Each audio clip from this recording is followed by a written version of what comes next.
Chapter 1766. As soon as he finished speaking, the Grand Scribe's team and the Protector's team were already on the court. Zhang Feng tossed the basketball high into the air and walked off the court. Both teams had decent strength and discipline, so there was no need to say too much. At the beginning of the match, the Grand Scribe's team won the first ball and forced the Protector's team to retreat. The audience cheered, and the Grand Scribe's team became even more motivated. Their attacks became even fiercer, and they directly grabbed the rebound. The Protector's team couldn't defend in time and lost. Next up was Yu Qigong's military team and Li Shimin's women's team. Yu Qigong originally didn't want to play against Li Shimin's women's team. After all, the women's team was already very strong, and they were Li Shimin's team. Anyone who went up against them would die. However, he couldn't ignore the enthusiasm of his brothers behind him, so he had to bite the bullet and go up.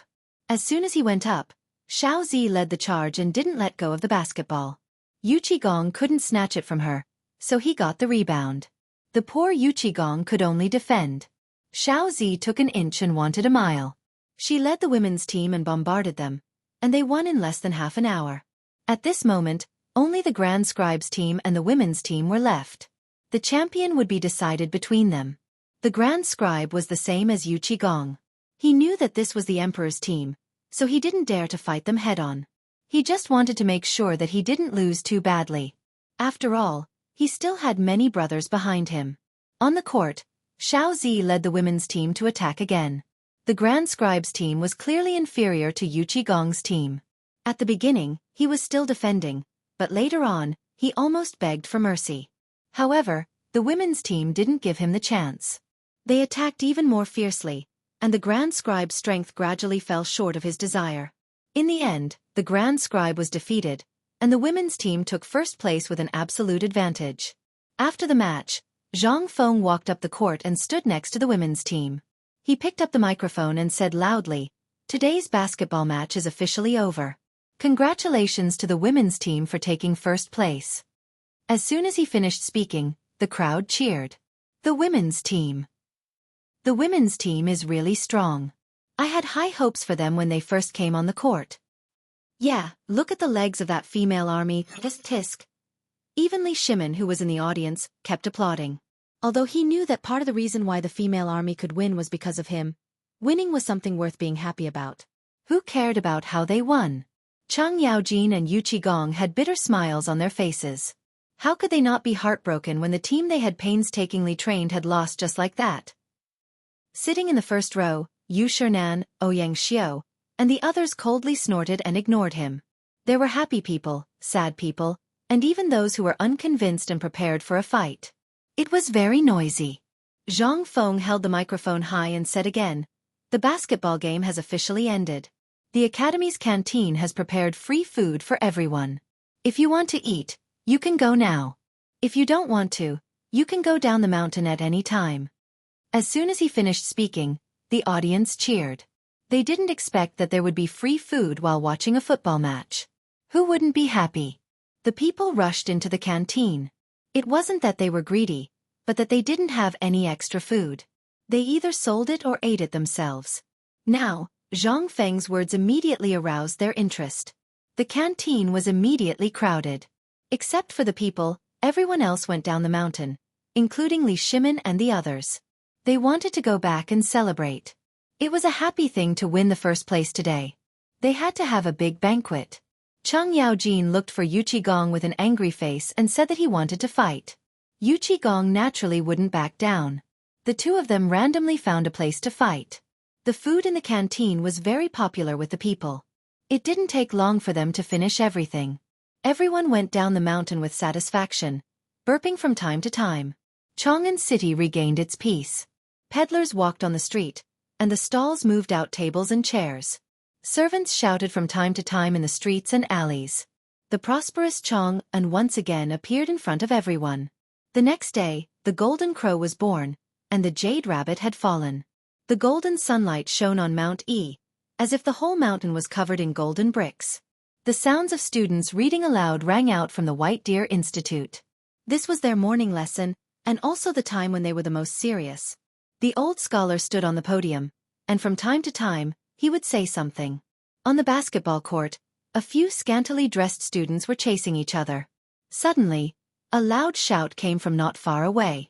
The students quickly turned around and saw that someone was staring at them. They quickly threw down the basketball and ran to the classroom. There were always a few mischievous students in the college who would risk punishment to do what they liked. The basketball students were one of them.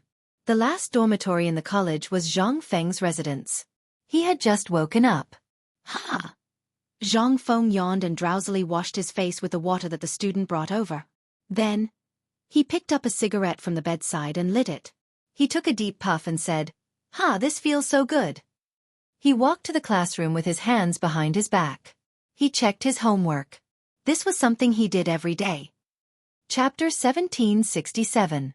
Disciple Rules, Sage Teachings. First, filial piety. Second, sincere faith. Love the masses. Kind-hearted. If you have spare energy, you should learn literature. Clear sounds of recitation could be heard from the classroom. Zhang Feng stood at the window and glanced around. Seeing that there was nothing out of the ordinary, he flung his sleeves and left. At this moment, he felt hungry. He rubbed his stomach and realized that he had not eaten. Without hesitation, he quickly walked to the cafeteria. "Boss, give me a bowl of braised meat noodles." He randomly found a seat and shouted at the boss. When the boss saw that the dean had arrived, he naturally did not dare to delay. In a short while, he served a bowl of piping hot braised meat noodles. Zhang Feng finished the delicious food in his bowl quickly and even burped. After eating and drinking to his heart's content, he lit another cigarette. Unknowingly, he thought about the forging workshop. Previously, he had brought Lao Li and the others to experiment with firearms. Unfortunately, the firearms had too many flaws. Not only were they loud, but they also emitted white smoke when they were fired. Damn it, they had been discovered by the enemy before they were even killed. Before he left, he had instructed Alkinnan to improve the firearms. He wondered how the kid was doing. However, even if the kid had done it, the firearms were still very loud. If he gave the firing pin firearms from the future to Alkinnan, the results might be much better. With Alkinnan's intelligence, he would not disappoint him. At this thought, he hurriedly stood up and walked to the back of the mountain. The forging workshop and White Deer College were both on Pyrolite Mountain. The only difference was that the forging workshop was in a cave on a cliff. Thus, the two were not very far from each other. Zhang Feng walked for less than half an hour before he saw a huge cave. It was the entrance to the forging workshop. Zhang Feng did not hesitate and directly stepped into the cave. The cave was the same as before. The moment he stepped in, he smelled a pungent odor. This odor was none other than the smell of gunpowder and various smelting materials. It smelled very uncomfortable. As he walked in, the temperature rose and the environment became increasingly stuffy. It felt like he was taking a bath in boiling hot water. An ordinary person would not be able to withstand such an environment. However, there was nothing he could do about it. If he wanted to forge steel, he had to do it under high temperatures. He couldn't help but give Arkanon and the others a thumbs up. They were really F*King awesome.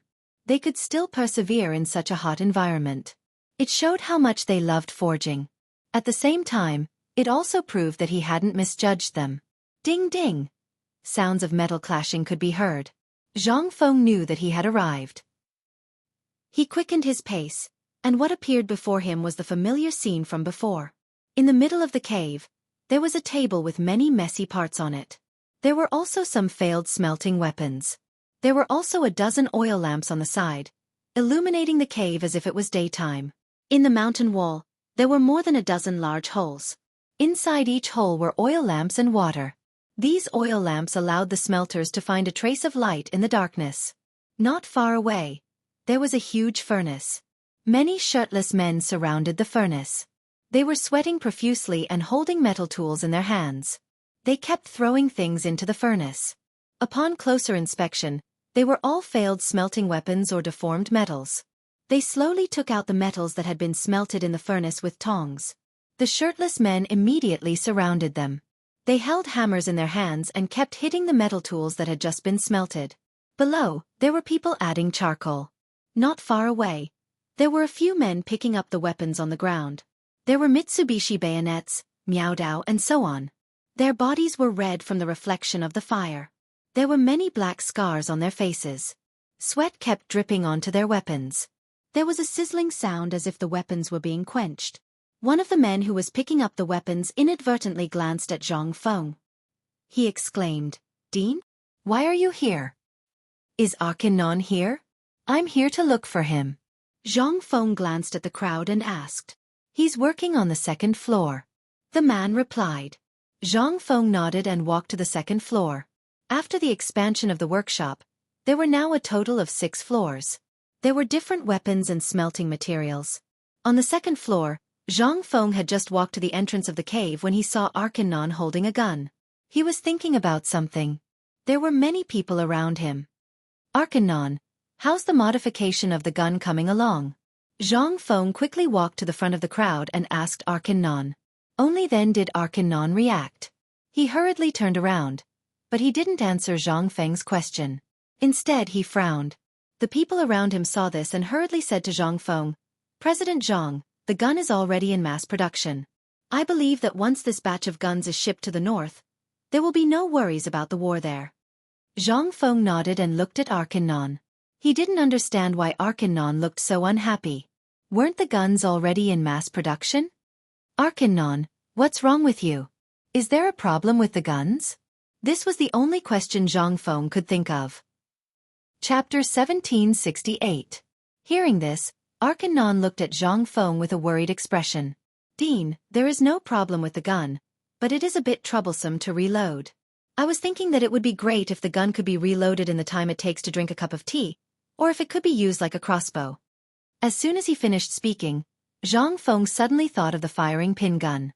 This was exactly what he wanted to talk to Arcanon about. He didn't expect Arcanon to be thinking about it himself. "That's great. I'll leave it to him." Zhang Feng smiled and patted Arcanon on the shoulder. "Arcanon, this is actually not that difficult." As soon as he finished speaking, Arcanon couldn't remain calm anymore. He grabbed Zhang Feng's hand and hurriedly said, "Dean, do you have a way?" Even the people around him looked anxious as they stared at Zhang Feng with burning eyes. They were all blacksmiths, or rather, smelters. Other than high-end technology, there was nothing else that could attract them. They had racked their brains to perfect the gun, but there were still a lot of flaws. This was a knot in their hearts. But now the dean said that he had a way.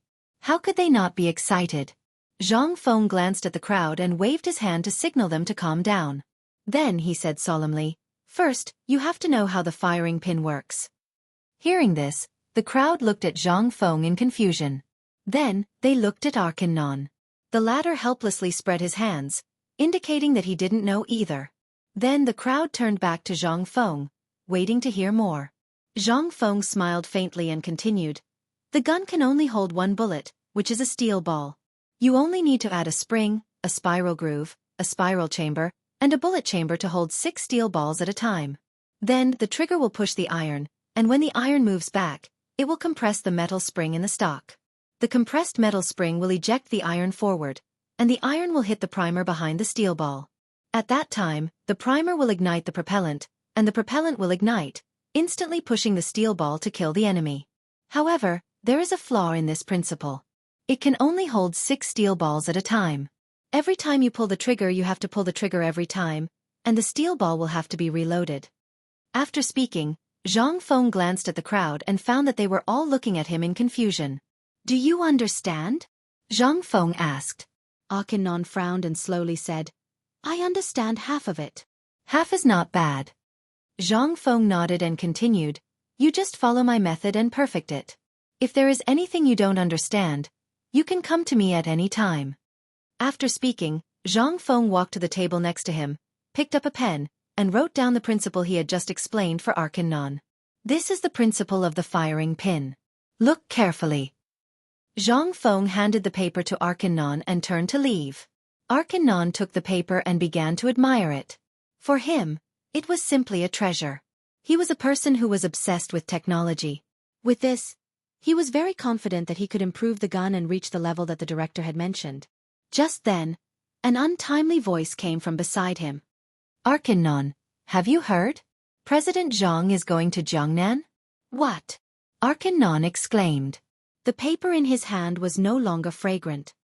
He looked at the man who had just spoken and hurriedly asked, "Where did you hear that? Why is the director going to Jiangnan?" He knew that Jiangnan was not a good place. There were many clans there, and there were many bandits. Even though Jiangnan was known as the home of talents, how many people knew just how dangerous it was beneath this home of talents? What if President Zhang was killed by the clans in Jiangnan? Those guys would eat people up without spitting out the bones. At this moment, his heart suddenly tightened. He was very worried about Zhang Feng. The man looked at the ferocious Arkan and stammered, "I don't know." In fact, he really did not know. He had only heard it from a student of the academy. Hearing this, Arkan furrowed his brows. He had planned to ask the director why he was going to Jiangnan and perhaps persuade him. However, after half a day, he could not say anything. He also wanted to persuade the director directly, but according to the director's temper, he probably would not listen to him. What should he do? Suddenly, an idea appeared in his mind. The director is going to Jiangnan. According to his temper, we can't persuade him. Since this is the case, we have to make something for him to protect himself. Hearing this, the gloomy faces of the crowd suddenly became joyful. There was a burst of exclamations.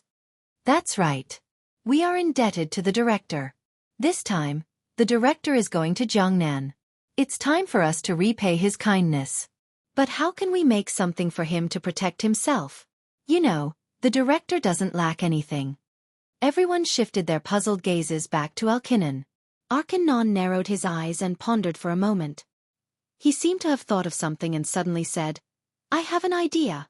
We can think of a way to make this gun shorter. It will be easier to hide. This way, the director can protect himself." Chapter 1769. As soon as he finished speaking, everyone was shocked. They stared at him in disbelief. They remembered that the dean had told them about it, but it was just a casual remark. After all, it was a big deal. No one could be sure whether it was true or not. However, when they thought of the fact that the dean was going to Jiangnan and how dangerous it was, they knew that the dean would be in danger without their own people. Immediately, they clenched their fists and expressed their opinions. Arkan is right. Jiangnan is so dangerous. Do you want the dean to die?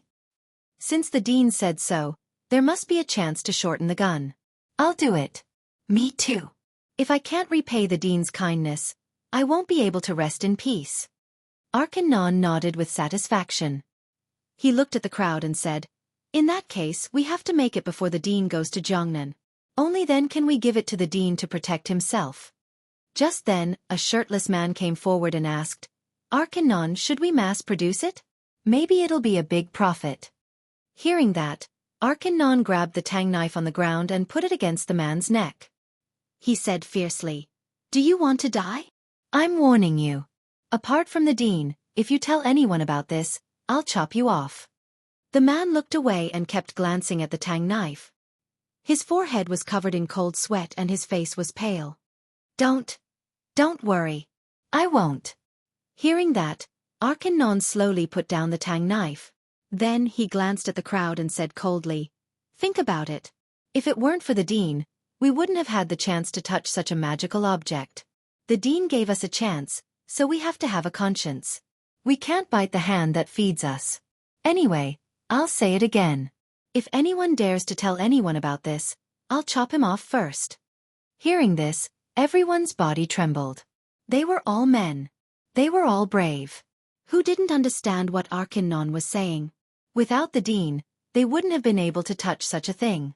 Today, the dean had told them about the principles, which meant that he didn't treat them as outsiders. If they spread what the dean taught them, they wouldn't be human anymore. Arkan, I, Wu Jing, hereby swear that if I speak a single word about what happened today, I will die without a complete corpse. You can come and take my head at any time. A man who called himself Wu Jing knelt on the ground and faced White Deer College. He raised 3 fingers and swore to the heavens. With the first, there would soon be a second. In an instant, everyone in the cave knelt down. They faced White Deer College, raised 3 fingers, and muttered something. I, Shiren, swear to the heavens that if I reveal a single word of what happened today to anyone, I will be destroyed by the heavens and the earth, and fall into the 18 levels of hell forever. I, Zhu Wei, Swear to the heavens today that if I reveal a single word of what happened today to anyone, I will be destroyed by the heavens and the earth, and fall into the 18 levels of hell forever. Fu Zhuan swears to the heavens today that if I reveal a single word of what happened today to outsiders, I will definitely be destroyed by the heavens and the earth and fall into the 18 levels of hell forever. Al-Kinnan nodded in satisfaction, but he was worried about something else. Although everyone had sworn an oath, the temptation of the gun was too great. It was inevitable that there would be some people with bad intentions. At present, there was only one way, and that was to follow the method of manufacturing the gun. Everyone was responsible for the parts. They only knew the parts they made and didn't know about the other parts. Even if all the parts were put together, they wouldn't know how to assemble them. This was the safest method. Otherwise, if the parts were leaked, it would be a big problem. When the dean left, he would pass the gun to him. That would be a satisfactory answer for the dean. White Deer College. After Zhang Feng returned from the workshop, he was alone in his room, thinking about the gun. He had given the gun to Arcanon. He believed that Arcanon had the ability to perfect it. However, he was still somewhat worried. He took a deep breath and slowly exhaled the smoke. Just as he was about to go out for a walk, he heard footsteps outside. Zhang Feng opened the door and saw the stooped figures of Yu Shinan, Xianxia, and the others. However, there was something strange. They were all hugging quilts and clothes. He didn't know what they were doing. The cotton-padded clothes and blankets weighed them down, making it difficult for them to walk, but they still refused to put them down. "Gentlemen, what are you doing with the quilts?" Zhang Feng raised his head and asked. "You still have the nerve to say that? These are all for you. Come, take them." Yu Shinan threw the quilts to Zhang Feng. When the others saw this, they also put the quilts on Zhang Feng's body. They didn't care if he could take it or not. The sudden arrival of the quilts made it hard for Zhang Feng to breathe. He wanted to throw the quilts on the ground, but after thinking about it, he remembered that the quilts were rare items. Who knew how many lives it could save? Moreover, the quilts were put up by the gentleman, so he couldn't throw them away. But, why did the gentleman put the quilts up? "Gentlemen, what are you doing? The quilts are making it hard for me to breathe." Chapter 1770. Zhang Feng struggled to poke his head out of the quilt, panting heavily. "Brat, this is our gift to you. You can just put it down." Yu Shinan stroked his beard as he made some sarcastic remarks. Zhang Feng rolled his eyes, turned around, walked into the room, and threw the cotton-padded clothes on the bed. Yu Shinan and the others slowly entered the room and saw Zhang Feng standing there angrily. He smiled and said, "Boy, come here. We have something to tell you." After that, they found a chair and sat down. Zhang Feng moved a stool from the side and walked to the side of the crowd to sit down. He complained, "Dear teachers, if you want to send me a quilt, you can just find someone to do it. Why do you have to come here yourself?" Xianxia laughed and scolded, "Boy, don't be so ungrateful. Do you think we old men want to give you a quilt? We have something important to tell you." Zhang Feng was interested. "What is it? You even made us come here personally." Yu Shinan looked at Zhang Feng and smiled. "We heard that you are going to Jiangnan. Is it true?" Zhang Feng smiled and said, "Masters, you are really well informed. Yes, I am planning to go to Jiangnan." Yu Shinan looked at Xianxia and the others. They looked at each other and revealed a gratified smile, as if they had confirmed something. However, they did not see the old scholar frowning. Xianxia stroked his beard and smiled. "Fengzi, you have made the right decision. Jiangnan has been a place full of outstanding people since ancient times. It has beautiful mountains and clear waters and is a place full of talented people. If you go there, you will definitely achieve something. Moreover, Jiangnan will be far away from the court. It will be beneficial for you."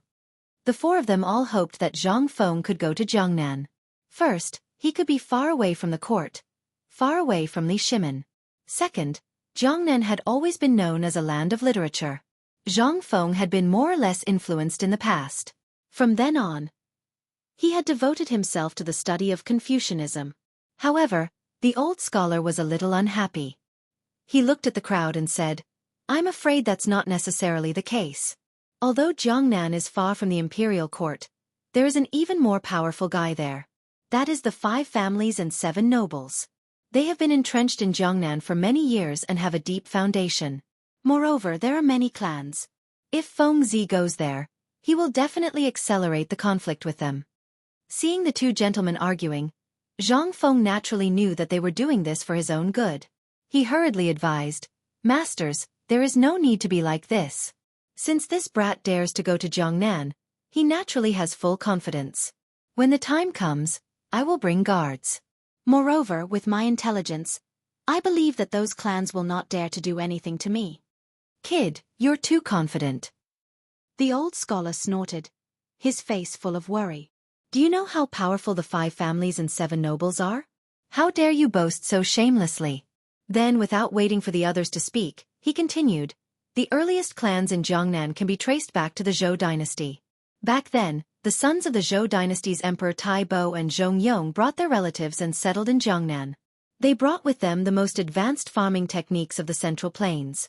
Later, Jiangnan slowly grew stronger and began to develop cloth, silk, tea, and so on. Slowly, the clans rose. Since ancient times, there have been countless wars. After so many dynasties, the clan's power has not been affected. What do you think?" He was born in Jiangnan and lived in Jiangnan. He had dealt with many of the clans in Jiangnan and deeply understood how terrifying they were. "Mr. Zihuai, you're worrying too much," Yu Shernan added. He looked at the old scholar and said, "There are indeed many clans in Jiangnan. However, not all of them are hostile to Fengzi. You should know that not all clans are unpardonable. Moreover, Jiangnan is a famous country of culture and the home of talents. It is often a place where famous writers and scholars gather. There are also many famous scholars who serve as officials. Fengzi will only benefit from going there." Chu Suiliang and the others nodded. Except for Xueji, the other 3 were all from Jiangnan. Naturally, they had deep feelings for Jiangnan. The old scholar shook his head. "That's not right. Jiangnan is full of the 5 families and 7 nobles. Among them, the Cuas, the Lu, the Li, and so on are the most powerful clans in the world. They control Jiangnan all year round and will not allow outsiders to interfere. These kids all know what the teachers said." Zhang Feng continued, "However, I've still decided to go to Jiangnan." For him, this trip to Jiangnan was imperative. Not only did he want to open the maritime Silk Road and make perfume, but more importantly, it was because of Yu Shernan and the others nodded thoughtfully. They knew that if Fengzi went to Jiangnan, Li Shimin would not leave him alone. With his ability, he could definitely ensure Fengzi's safety. Yu Shernan said with a smile, "Mr. Zihuai, you don't have to worry so much. If Fengzi goes to Jiangnan, there is still Lao Li." "Lao Li?" The old scholar was startled. Indeed, if Fengzi went to Jiangnan, those people would not leave him alone. With them, Fengzi would not be in danger. However, in this way, Fengzi would be entangled with them again. This was the last thing he wanted to see. Chapter 1771. Just as he was about to dissuade him, there was a rush of footsteps outside the door.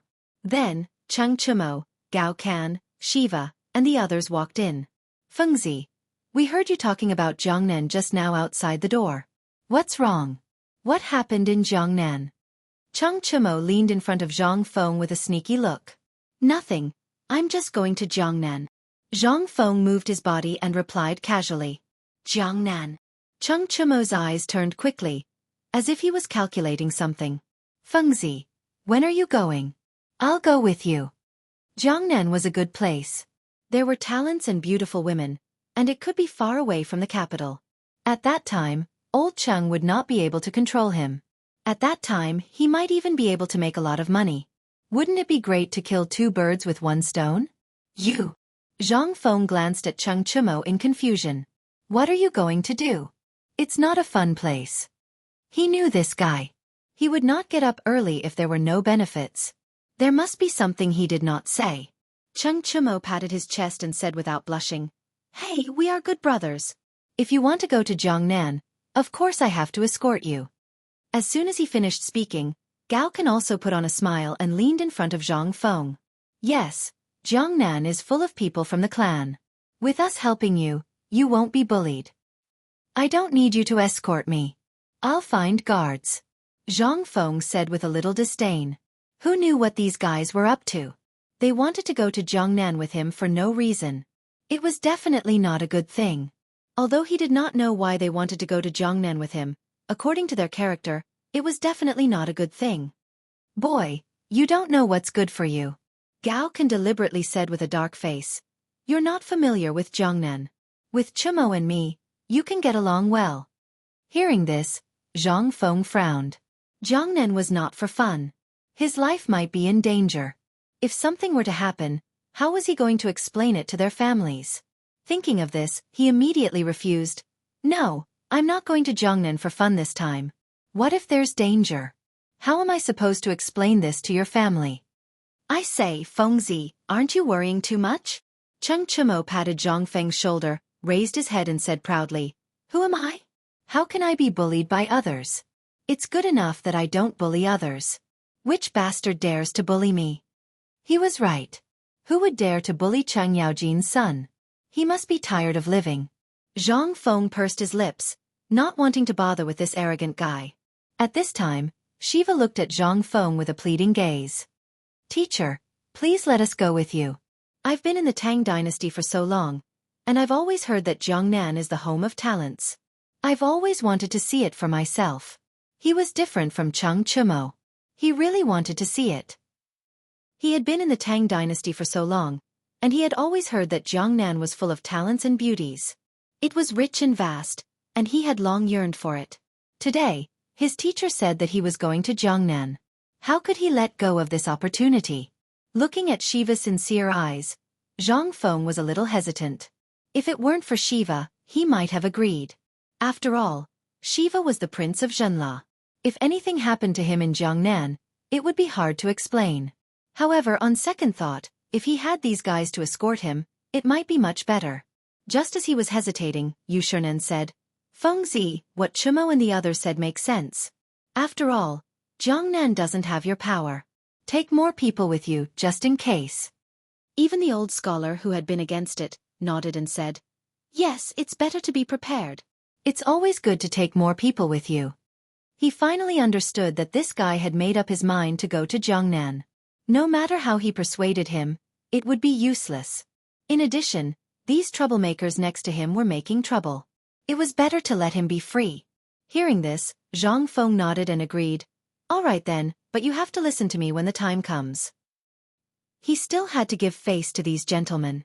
In addition, it was not a bad thing to take these guys with him, so he took them with him. However, Cheng Chumo, like Lao Tzu, was a restless master. Everything had to be said in advance. Otherwise there would be trouble. Okay. We will listen to you. Cheng Chumo agreed with a happy face.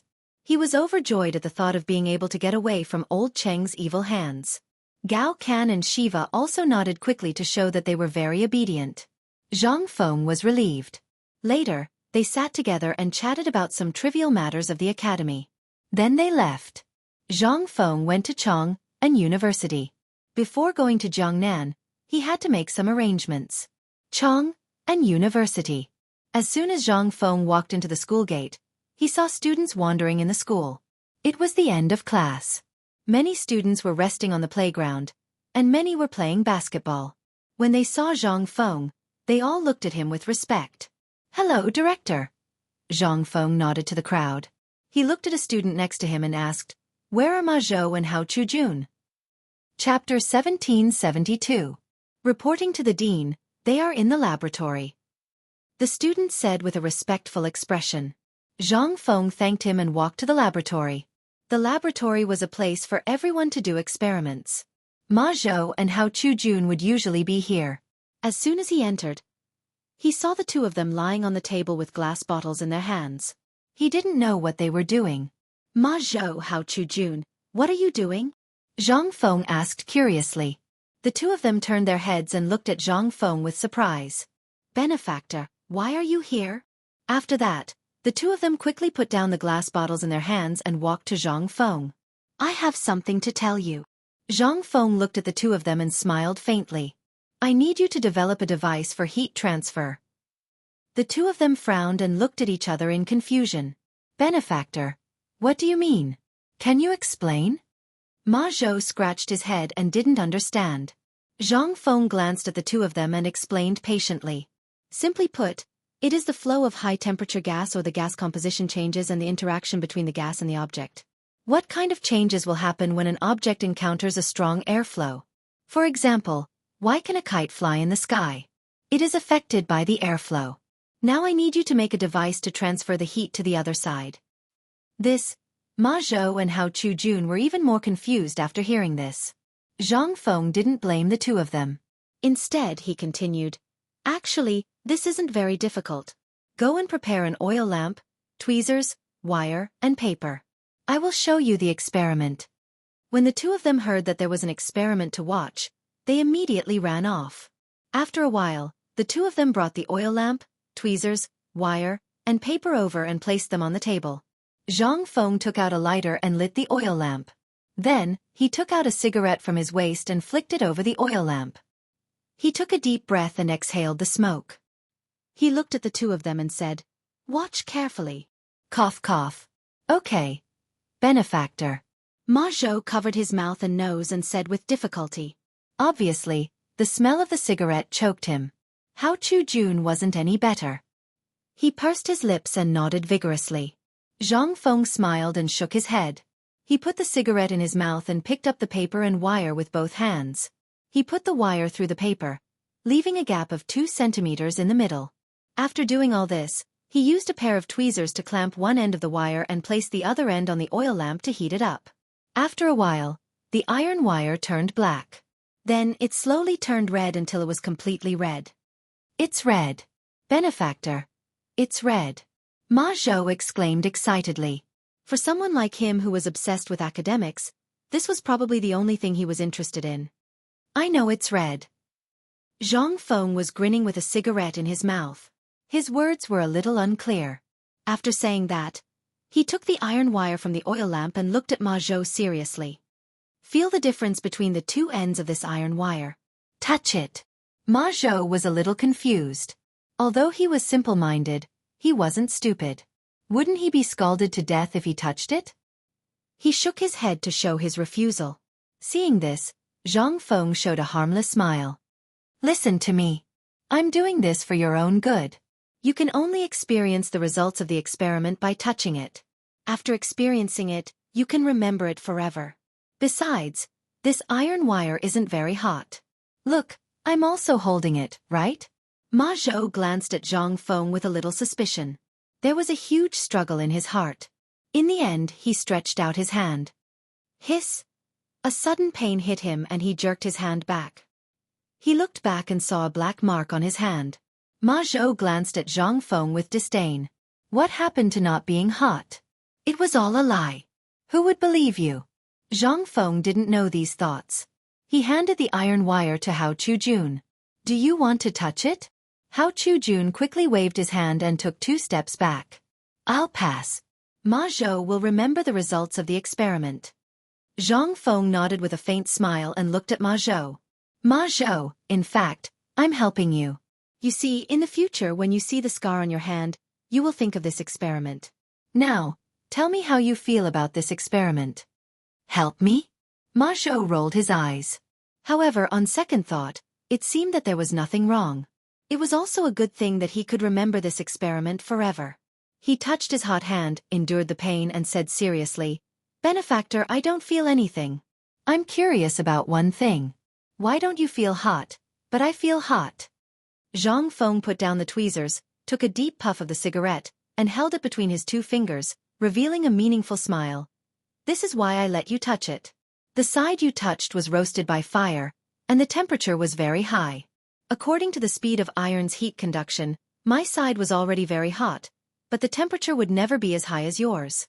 The same principle applies to the temperature. As long as one side produces a high temperature, it will quickly be transmitted to the other side. These 2 principles are the same. Do you understand now?" "Do you understand now?" The two nodded. Ma Zhou even forgot the pain in his fingers. Chapter 1773. Since you two have understood, then go and prepare some coal, iron basins, coarse cloth, live pigs, and thick ropes. I will teach you how to make a heat conduction device. When you are ready, wait for me at the sports ground." Zhang Feng smiled with satisfaction and waved to the two. When he was about to turn and walk to the sports ground, he suddenly thought of something and turned to look at the two. By the way, the pig must be more than 100 pounds, or else it won't work. After that, he turned and walked to the sports ground. Live pigs? More than 100 pounds? Ma Zhou and Hao Chujun were confused. They could understand other things, but what was with a live pig? Could it be that their benefactor wanted to eat pork? Then he didn't need to kill the pig on the sports ground. Although they didn't know what their benefactor wanted to do, they always thought that their benefactor was right. Their benefactor asked them to touch the iron wire for their own good. Hao Chujun didn't have the good fortune to remember this experiment forever. Ma Zhou glanced at Hao Chujun, and then went to prepare the materials. Hao Chujun was like a monk. He didn't know what was going on, but he also went to prepare. After a while, the two came to the sports ground with the live pig. This scene attracted the attention of a group of students. They frowned and looked at them with puzzled expressions. They were just short of saying that they were a disgrace to the educated. Benefactor, we have brought the materials. And this live pig, how do you want to kill it? Ma Zhou put the rope and other things on the ground and looked at Zhang Feng, panting. How to kill it? Zhang Feng curled his lips. So these two guys thought that he wanted to eat pork? Who said we want to kill it? Tie the pig up. We will use it for the experiment later. He rolled his eyes at the two of them. The two of them heard the dissatisfaction in Zhang Feng's tone. They quickly pulled the pig and tied it up. You two put the coal into the iron basin, then ignite it and tie the rope. Zhang Feng glanced at the two of them and said with a smile. The two of them didn't suspect anything and quickly followed Zhang Feng's instructions. Ma Zhou had experience in burning coal before, so he did it quickly and ignited the fire in a moment. Benefactor, the fire has been lit. What should we do now? Ma Zhou squatted on the ground and looked up at Zhang Feng. Now, hold up the cloth and place it above the brazier.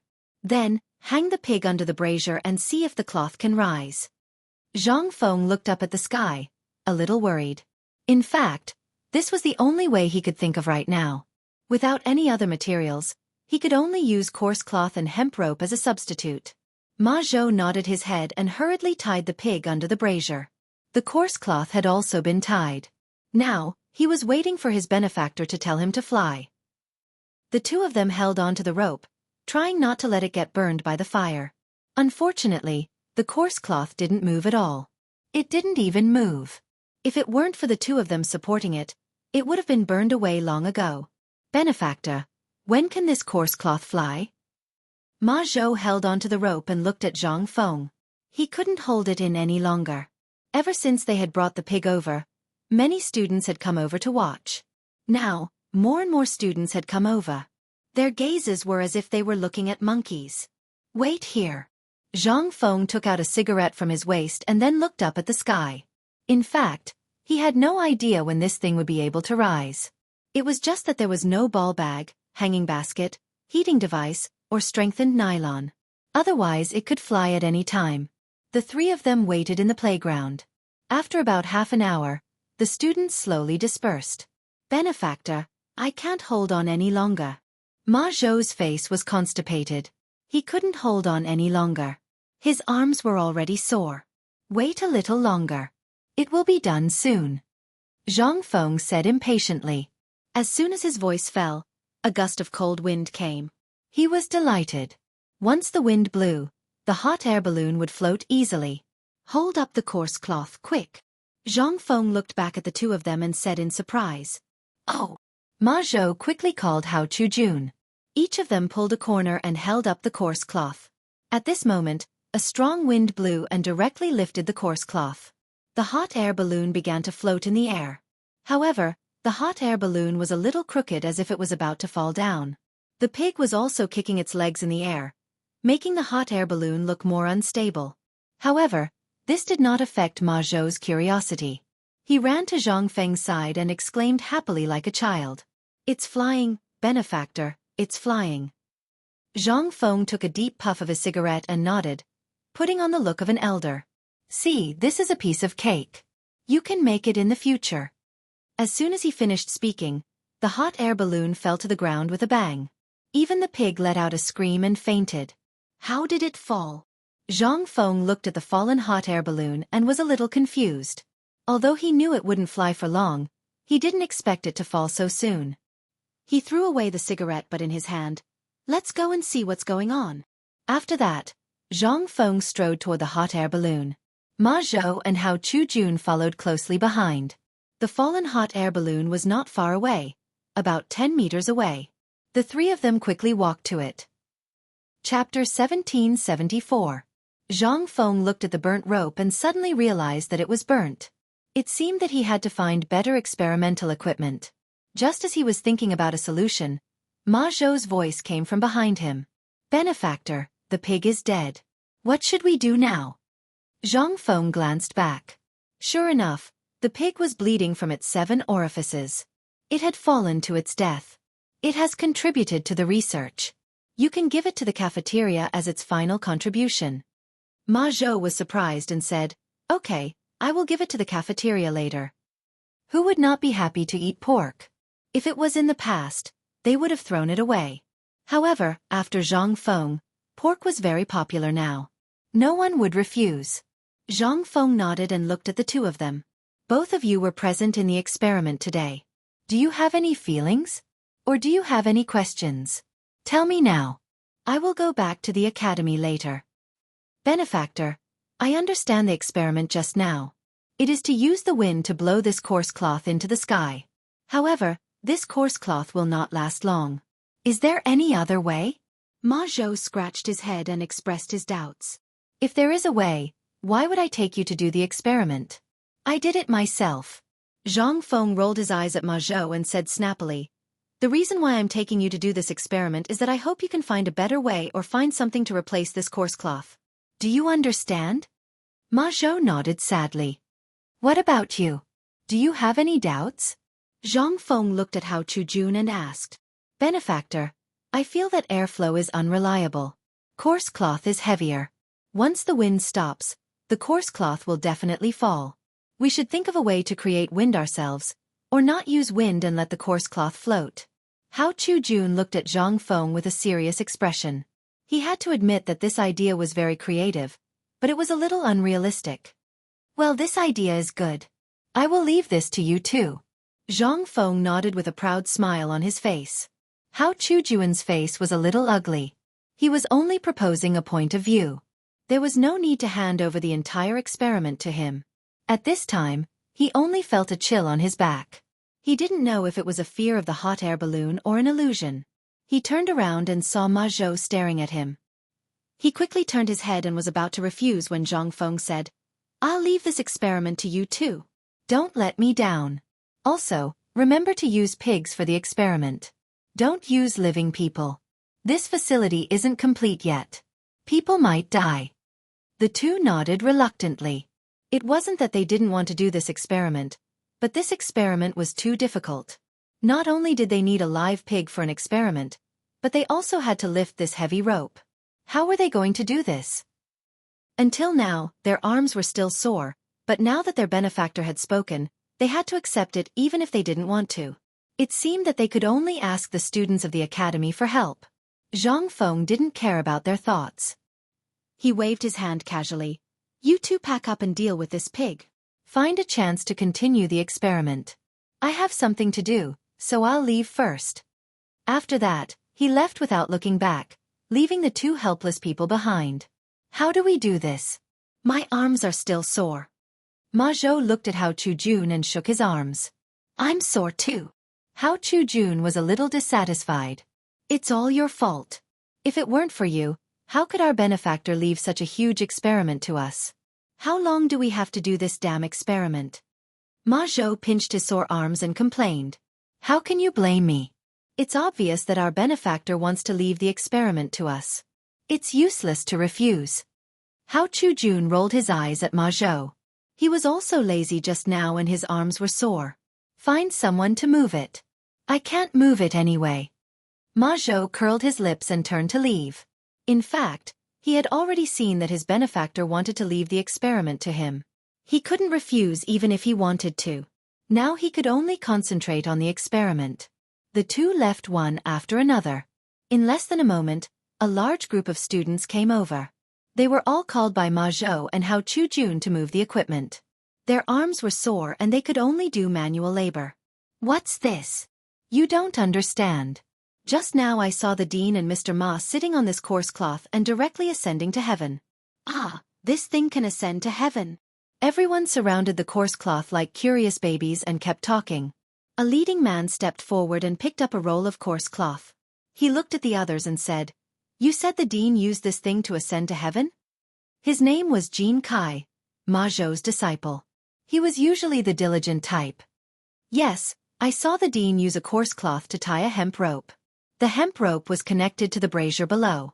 When the wind blew, he directly ascended to heaven. A man with greasy hair and a powdered face answered. His name was Peng Shui. He usually liked to play basketball and go out to play. Today, when he saw the new thing like the hot air balloon, he suddenly felt that the basketball in his hand was not so good. When he heard that they were going to move things, he was the first to run over. Chapter 1775. Since this thing is so powerful, why don't we give it a try? Peng Shui picked up a piece of burned hemp rope and kept playing with it in his hand. No, we are here to move things. What if the Dean and our teacher know that we are messing with their experimental equipment? Jin Kai spread out his arms to stop the crowd with a reluctant look. He knew the consequences of Ma Zhou's anger and dared not cross the line. Don't worry, we won't destroy the Dean and his teacher's things. We just want to take a look. Peng Shui said with a smile and then winked at the crowd around him. Everyone understood and clustered around Jin Kai, laughing heartily. Senior brother Jin, we just want to take a look. It doesn't matter. That's right, senior brother Jin. Even if we had two guts, we wouldn't dare to break the Dean's things. Senior brother Jin, look, the Dean just got this novel thing. Aren't you curious at all?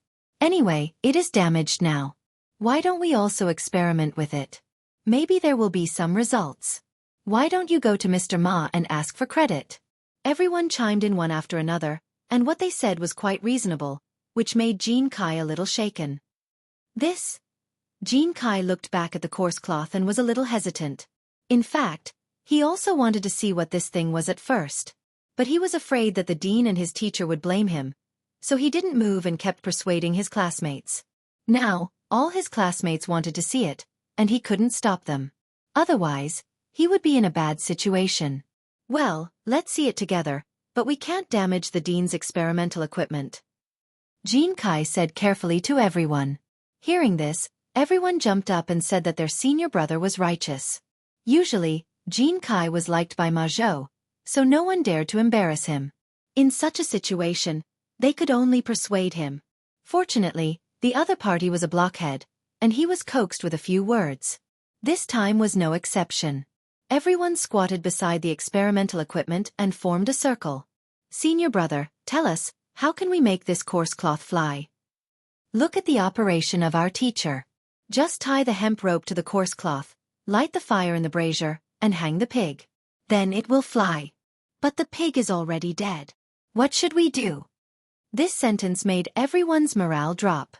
They all turned their heads to look at the dead pig that was bleeding from its 7 orifices, their faces full of unwillingness. Yes, the pig was already dead. What was there to play with? Even if the other experimental equipment was intact, there was no way to continue. At this moment, that guy had a flash of inspiration and said, "Pigs are alive, and so are humans. Without pigs, we can use humans." This sentence instantly ignited the hope in everyone's hearts, and they all turned their heads to look in the direction of the voice. The one who spoke had a pointy mouth and monkey cheeks, looking very slippery. His name was Pai Ji, nicknamed Pai Ho. He was usually an expert at coming up with bad ideas, and this time was no exception. Pihu is right.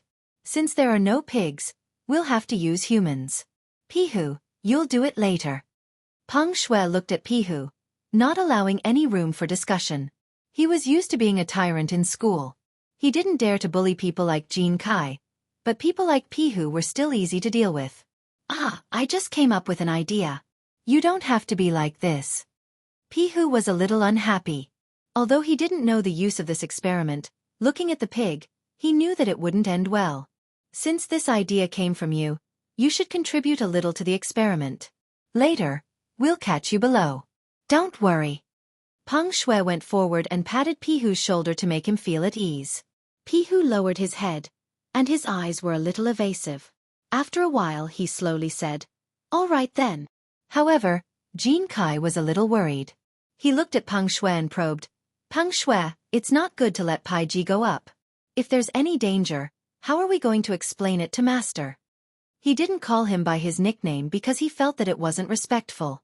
Peng Shui smiled and walked to Jin Kai's side. He put his hand on the latter's shoulder and said earnestly, "Senior brother, you're worrying too much. Pihu is so thin, how can there be any danger? Besides, we'll catch him below. Nothing will happen." Jin Kai looked at Pihu, wanting to see something from him. Unfortunately, he couldn't see anything. Pihu looked like he was willing to do it. It was unknown whether he was willing or coerced. "All right then. Everyone quickly go and prepare. Otherwise, Master will scold us when he sees us." Peng Shui was delighted and hurriedly called out to everyone, "Everyone quickly go and prepare. Replace the burned hemp rope with new ones. Also check the coarse cloth and bring some coal over."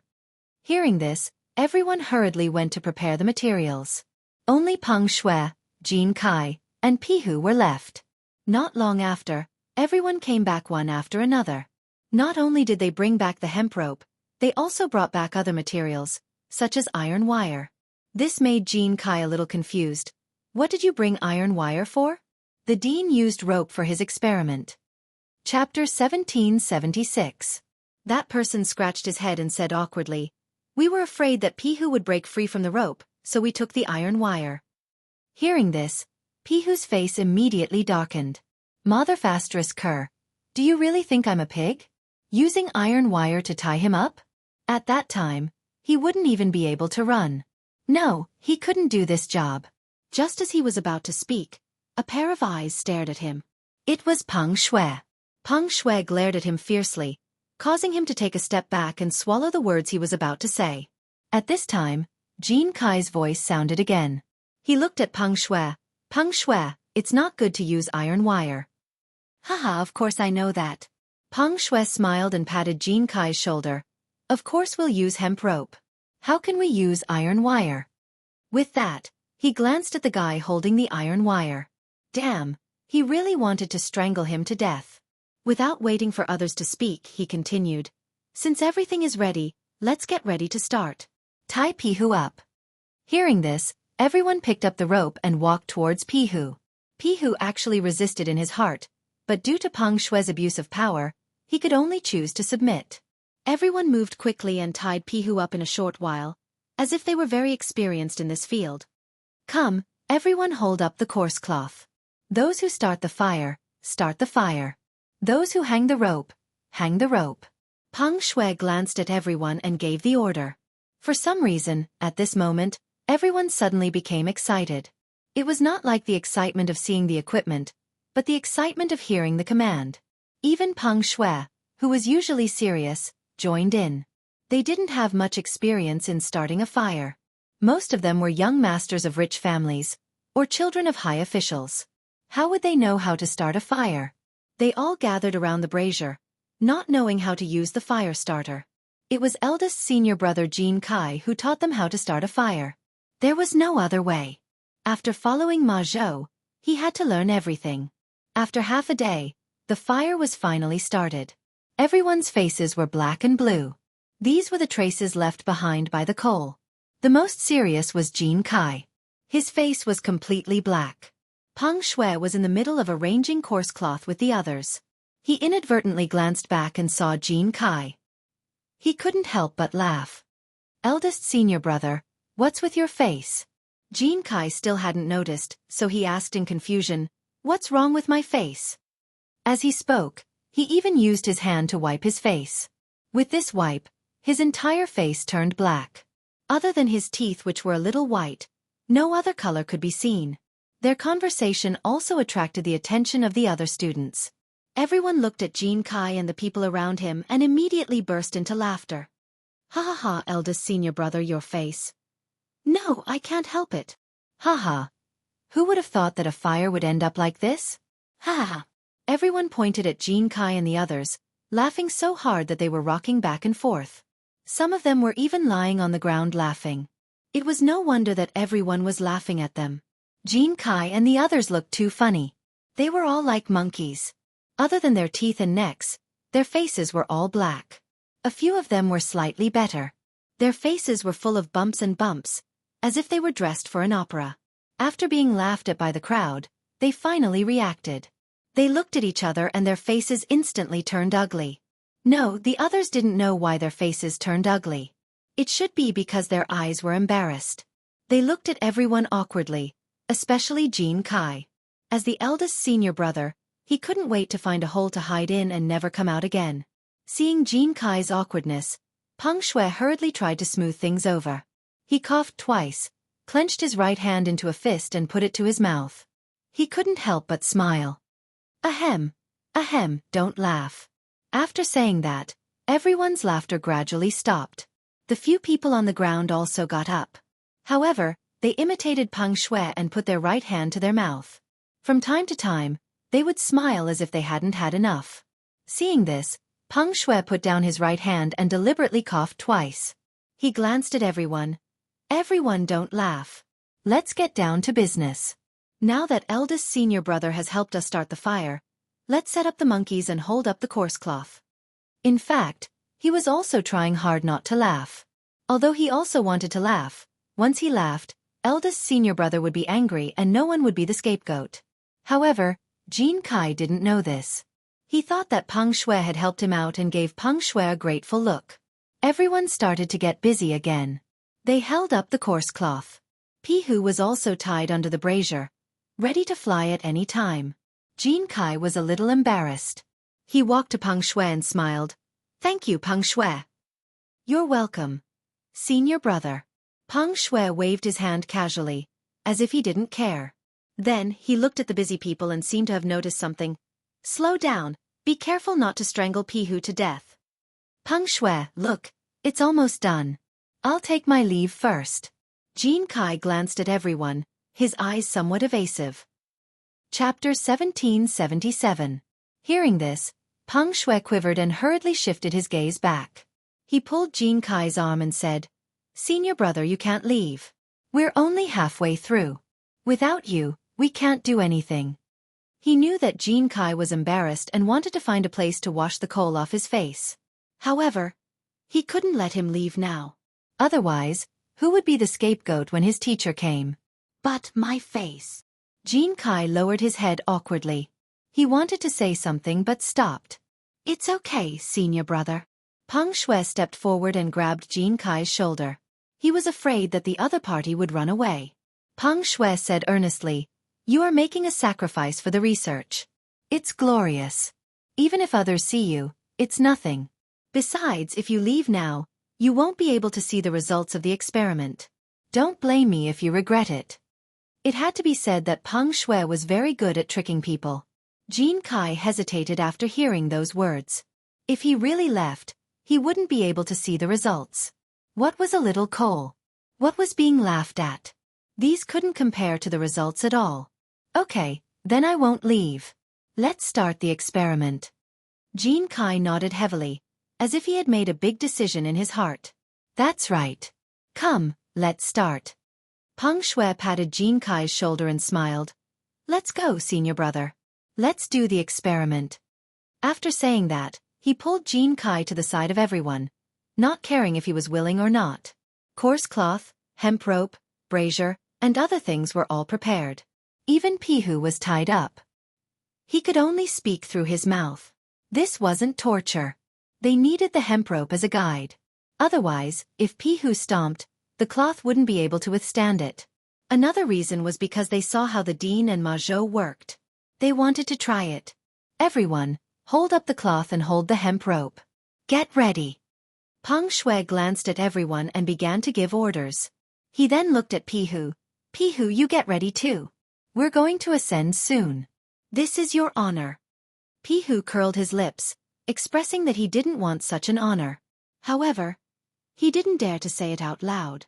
Everyone began to prepare. Those who were pulling the rope and those who were holding the cloth were holding it up. Everything was ready except for one thing. Peng Shui put his hand on his forehead and glanced at the sky. He muttered to himself. When will the wind start? I don't know. Let's wait and see. Jin Kai imitated Peng Shui and placed his palm on his forehead, looking at the gloomy sky. Peng Shui nodded and turned to look at everyone. Everyone, hold on a little longer. The wind is about to pick up. When the wind picks up, we will be able to see the results of the experiment. After he finished speaking, he half squatted on the ground and took out a cigarette from his waist. He took out a lighter and slowly lit it up before taking a puff. Everyone could only listen to him. They held the hemp rope with both hands and waited for the wind to arrive. As for Pihu, he was in a bit of a bad state. Although he wasn't tied up with iron wire, the hemp rope was still choking him. He moved closer to the person beside him with a fawning look on his face. Hey, Xiao Hao, loosen it for me. This thing is making me uncomfortable. I need to pee. The man called Xiao Hao took 2 steps back. His hands were still tightly holding onto the hemp rope.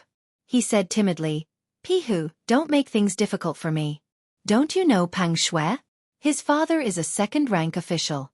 If you offend him, you won't be able to survive in the academy. You should just wait for your ascension. Hearing this, Pihu's face immediately darkened. He glared at Xiao Hao and scolded, You bastard. Lao Tzu even gave you a cigarette. Now you won't even loosen the rope for Lao Tzu? After saying that, he gave Xiao Hao a hard kick before he stopped. The latter staggered and almost fell. Xiao Hao slowly stood up. He wasn't angry. Instead, he took out a cigarette from his waist and placed it next to Pihu's mouth. He had a fawning look on his face. Brother Pihu, don't be angry. At most, I'll give you another cigarette. After he finished speaking, he took out a lighter and lit it for Pihu. Pihu didn't care about what happened just now. He put the cigarette in his mouth and took a deep puff. I'll tell. Halfway through his words, a gust of wind suddenly blew. The coarse cloth was lifted up, bulging like a rubber ball, shooting straight up into the sky. As for Pihu, his entire body was lifted up, his face revealing a pained expression. His mouth loosened, and the cigarette immediately fell. As luck would have it, the cigarette just happened to fall onto his pants. Senior brother, save me. Senior brothers, save me. I don't want to play anymore. Pihu had a sullen face as he shouted towards everyone in the sky. Peng Shui was still half squatting on the ground smoking. When he heard someone shouting for him, he listened carefully. Mother Fastress Kerr, this was Pihu's voice. This guy was flying? He couldn't care less. He threw away the cigarette in his hand and suddenly stood up. He looked towards the direction of Pihu's voice. As expected, the coarse cloth was flying in the air. The fire in the brazier wasn't extinguished. Most importantly, Pihu was also flying. Although his face was a bit ugly, it didn't affect anything. Great, the experiment finally succeeded. Chapter 1778. Peng Shui looked at the sky with satisfaction, overjoyed. Soon after, he seemed to have thought of something and hurriedly asked Pihu, Pihu, how is it? How does it feel to fly? Although his voice was loud, due to the wind resistance, it sounded different in Pihu's ears. Pihu put his palm to his ear, trying to receive as much information as possible. Ah? You're asking me if it feels good? Good, your sister, Peng Shui. Lao Tzu won't let you go when he comes down. Although he knew that Peng Shui's father was a second-rank official, he still decided to teach him a lesson. If it weren't for this guy, would he be in such a sorry state? Just as he was calculating how to teach Peng Shui a lesson, a sudden pain came from his leg. He quickly lowered his head, startled. It was the cigarette butt from before. He was smoking below when a gust of wind suddenly blew, bringing him up into the sky. At that time, the cigarette hadn't been thrown away, so he wanted to take a few more puffs. However, just as he was talking, his mouth loosened, and the cigarette fell out, burning a large hole in his pants. Most importantly, the fire hadn't been extinguished yet, and was growing bigger and bigger. Peng Shui, you bastard, put me down quickly. Lao Tzu is going to be burned to death. Pihu's eyes were wide open, his face red. He looked at the fire in his pants as he shouted towards the ground. However, although his voice was loud, it didn't reach the ground at all. Peng Shui frowned, glancing at Jin Kai who was taking notes. Senior brother, didn't you hear what Pihu said? Jean Kai was in the middle of his research, so he didn't care about this nonsense. He shook his head, indicating that he didn't know, and continued to take notes, looking like a good student. Peng Shui shook his head, looking at the surrounding crowd. Did you guys hear what Pihu said? Oh, Pihu said he was quite happy. No, look at Pihu's expression. He clearly wants to come down. Look, why is there a ball of fire on Pihu's leg? That's the fire from the brazier, not Pihu's. How can a person catch fire out of nowhere, unless Pihu is an immortal? Stop arguing. Pihu clearly looks like he's enjoying himself. Otherwise, why would he shout so loudly? He's clearly showing off. Next time, I want to go to heaven too. Everyone discussed animatedly. In any case, none of them understood what Frisky Monkey was saying. In the end, they came to the conclusion that Pihu was showing off. He was showing off that he could ascend to the heavens and that others didn't have this fortune. This conclusion made everyone somewhat regretful. They regretted that they had not said it earlier. Then, wouldn't they have been able to ascend to the heavens? How could it be Pippi's turn? There were even a few who beat their chests and stamped their feet, swearing that they would be the first to ascend the next time. This scene made Peng Shui a little confused. Among all of them, he could be considered to be the cleverest. Just now, he had seen through Pihu's rotten idea. Otherwise, why would the dean and the others use live pigs for experiments? However, Pihu's reaction didn't seem to be the same. Pihu seemed to be very happy in the sky, and even felt like he was floating in the air. Damn it. Next time, Lao Tzu would also go to heaven. No one would be able to snatch it from him. Jean Kai also looked at Pihu enviously. He put down the notebook in his hand and rested his chin on his hands, imagining how he would feel the next time he ascended to the heavens. However, they didn't know how uncomfortable Pihu was in the sky. At this moment, the fire had already reached his thighs and his throat was about to split. This group of bastards still thought that he was showing off. Pihu lowered his head dejectedly. It was as if a bottle of mixed feelings had been knocked over in his heart. However, there was only sourness, bitterness, and spiciness left. If he had resolutely opposed ascending to the heavens, perhaps he wouldn't have suffered such a calamity. Just as he was feeling helpless, another gust of wind blew. The coarse cloth fluttered in the air and the fire in the brazier began to sway as if it would be extinguished at any moment. The wind grew stronger and stronger, directly blowing the coarse cloth away. Pihu was also swaying in the air. He was tied up by the rope and couldn't move. Otherwise, he wouldn't be so passive. On the ground, when everyone saw Pihu being blown away by the wind, they couldn't help but feel jealous. What's so great about that? Isn't it just ascending to the heavens? Yeah, this time, Lao Tzu gave it to you. Next time, Lao Tzu will be the first to ascend to the heavens. Just show off for a while and it's over. Still fucking showing off here. Do you really think we're fools? Everyone looked at Pihu with disdain. Their words were full of disdain, but they were jealous in their hearts. Their way of thinking was very strange. They didn't want to admit it, but they were jealous in their hearts and wished that they were Pihu. Peng Shui and Jean Kai were the same. However, the two of them didn't show it. They only quietly watched, but their hearts were slowly filled with envy. At this time, Jean Kai seemed to have discovered something and suddenly exclaimed, "What's going on? Why is Pihu hanging on the tree?" Once these words came out, everyone seemed to have discovered a new continent. Even those who had shifted their gazes away instantly looked towards Pihu's direction. Sure enough, Pihu and the coarse cloth were both hanging on the tree in a sorry state. Fortunately, the brazier was extinguished. Otherwise, the tree would have been burned. Chapter 1779. It turned out that when the wind blew, Pihu had been blown onto a tree branch. Because he couldn't move, he was hung on the branch. Luckily, the tree was big enough to support coarse cloth. Moreover, the fire on his pants had already been extinguished. Otherwise, he would have been burned to death. However, he wasn't any better. The fire had burned through his pants, immediately exposing his buttocks. There was still many burn marks on his legs.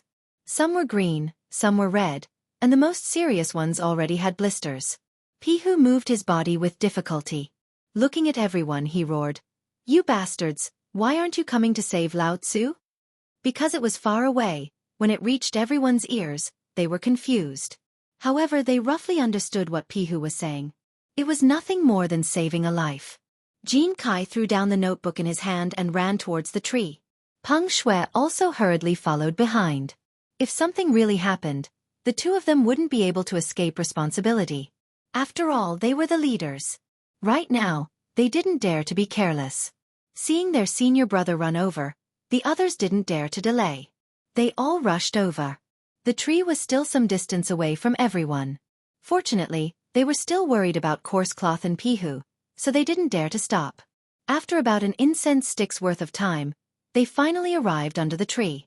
However, everyone was already panting from exhaustion. Looking at everyone under the tree, the anger in Pihu's heart involuntarily rose. You bastards, Lao Tzu is about to die because of you. Hurry up and save Lao Tzu. Otherwise, Lao Tzu will definitely report you to the dean. He mercilessly scolded, not caring about everyone's face. Peng Shui's face was somewhat unsightly. He panted heavily, his face red. Both hands on his knees, he raised his head. Pihu, you motherfasterous cur. Lao Tzu didn't force you to go to heaven. It was you who wanted to play. Why are you blaming Lao Tzu now? Wanted to play? Pihu's eyes widened. If he wasn't tied up right now, he would definitely give this guy a good beating. You bastard. It was you who threatened Lao Tzu. Now it's Lao Tzu who wanted to play? Pihu's mouth was unforgiving as he glared and scolded.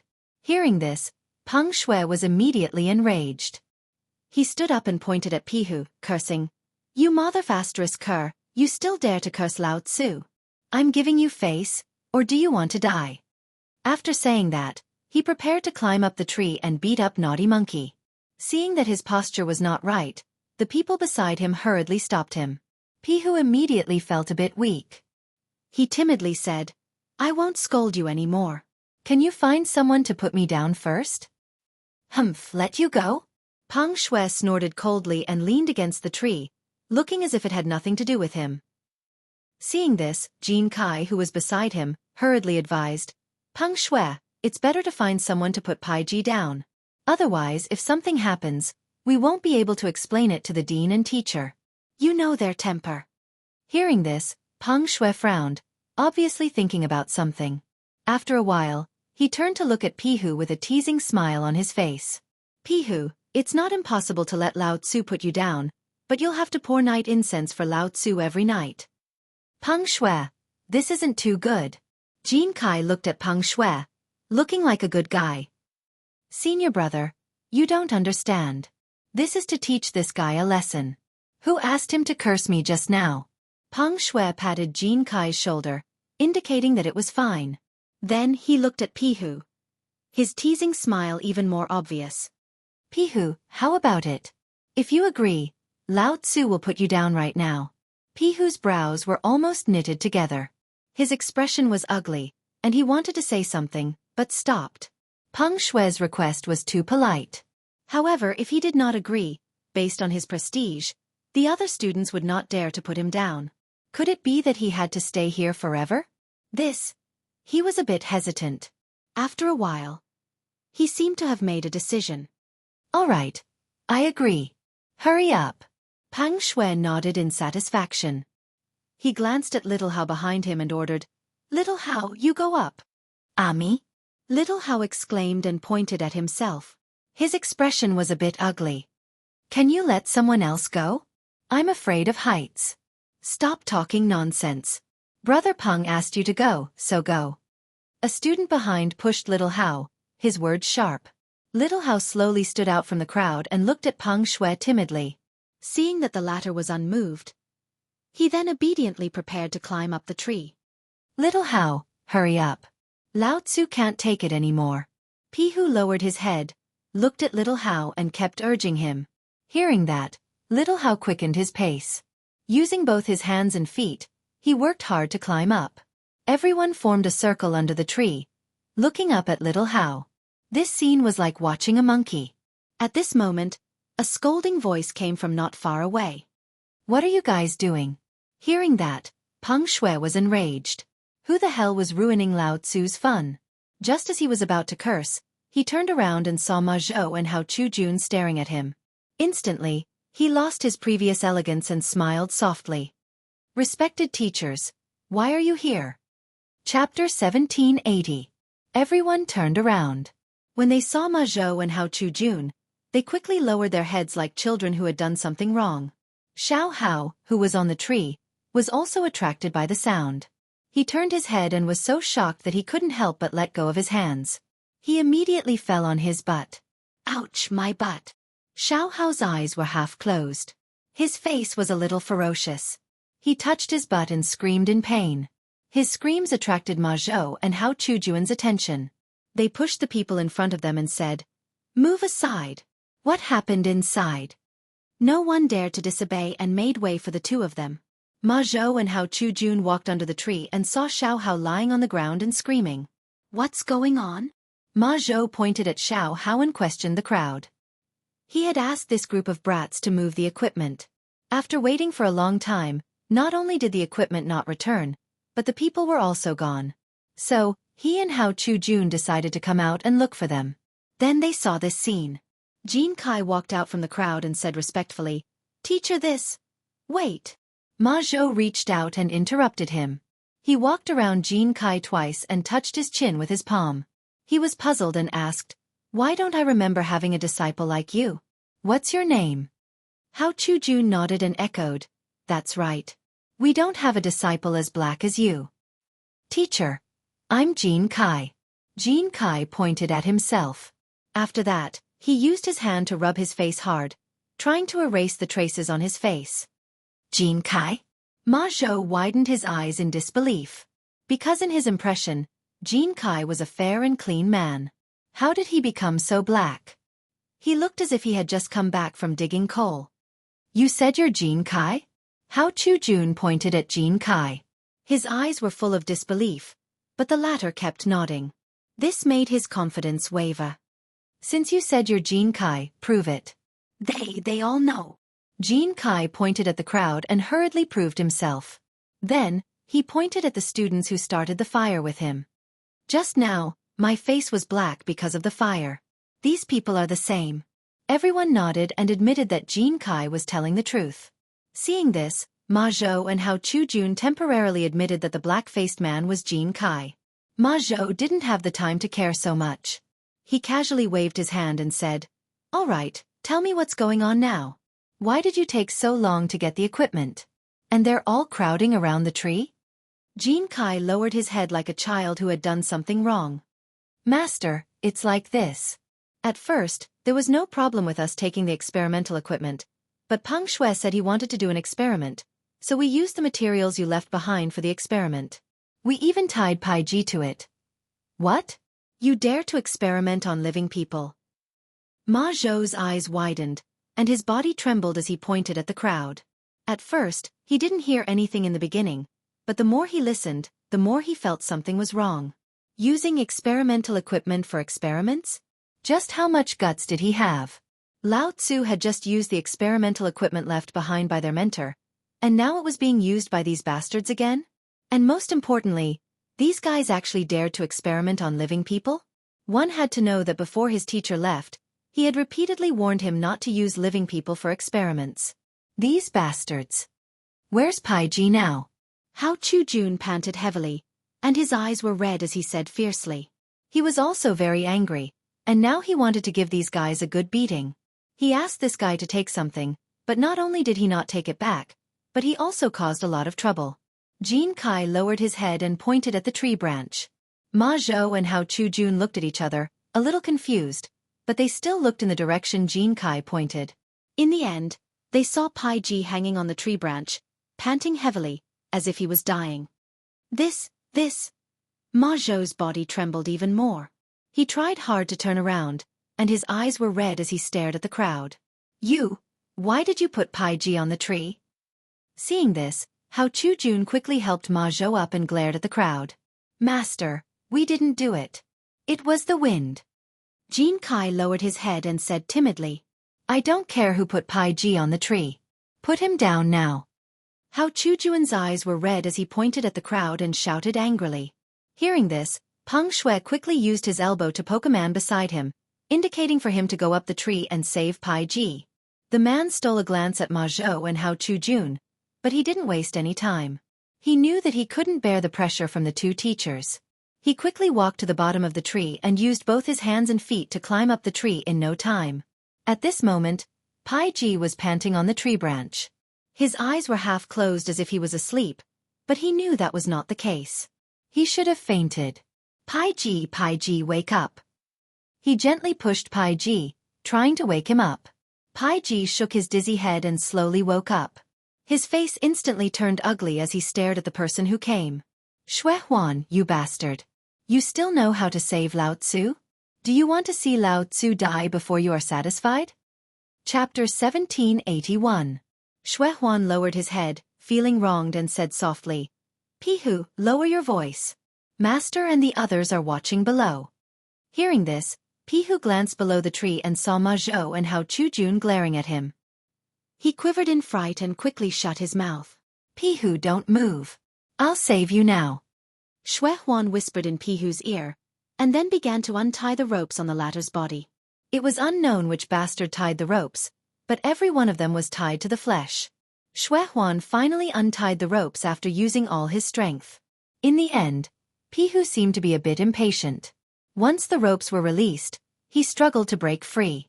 The tree branch was suddenly broken, and he fell heavily to the ground. Ah! My waist! Pihu was half lying on the ground with his hands on his waist. Sweat poured down his forehead like rain, and his expression was sinister. Seeing this, Ma Zhou quickly went up, squatted down, and asked with concern, Pai Ji, how are you? However, Pihu seemed to not have heard him, and was still moaning on the ground. This made Ma Zhou very anxious. He turned around and glanced at the dazed crowd, and angrily rebuked, What are you guys still standing there for? Hurry up and send Pai Ji to the infirmary. Everyone suddenly understood, and all of them rushed up, preparing to take Pihu away. Most of them wanted to escape punishment, because they knew that after today's incident, their masters would not let them go. Now was the best time to escape. However, what they could think of, Ma Zhou could naturally think of as well. His face was gloomy and he coldly snorted, Wait, 2 people are enough. Peng Shui and Jin Kai stay. Hearing this, everyone looked at each other embarrassedly. Peng Shui passed the leather monkey in his hand to the other students, and Jin Kai also retracted his step. They all turned around and lined up in a row, quietly waiting for the 2 teachers to reprimand them. You guys are really good. Which bastard came up with this rotten idea? Ma Zhou pointed at everyone, and his face became the color of pig liver. It seemed that he was quite angry. Everyone lowered their heads and looked at each other. In the end, they all looked at Peng Shui. Peng Shui looked at Jin Kai because he had planned to make Jin Kai the scapegoat from the very beginning. There was no other reason than Jin Kai was Ma Zhou's favorite disciple. Seeing this, Ma Zhou and Hao Chujun more or less understood that this matter should be instigated by Peng Shui and Jin Kai. Peng Shui could still understand. His father was a second-rank official in the imperial court, so it was not strange for him to lead such a matter. However, Jin Kai was a famous student in the academy. He was excellent in both moral and academic performance. Ma Zhou couldn't believe it, but he didn't have any evidence, so he continued to berate. What do you mean by this? Who is the mastermind? As he spoke, he intentionally or unintentionally glanced at Peng Shui, hoping that Peng Shui would take the initiative to admit it so that the other students would not be implicated. In the end, this guy was still stubborn. He kept looking at Jin Kai as if to say that this was all done by Jin Kai and had nothing to do with him. The others also kept quiet. They all knew that the mastermind was Peng Shui, and everyone was implicated. However, his father was a second-rank official, so who would dare to report him? Seeing that there was no effect, Hao Chujun became impatient. He walked in front of Jin Kai and said earnestly, Jin Kai, you have always been the disciple that we valued the most. Now that something like this has happened, you tell us, who is the instigator? Also, did you participate in it? As soon as he finished speaking, everyone's eyes turned to Jin Kai, afraid that he would say their names. Especially Peng Shui, he clenched his fists, and his eyes were about to burst into flames. He stared at Jin Kai, hoping that this guy would not report him. Jin Kai was actually in a difficult position. If he reported Peng Shui, his father was a second-rank official. Not only would his career be difficult, but it would also be difficult for him to stay in the academy. If he didn't report him, his teachers would definitely be disappointed in him.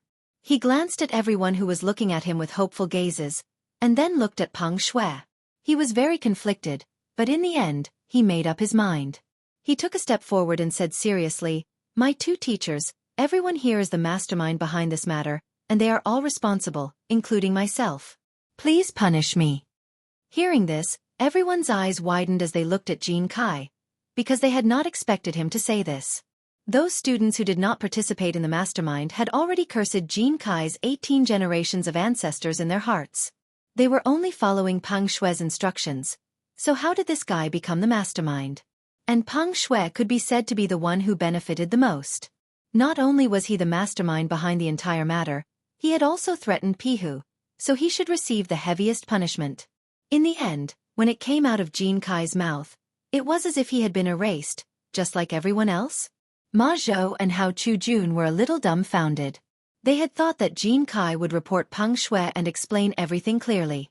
Who would have thought that not only did this guy not report anyone, he even took responsibility for himself. Chapter 1782. Mother Fastress Kerr. Was this supposed to be fair? Fair and impartial? Or was this guy involved from the beginning? Was his appearance as a good student a disguise? Jin Kai, are you sure you are the mastermind in this matter? Ma Zhou looked at Jin Kai suspiciously. He could not believe that he had misjudged him. How could a good student make such a mistake? Jin Kai glanced at the crowd and nodded heavily, indicating that he was right. Seeing this, Ma Zhou could not suppress the anger in his heart. He pointed at Jin Kai and scolded, "You bastard, to think that we valued you so much.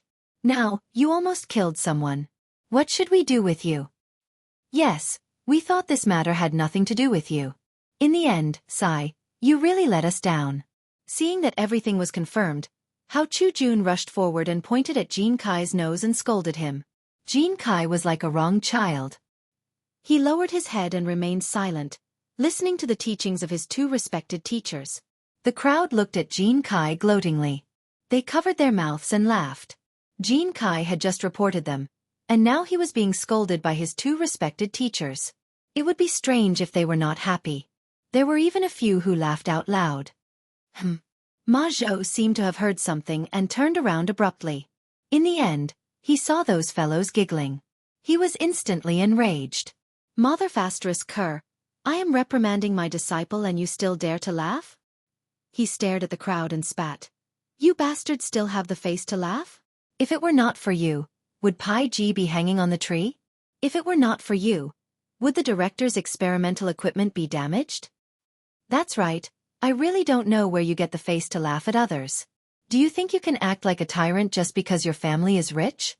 Let me tell you, in the academy, you are nothing." Hao Chu-jun also turned around and pointed at the crowd.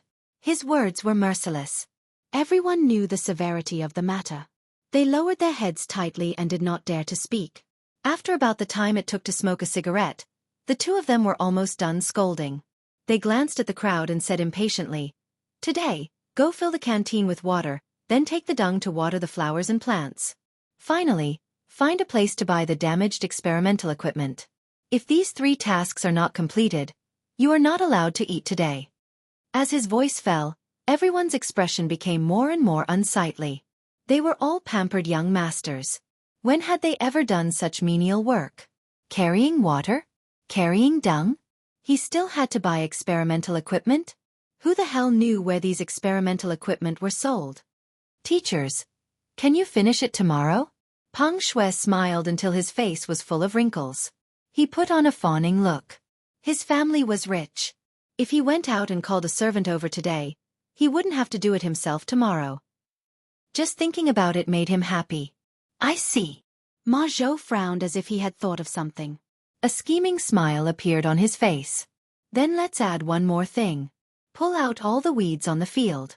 If you don't finish it, you're not allowed to eat today." Ah! Everyone's expression changed as they cried out in alarm. They had originally thought that if Peng Shui made a request, their teachers might be lenient. In the end, he went for wool and came home shorn. Not only did his punishment not lessen, it even increased. What the F***ck? They wanted to cry but had no tears. Ma Zhou and Hao Chu-jun looked at each other and revealed a smile that was hard to understand. They patted their butts and turned to leave. What do we do now? Xue Huan asked the crowd blankly.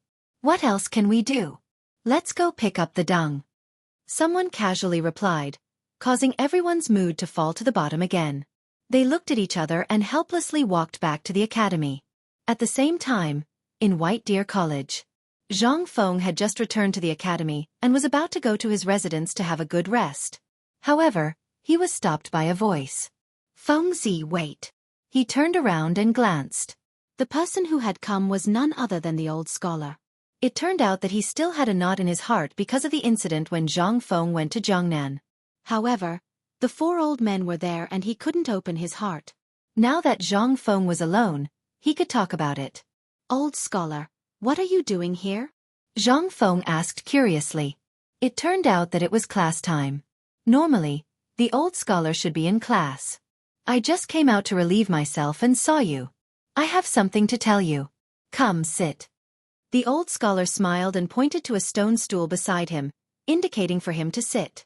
After the two of them sat down, Zhang Feng took out a cigarette from his waist and handed it to the old elementary scholar. He took out a lighter and lit it for the old elementary scholar. Then he took out another cigarette and lit it for himself. He slowly exhaled the smoke and said, Old elementary scholar, what do you want to talk to me about? The old scholar took a deep breath and said with satisfaction, Fengzi, last time, you Shernan and the other old men and I asked you if you wanted to go to Jiangnan. From your words and actions, I knew that you had to go. Although I don't want you to go, I know that I can't stop you. Therefore, I came to tell you about the dangers of Jiangnan. Chapter 1783. He had always regarded Zhang Feng as his own nephew. Therefore, this trip to Jiangnan was of great importance to him. Go ahead. Zhang Feng tried his best to assume a serious listening posture. He was going to impart knowledge of Jiangnan to him. The old scholar took a deep puff of his cigarette and slowly said, Ever since Uncle Tai and Zhongyong moved to Jiangnan, a large number of people from the north began to move south. Today, there is a gap between the population of the north and the south. Later, during the period of the Three Kingdoms, the kingdom of Wu occupied Jiangnan and began to prosper. They introduced many excellent agricultural varieties, such as millet, wheat, rice, hemp, sorghum, taro, and so on. Later, after successive dynasties improved production techniques and the superior natural conditions of Jiangnan, it is now considered the richest area in the country. Zhang Feng nodded thoughtfully. He really did not know about these things. The old scholar took another puff of his cigarette and held it between his 2 fingers. He continued, In fact, these things are nothing. After all, these things can only be used to fill the stomach. The most important things are ceramics, sculptures, and colored glaze. Because of these things, many rich businessmen in Jiangnan are happy to do business in Jiangnan. This is also the reason why the clans are so powerful. Most of the money in the world is gathered in Jiangnan. The rich businessmen have no choice but to go to Jiangnan to discuss cooperation. This? Zhang Feng frowned and took a deep puff of his cigarette. He asked, Then why is it that no one has broken this law? Broken? The old scholar laughed subconsciously. The rich businessmen can make money and the clans can stabilize their position. Who would want to break this law? Besides, most of these technologies are in the hands of the clans. Usually, no one dares to go against them, but what? Zhang Feng asked subconsciously. But you have a chance. The old scholar put the cigarette in his mouth and revealed a meaningful smile. Zhang Feng frowned. His mind was spinning fast. Suddenly, he seemed to have thought of something. You mean perfume? Not bad. The old scholar took the cigarette out of his mouth and smiled. You really have a good brain. Just think about it. Ceramics, sculptures, glass, and other things have always occupied a large market in Jiangnan. If your perfume were to suddenly appear on the market, it would certainly cause a wave of reaction. At that time, the economic market in Jiangnan might change. However, the specific operation depends on you. Zhang Feng put the cigarette in his mouth and fell into deep thought. Indeed, almost all of the economy in Jiangnan was in the hands of the 5 families and 7 families. It was not easy to get a share of the profits. However, the bigger the family, the more conflicts there were. These guys might be fierce tigers in the eyes of others, but in his eyes, they were just insignificant insects. Thanks a lot. I'll remember that. Zhang Feng clasped his hands at the old elementary scholar to express his gratitude. Hey, why are we still talking about this between us? The old scholar waved his hand dismissively. Just as he finished speaking, a burst of brisk footsteps could be heard. Jingshu and Zhang Yuyao came over. Jingshu Yuyao, why are you here? Zhang Feng asked in confusion. Sir, young master, we were just taking a stroll around here. When we saw you, we came over to greet you. The two girls bowed to the old scholar and Zhang Feng in unison and said slowly. In fact, they had been wandering around and did not come forward when they saw Zhang Feng and the old scholar talking. Now that the two were almost done talking, they came forward. Young master, we just heard you and Sir talking about Jiangnan. Did something happen in Jiangnan? Jingshu looked at Zhang Feng and asked curiously. The two of them had overheard some of the conversation, but they couldn't hear it clearly, so they decided to ask. Zhang Feng waved his hand and replied casually, Nothing, I just decided to go to Jiangnan. Hearing this, the two girls' hearts skipped a beat.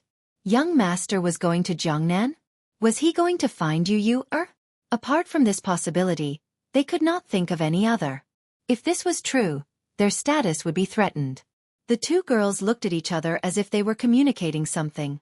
Then, they nodded in unison. Young master, sir, we have something to do, so we'll take our leave. Jingshu bowed to Zhang Feng and the old scholar, then left with Zhang Yuyao. Zhang Feng was a little confused. Why did they leave after saying a few words? Old scholar, what are they doing? He looked at the old scholar and was a little confused. How would I know? Why don't you ask them? The old scholar took a deep puff of his cigarette and did not care. Then he looked at Zhang Feng and said, Come, let's continue talking about your trip to Jiangnan. Zhang Feng nodded and glanced at the backs of the two girls, then slowly sat down. Looking back, the two girls did not stop walking after saying goodbye to Zhang Feng and went straight to their residence. Their hearts were pounding.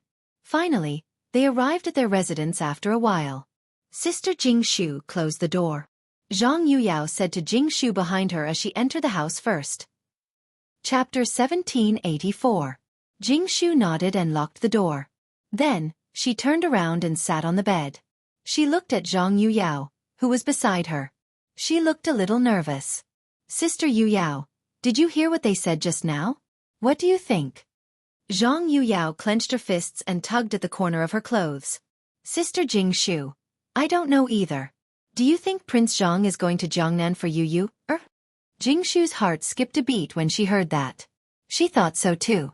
However, when she heard it from Zhang Yuyao, she couldn't help but feel nervous again. Yes, what if Prince Zhang went to Yu? Wouldn't she and her sister be left behind? Would Prince Zhang abandon her? Probably not. Prince Zhang wasn't that kind of person. In an instant, thousands of thoughts flooded her mind. Well, I don't know, but it's possible. She answered carefully. Although she didn't want to admit it, facts spoke louder than words. Then what should we do? Zhang Yuyao stood up abruptly. Her face was a little pale. She began to walk in small steps in the room. As she walked, she muttered under her breath. Prince Zhang is going to Jiangnan? What should we do? What if he goes to Yu? Seeing this, Jingshu stood up and grabbed Zhang Yuyao. She comforted her. Sister Yuyao, don't be nervous. Let's think of a way together. Although men in this era could have 3 wives and 4 concubines, which woman would give the man she liked to another woman? No one would, including the two of them. Zhang Yuyao glanced at Jingshu. She slowly calmed down. She held Jingshu's hand and asked anxiously, Sister Jingshu, do you have any ideas? Or don't let Prince Zhang go to Jiangnan. Jingshu waved her hand helplessly. It's impossible to stop Prince Zhang from going to Jiangnan. Didn't you hear what Master said just now? If even he couldn't persuade Prince Zhang, who else can? Then what should we do? Zhang Yuyao sat on the bed, feeling a little weak. Jingshu supported her chin with her hand, as if she was thinking about something. After a while, she seemed to have thought of something.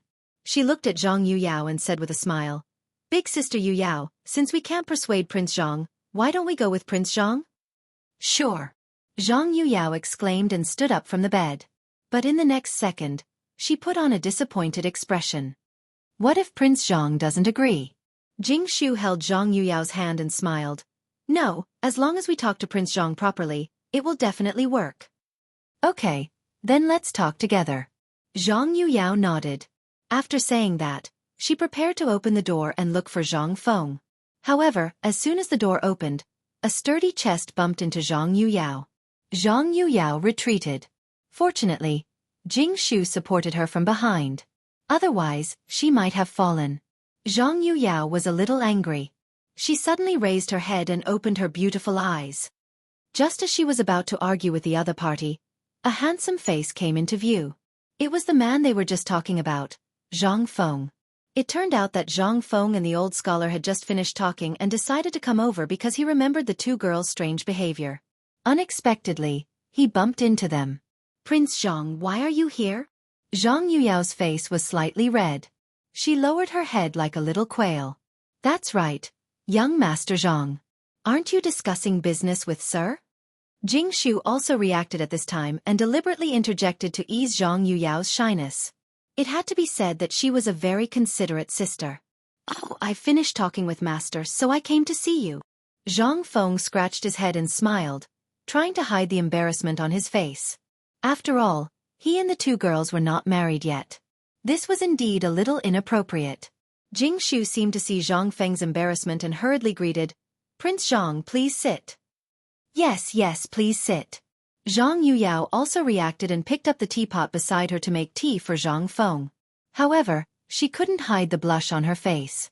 It was white with a hint of red, just like a peach.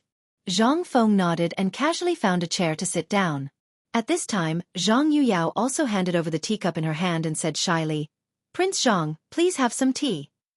Zhang Feng took the teacup and took a sip. He then put the teacup down and looked at the two girls. What happened to the two of you just now? Are you feeling unwell? Hearing this, the two girls remembered what they were just discussing. They looked at each other and nodded slightly, as if they were confirming something. Prince Zhang, we have a few questions to ask you. Zhang Yuyao looked at Zhang Feng and said softly. What is it? Why are you being so mysterious? Speak. Zhang Feng smiled and didn't mind. Prince Zhang, why do you want to go to Jiangnan? Zhang Yuyao went straight to the point. Because they just heard Zhang Feng and the old scholar talking, they didn't need to ask too much. Hearing this, Zhang Feng was stunned. No wonder the two girls were so abnormal just now. It was because of the matter in Jiangnan. Were they worried that he would go to Yu or something? Chapter 1785. However, he couldn't take the initiative to say this. Otherwise, who knew how the two women would react? I'm going to Jiangnan to prepare to develop perfume and the Maritime Silk Road. Zhang Feng replied truthfully. In fact, he didn't say that he was going to find Yu. After all, if he said it in person, it might affect the mood of the two women. Then Prince Zhang, can you take us with you when you go to Jiangnan? This sentence was said by Jingshu because she knew that Zhang Yuyao's character had always been very gentle. It was not suitable for her to say such things. Zhang Feng's brows furrowed tightly when he heard that. It was not that he didn't want to take the two women, but Jiangnan was too dangerous. He had no foundation. If he went there empty-handed, he might not even be able to guarantee his own safety. How could he take care of the two women? Yu was a small matter. After all, the two women had seen her. Even if there was a small quarrel, it could be resolved. Moreover, the two women were reasonable people, so there wouldn't be any problems. However, if the foundation was not stable, there was no way to guarantee their safety. Thinking of this, he immediately refused. No, Jiangnan is not safe. You may be in danger if you go there. Young master, we are not afraid. Jingshu shook her head. There was a trace of firmness in her eyes. Yes, we are not afraid. Young master, take us with you. Zhang Yuyao also begged. Zhang Feng glanced at the two women. His mind was spinning quickly, weighing something. In the end he spat out two words. No. Although he had never been to Jiangnan, after listening to the old scholar's words, he deeply understood that Jiangnan was not so easy to get involved. There were many clans there. Maybe it would be annexed that day. It was a bit inconvenient to take the two women with him. Young master. Zhang Yuyao's eyes were filled with tears. She lowered her head and pulled the corner of her clothes. It's not that I don't want to take you with me, But Jiangnan is too dangerous. I'll go there first and then pick you up later. Zhang Feng was a little helpless. He gently patted Zhang Yuyao's shoulder. Young master, please take us with you. We're not afraid of danger and we won't cause you any trouble. Jingshu looked at Zhang Feng with a pleading look, looking very pitiful. Young master. The tears in Zhang Yuyao's eyes seemed as if they would fall at any moment. She tugged at Zhang Feng's sleeve and said in a faint voice, Young master, please take us with you. We promise that we won't cause you any trouble. Jingshu also imitated Zhang Yuyao. She tugged at Zhang Feng's other sleeve, raised her head, and said softly, Yes, young master. We won't cause you any trouble. Zhang Feng looked at the two women helplessly and frowned. He didn't expect the two girls to do this.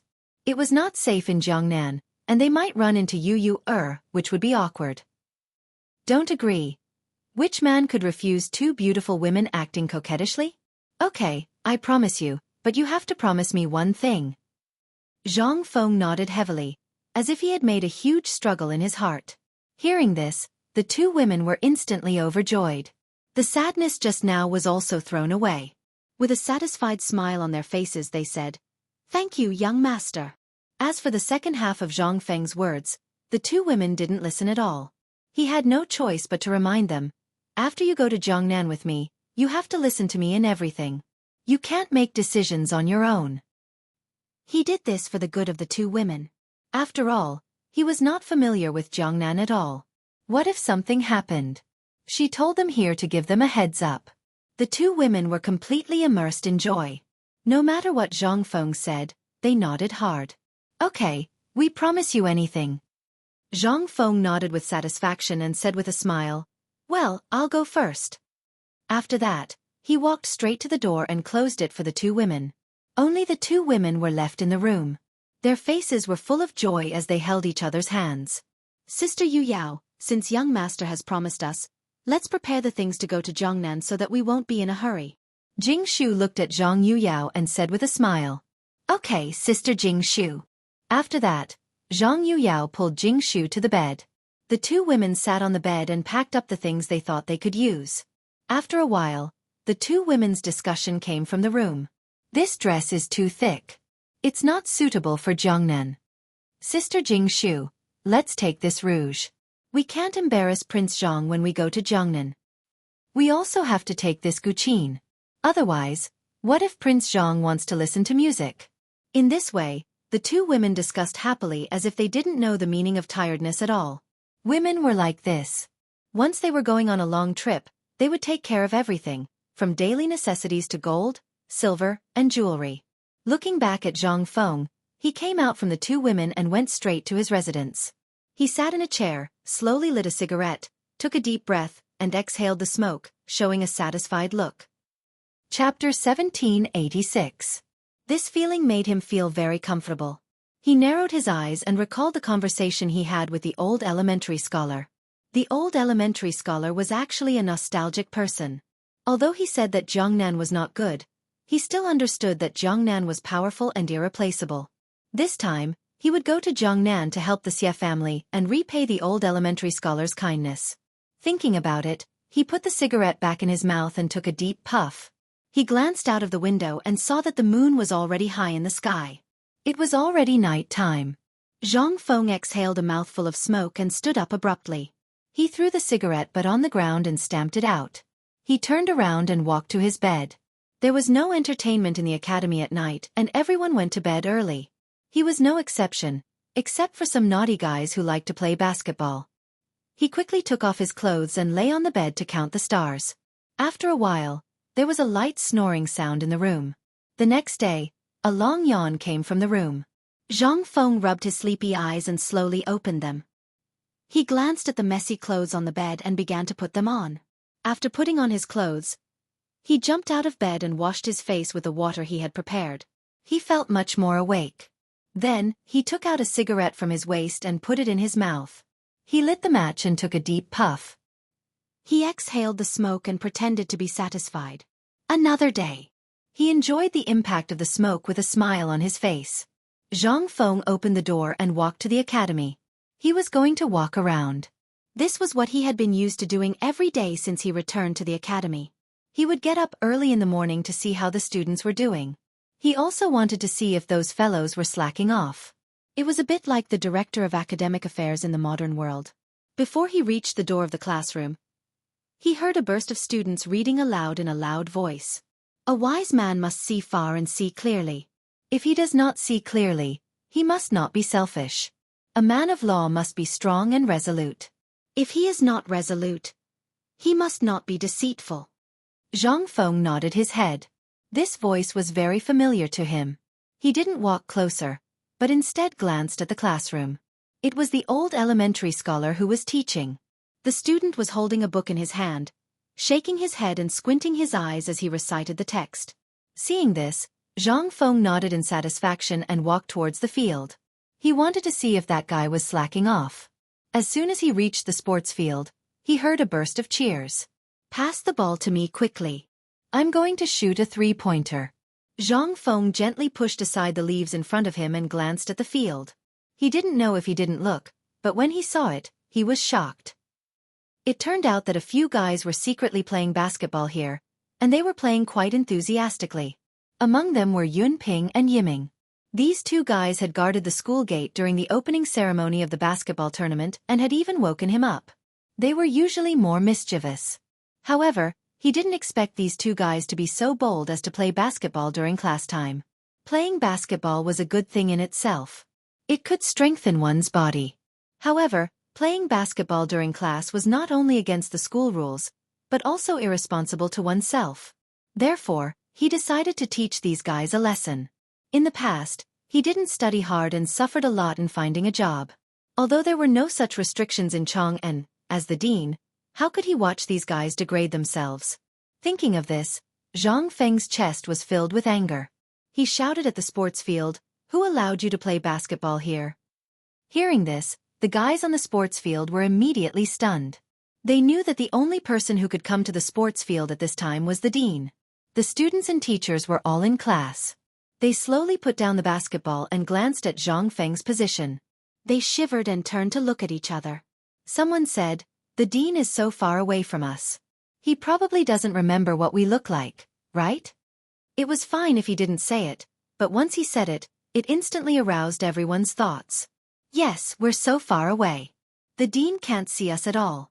If they took the opportunity to run now, nothing would happen. They looked at each other as if they had a tacit understanding. Then they nodded. As if they had made up their minds, they ran in one direction. With the first one taking the lead, there would naturally be a second one. The people behind were afraid of falling behind and being caught by Zhang Feng, so they also ran toward the first person like wild horses out of control. Seeing this, Zhang Feng's expression changed. He was instantly angry. He began to shout at the top of his voice, "Yiming, Yun Ping, if you two brats run again, you don't have to come to class tomorrow." After saying that, he hurriedly chased after her. When Yiming and Yun Ping heard this, their hearts skipped a beat. The dean knew it was them?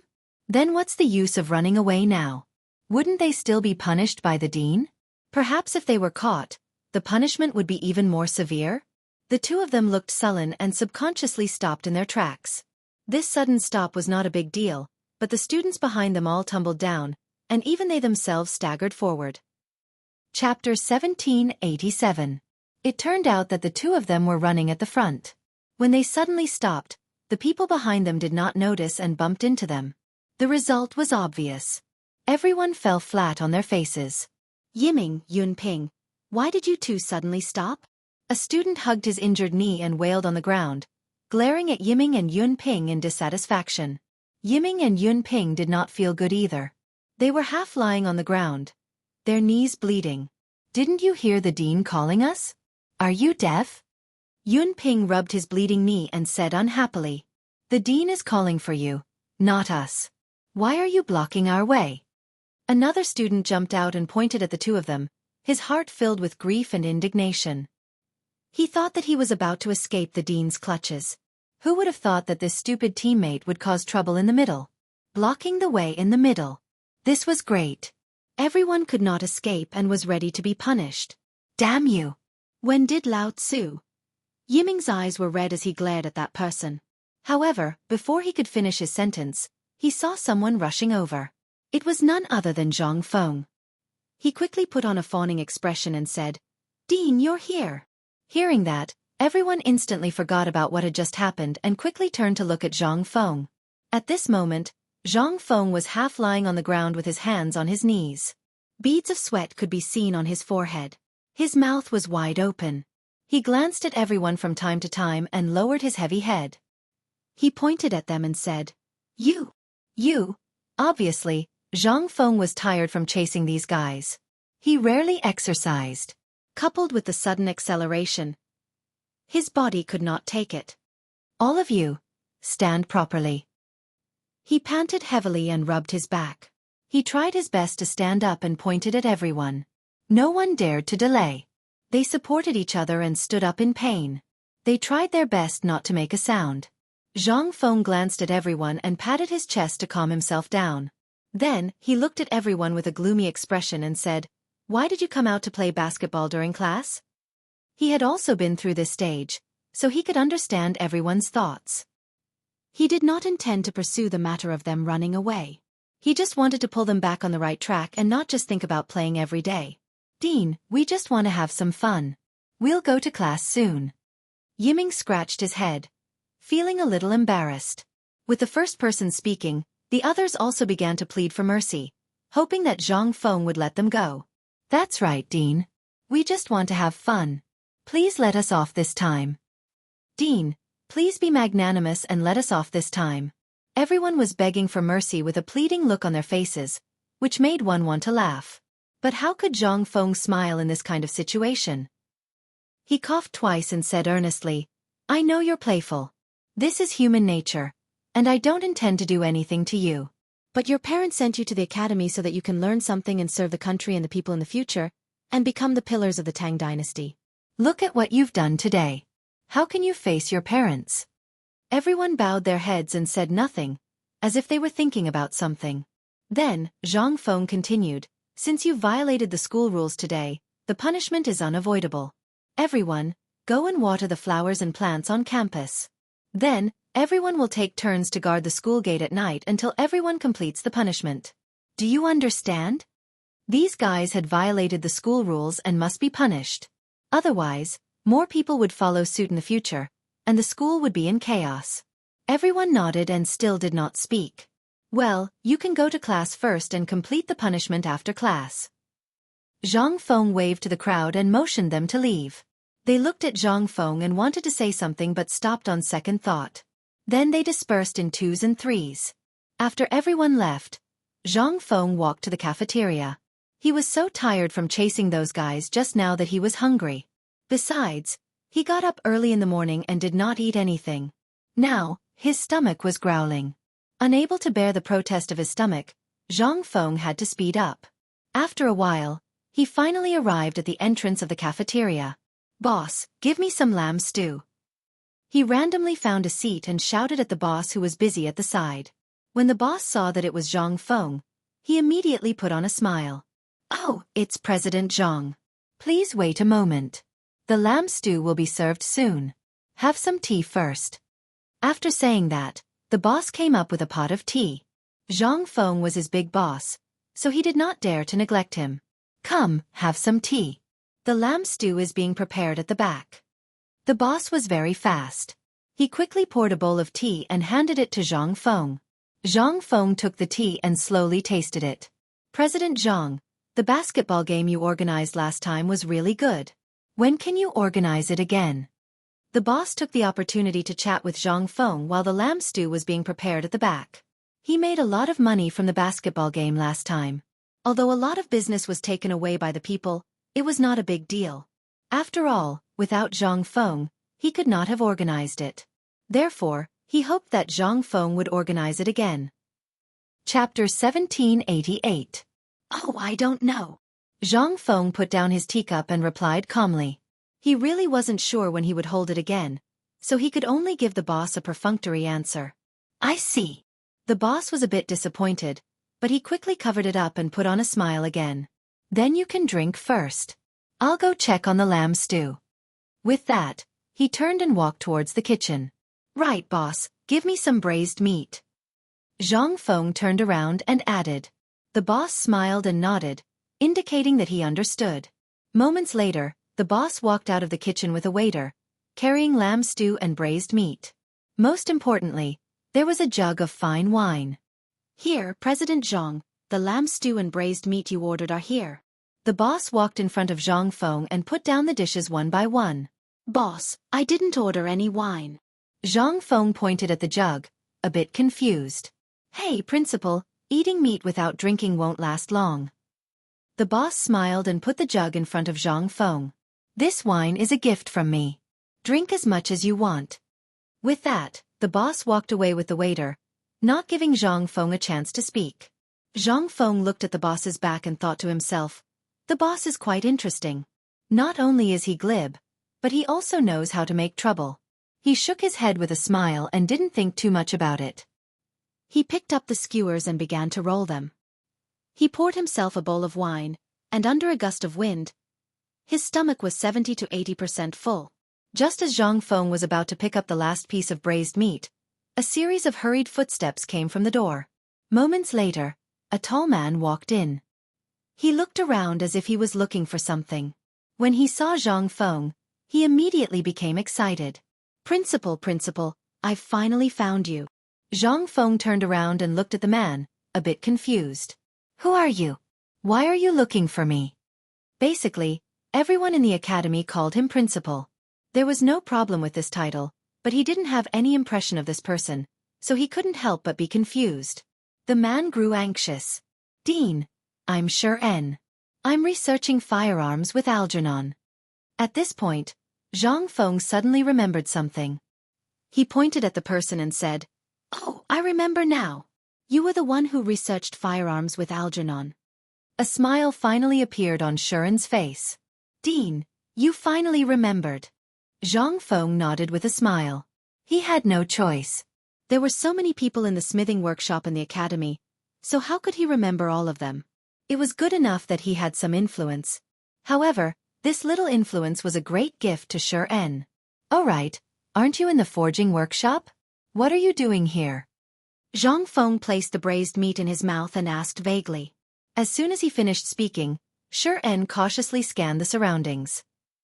After confirming that no one was eavesdropping, he slowly leaned over to Zhang Feng and whispered in his ear, Principal, Algernon asked me to tell you that the firearms have been successfully modified, and that there's a new invention.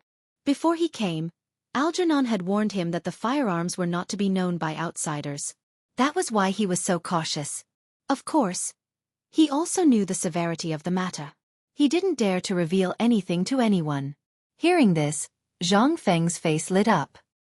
He hurriedly pulled Xianxia out of the door and said, Let's go back to the forging workshop. Now, he couldn't wait to see what Algernon's gun would look like. Xianxia was naturally happy as well. The two of them rushed to the forging workshop without stopping. Before long, they arrived at the workshop. When they entered, they saw that everyone was gathered in a circle with Algernon in the center. They didn't know what they were doing. Algernon, what are you guys doing? Zhang Feng asked subconsciously. Hearing this, everyone turned to look at Zhang Feng. Their faces were filled with joy. It seemed that Algernon's experiment had been very successful. Principal, you're here. We're researching steel balls, which are bullets. Algernon pushed aside the crowd and walked towards Zhang Feng. Bullets. Zhang Feng glanced at the steel balls on the table, completely forgetting about the firearms. He walked towards the wooden table and picked up a steel ball. Why are you researching these? Principal, we found that the steel balls aren't very powerful, so we're thinking of ways to improve them. Algernon walked to Zhang Feng's side and looked at the steel balls on the table. He was somewhat helpless. Algernon's words reminded Zhang Feng of the real bullets in his previous life. Those bullets were usually made up of 4 parts: a pellet, a cartridge, a propellant, and a cap. The pellet was used to penetrate the target at high speed. The cartridge was used to connect the pellet, protect the propellant, and seal the gunpowder gas. The propellant was burned to give the pellet a higher initial velocity. The cap was used to fire the pellet. Algernon and the others couldn't make such bullets now. However, they could slightly change the shape of the steel balls. That way they could still cause damage. Algernon, did you guys have any results? Zhang Feng looked at Algernon and asked. Chapter 1789. Dean, we've been studying it for a long time, but we still have no idea. Alkinnon frowned and felt helpless.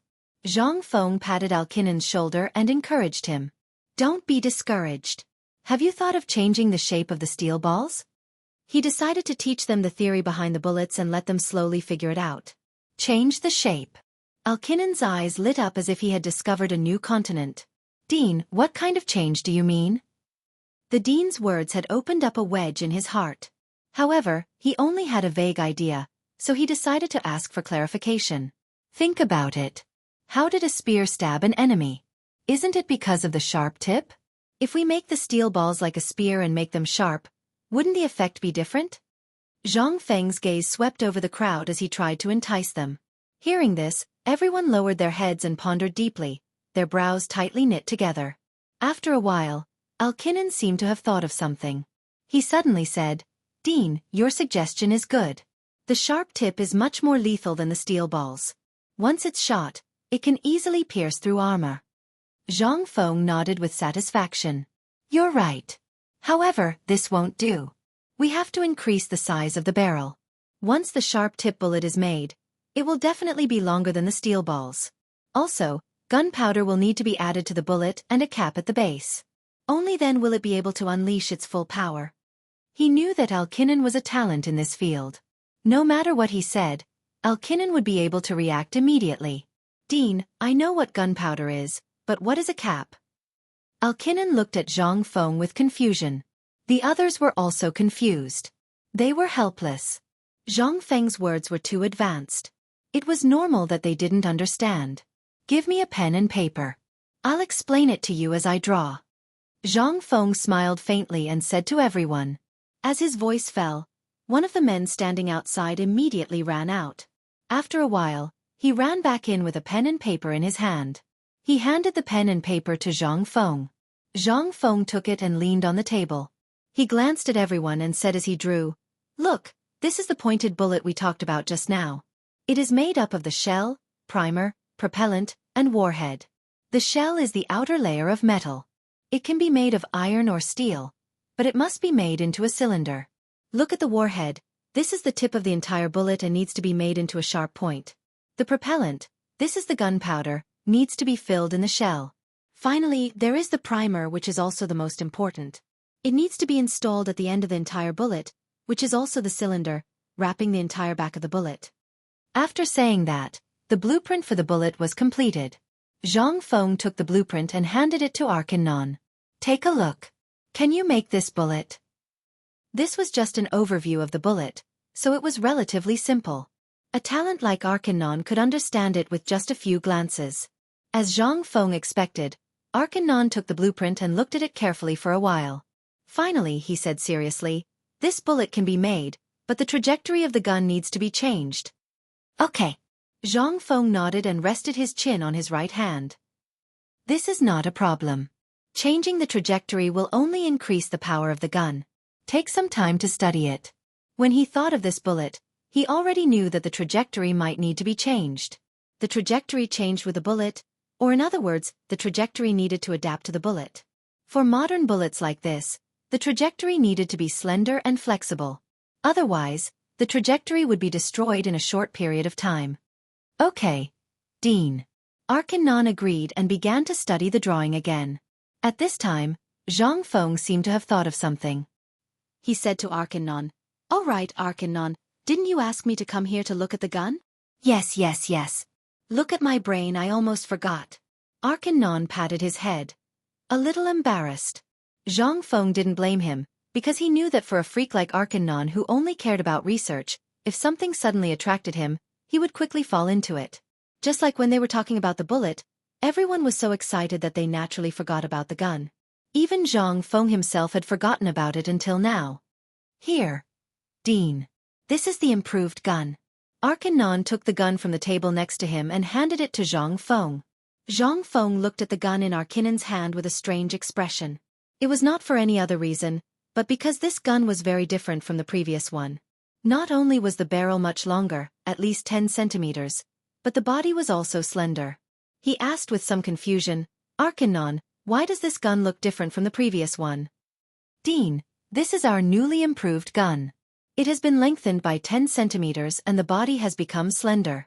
However, the most important thing is that the accuracy of this gun has increased a lot. Even if you haven't used it before, you won't miss too much. Chapter 1790. Arcanon showed off the gun in his hand. It seemed that he was very satisfied with this product. As soon as he finished speaking, Zhang Feng's eyes couldn't leave the gun in Arcanon's hand. He took the gun and examined it carefully. After a while, he laughed loudly. Good, good. Arcanon, I didn't expect you to improve this gun in such a short time. He didn't doubt them because he believed that they had the ability to improve the gun. It was just that the time it took was too short. Dean, I have a new invention here. As he spoke, Arcanon took out an object that was about 30 centimeters long. To be precise, it was a 30-centimeter long gun. It was exactly the same as the original gun, just a little shorter. Everyone stared at the miniature gun in Arcanon's hand. They felt a little nervous. This gun was made by all of them and was prepared to be presented to the dean. Now that they had taken it out, they didn't know if the dean would like it. Everyone looked at Zhang Feng with apprehension. At this moment, Zhang Feng's gaze was also locked on the miniature gun. He had already noticed it when Arcanon took it out. However, he found it hard to believe that they could make such a small gun. It seemed that he had underestimated them. Did you guys make this gun? Zhang Feng glanced at everyone and asked. Everyone nodded. Arcanon still looked as if he was handing the gun to Zhang Feng. Seeing this, Zhang Feng reached out and took the gun. He fiddled with it in his hand and couldn't help but smile. No man could resist the temptation of a gun, including himself. Dean, this gun was made by all of us working together. We hope that it will be of some help to you during your trip to Jiangnan. Arcanon looked at everyone and finally fixed his gaze on Zhang Feng. His eyes were full of sincerity. As soon as he finished speaking, everyone looked at Zhang Feng. They all saw Zhang Feng as their benefactor. Without him, they wouldn't have been able to come into contact with this level of technology. Now that their benefactor liked this gun, it was an affirmation to all of them. Zhang Feng looked at everyone and couldn't help but reveal a touched expression. Originally, he did not take the initiative to tell everyone about him in Jiangnan, but they were concerned about his every move. It had to be said that this friendship was very rare. Thank you, everyone. I like this gun. Zhang Feng raised the gun in his hand and said with a smile. Currently, everyone's technology was only limited to long-barreled firearms. Today, however, they had created a 30-centimeter firearm. From this, it could be seen that everyone had put in a lot of effort. As the dean, he naturally had to give them some encouragement. It's fine as long as the headmaster likes it. At least our efforts were not in vain. Arcanon looked at Zhang Feng excitedly. As he spoke, he glanced at the others. Everyone was also looking at Zhang Feng excitedly. Their emotions were self-evident. Since we have this good stuff, let's go out and shoot. Let's go. Zhang Feng waved at the crowd and said with a smile. Now that he had the gun in his hands, he wanted to try it out. Yes, headmaster. Arcanon nodded and then looked at the people behind him. Take the bullets and wooden plates. We're going to the back of the mountain. After saying that, he followed Zhang Feng to the back of the mountain. The others followed closely behind with the items. The back of the mountain was not far away. It was just outside the cave. The group walked quickly and arrived at the back of the mountain one after another. Zhang Feng pointed to an open space in front of them. Like last time, draw 10 circles on the wooden plates and put them up in front of us. The person holding the wooden plates quickly put them up and then led the others to the side. He was afraid that the gun would be blind and accidentally hurt him. They had all participated in the production of the gun and deeply understood the power of the gun. Headmaster, here. You can try our improved long-barreled firearms first. Arcanon handed a loaded long-barreled firearm to Zhang Feng. Zhang Feng took it and checked it. After confirming that there was no problem, he put the gun on his shoulder and began to aim at the wooden plates. Bang! The gun spewed out a tongue of flame. The steel ball shot out and hit the wooden plates. At this time, the sound of wild birds could be heard from the forest not far away. In an instant, a flock of wild birds took to the air and flew away. Zhang Feng's face changed slightly. He could not believe it. When he fired the gun just now, he clearly felt that this gun was different from the previous ones. Not only was the smoke reduced, but the recoil was also not as bad as before. He could not believe it, so he decided to fire another shot. He reloaded the gun and aimed at the wooden plates. Bang! Another shot. It felt the same as the first time. Not only was it smoother, but it was also more accurate.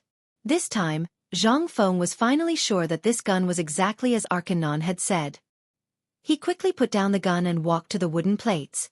He wanted to check the accuracy of the wooden plates, but when he got closer, he felt uncomfortable. Chapter 1791. It turned out that he had hit the bullseye with both shots. He had always missed the target before, but this time he actually hit the bullseye. It was unbelievable. What's going on, Alkinen? Zhang Feng looked at Alkinen and asked. Dean, this time we not only improved the guns, but also improved their accuracy. Even those who don't know how to shoot will not miss too much. Alkinen smiled. Hearing this, Zhang Feng patted Alkinen's shoulder happily. Good. Thank you for your hard work this time. Dean, don't mention it. This is what we should do. Alkinen was a little frightened. Zhang Feng nodded. These guns were not only more powerful, but also more adaptable. If they were mass-produced, they would definitely become the killing weapons of the Tang dynasty's soldiers. Let's go and see that short-barreled gun. He smiled and said to Alkinen. After that, Zhang Feng went back to the shooting position, grabbed a handful of bullets, and loaded them into the gun. Then he aimed at the wooden sign. Bang! The gun trembled for a moment, and the steel ball shot out and nailed itself onto the wooden tablet. Zhang Feng took the gun and walked to the wooden sign. This time it was a bullseye. Although it was a little off, it was already very good. After the experiment with the long-barreled gun, he was not surprised. However, this short-barreled gun was obviously more convenient than the long-barreled gun. It could be used for self-defense. With this gun, this trip to Jiangnan would not be too stressful. He held the gun and played with it. He was delighted. He saw everyone's loyalty and hard work, so he would definitely reward them well. However, these people were stubborn. They were not interested in gold, silver, and treasures at all. How to reward them was difficult for him. Suddenly, an idea came to his mind. Since these people were only interested in guns, then he would do something about them. Although these guns had been improved, they were still not very good. If he gave them the pistols and rifles of the future, they might have an unexpected gain. Thinking of this, Zhang Feng smiled and waved to everyone. Come here, all of you. I have something important to say. Hearing this, everyone moved and surrounded Zhang Feng, waiting for him to continue. You guys did very well this time, so I've decided to teach you guys about another type of gun. As soon as he finished speaking, everyone's faces changed. Their cheeks flushed red in agitation. To them, Zhang Feng was both their benefactor and their teacher. This was because he was the one who gave them the opportunity to come into contact with such advanced technology. Furthermore, he was constantly imparting knowledge to them. This was simply a greater grace than anything else. Now that Zhang Feng said that he was going to teach them about another type of gun, how could they not be excited? Dean, please speak your mind. We are all listening. Yes, Dean. We are all listening. Everyone expressed their stance, wanting Zhang Feng to continue. There were even a few people who took out their pens and paper, ready to record. Seeing this, Zhang Feng did not waste any time. He smiled and said, the type of gun I'm going to talk about is called a pistol. It is similar to the short-barreled guns that you guys make. However, it is more stable than short-barreled guns. It has higher shooting accuracy, longer aiming line of sight, and other advantages. A pistol is mainly composed of a barrel, a grip, a firing mechanism, a sleeve, and other parts. Everyone looked at Zhang Feng with a puzzled expression. They were a little confused. Dean, can you explain in detail? Everyone is a little confused. Arcanon swept his gaze over the crowd and finally fixed his gaze on Zhang Feng, a difficult expression on his face. Don't be anxious. Listen to me slowly. Give me a piece of paper. Zhang Feng smiled faintly and didn't blame them. He asked for a pen and paper and randomly found a stone. He laid down on it and drew as he said to everyone, look at this barrel first. It's used to fire the bullet. It's the same principle as a musket. Next, we'll talk about the grip. This is used to hold the grip. It's designed for the convenience of the hand. The firing mechanism is used to fire the bullet. It needs to use the principle of the firing pin. The firing mechanism needs to use the primer to strike the primer. The sleeve is the container for the firing pin. It uses a spring to move to the rearmost position during firing. The trigger is used to fire the trigger. After that, a sketch of a pistol appeared in front of everyone. Zhang Feng handed the sketch to Algernon and said, "You can treat this as an upgraded version of the short-barreled gun." After Algernon received the sketch, it was as if he had changed into a different person. He could not stop trembling. Beads of sweat could be seen on his forehead. Even his voice was trembling. "Dean, this is a divine item?" After that, he passed the blueprints to the others. Everyone who saw the blueprints trembled with excitement, just like Arcanon. How did the Dean come up with this divine item? This is amazing. They had all participated in the production of short-barreled guns. They knew how difficult it was to make such a gun. They knew that it would be impossible in their lifetime. However, the Dean had drawn it so easily and even explained it so clearly. Chapter 1792. Everyone quivered and looked at Zhang Feng with eyes full of respect and envy. Zhang Feng smiled faintly. "Come, I'll tell you one more." Then, he took out a new piece of paper, glanced at everyone, and started to draw on the rock. "Next, I'll tell you about a rifle. You can think of it as an upgraded version of a long-barreled musket. It consists of a barrel, a case, a trigger, a magazine, a firing mechanism, a aiming device, and a stock. It only has a case, a magazine, and an aiming device. You can think of the case as a cartridge container and a magazine. It's a little different from a long-barreled musket. The magazine is installed between the stock and the barrel, while the magazine is a separate entity. It can be removed from the body of the gun, and every time it's removed, it needs to be loaded with bullets. The aiming device is the crosshair. Although it's on a musket too, it's not as detailed. The rifle needs to be more detailed than the musket, but there's no other difference." As soon as he finished speaking, an overview of the rifle was completed. Zhang Feng handed the blueprint to Arcanon. Arcanon took the blueprint and looked at it. He was even more excited than before. His eyes widened in disbelief because he knew that this rifle was much more powerful than the long-barreled musket. Not only was it powerful, but most importantly, with this ammunition supply, the rifle could fire continuously. There was no need to reload a bullet for every shot. Just this point alone was enough to beat the long-barreled musket. "Arcanon, I'll give you the blueprint for the pistol and rifle. I've explained the theory to you. If you have any questions, you can come to me. I'll make these two things." Hearing this, Arcanon shuddered. This was exactly what he had been dreaming of. Now that the Dean was giving it to him, how could he not be happy? However, after thinking about it, the Dean had been so nice to him. How could he accept the Dean's gift? "Dean, you've been so nice to us. We can't accept your gift. Please take it back."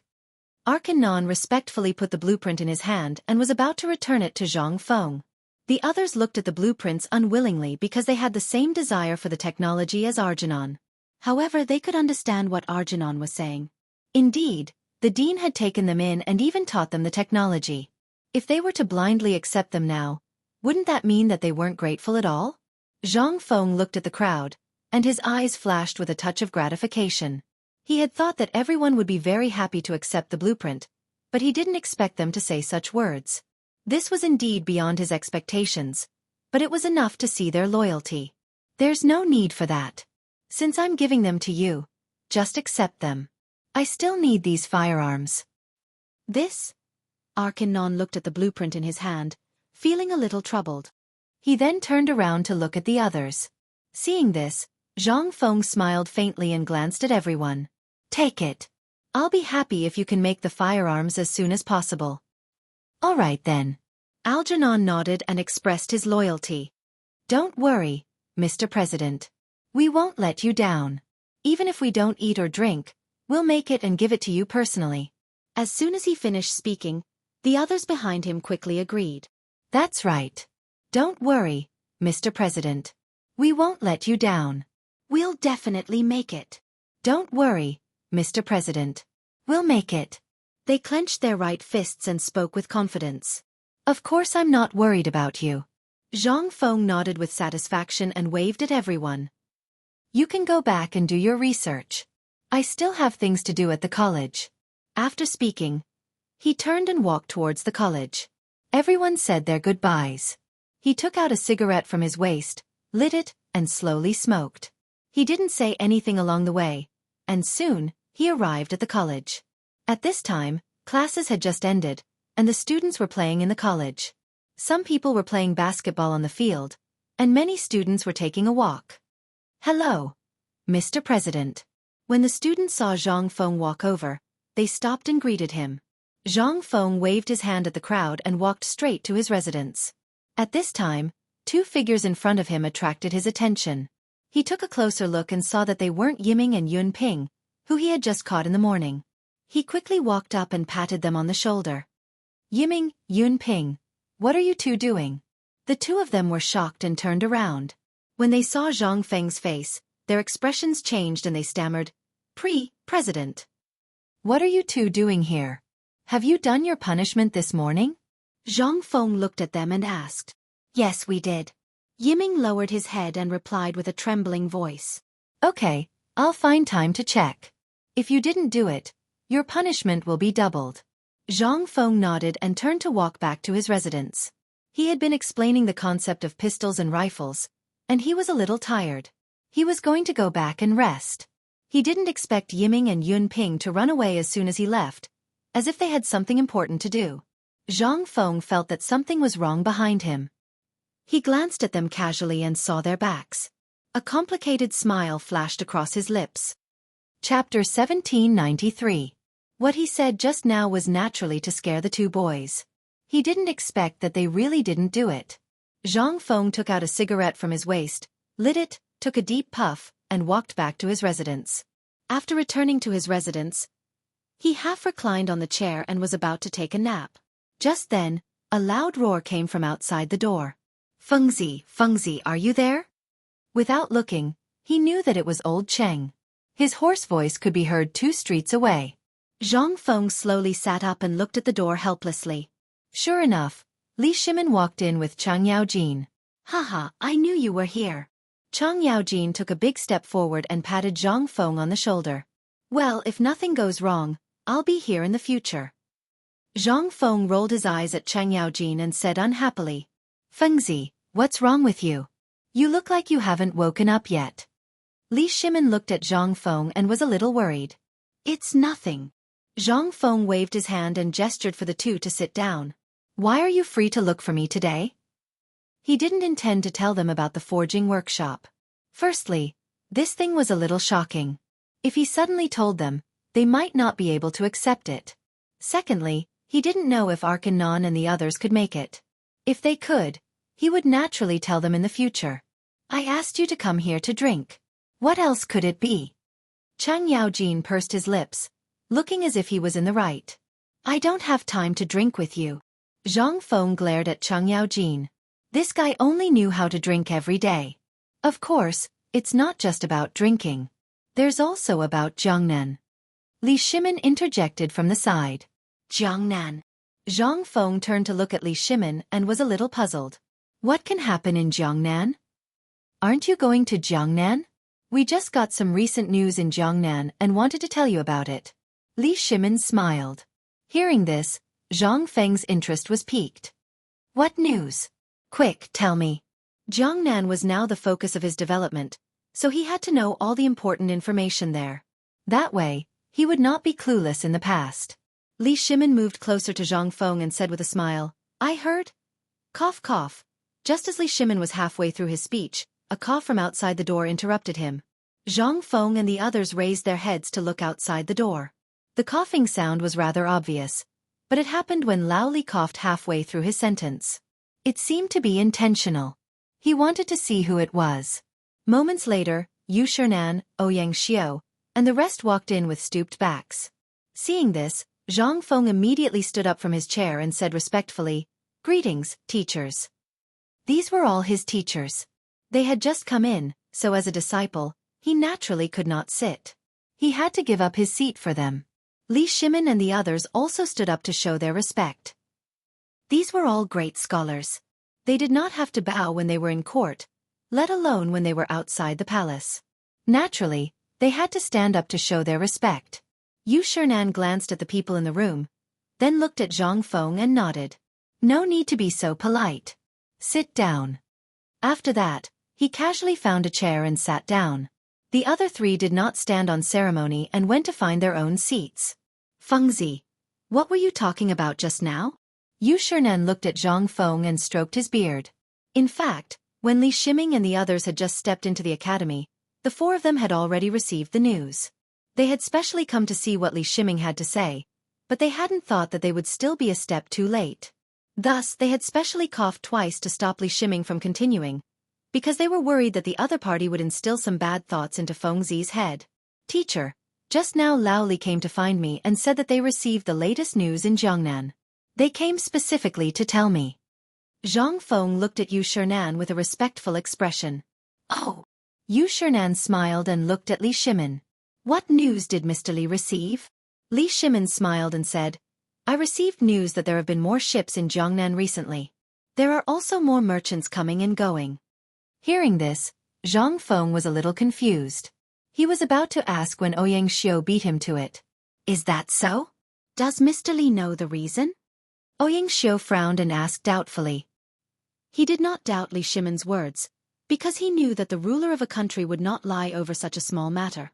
The saying that a ruler does not joke was not in vain. This was still in the palace, especially in front of him. Li Shimin looked troubled. I don't know yet because there are not many of us there. Everyone shook their heads in disappointment. However, Zhang Feng did not think much of it. After all, it was not convenient to communicate at this time. He looked at Li Shimin and asked, Lao Li, is there any other news from Jiangnan? There is no other news for now. I will inform you as soon as there is news. Li Shimin was a little embarrassed. In fact, he wanted to find Zhang Feng to drink today. There was not much news. However, when he thought that he would meet these four old men, he was not in a good mood. It's okay, it's okay. Just inform me if you have news next time. Chapter 1794. Zhang Feng waved his hand and didn't care too much. After all, there was still some time before they went to Jiangnan, and he also understood that Lao Li was being kind. Li Shimin nodded and didn't speak. Cheng Yaojin, who was behind Na Chengxiang, couldn't bear the loneliness and shouted, Now that you're done talking, can we drink? He came to the academy for one purpose, to drink. He didn't care about the things that everyone was talking about. He had waited for so long in vain, and he was already a little impatient. As his voice fell, everyone's eyes gathered on Cheng Yaojin. Zhang Feng was a little dissatisfied. He knew that this guy was brainless and only knew how to drink all day. But now that the four masters were here, how could he drink? Why did he speak so loudly? Yu Shernan and the others were a little disdainful. The Confucians had always thought of themselves as noble and virtuous, including the four of them. They were usually gentle and elegant, unlike this fool in front of them.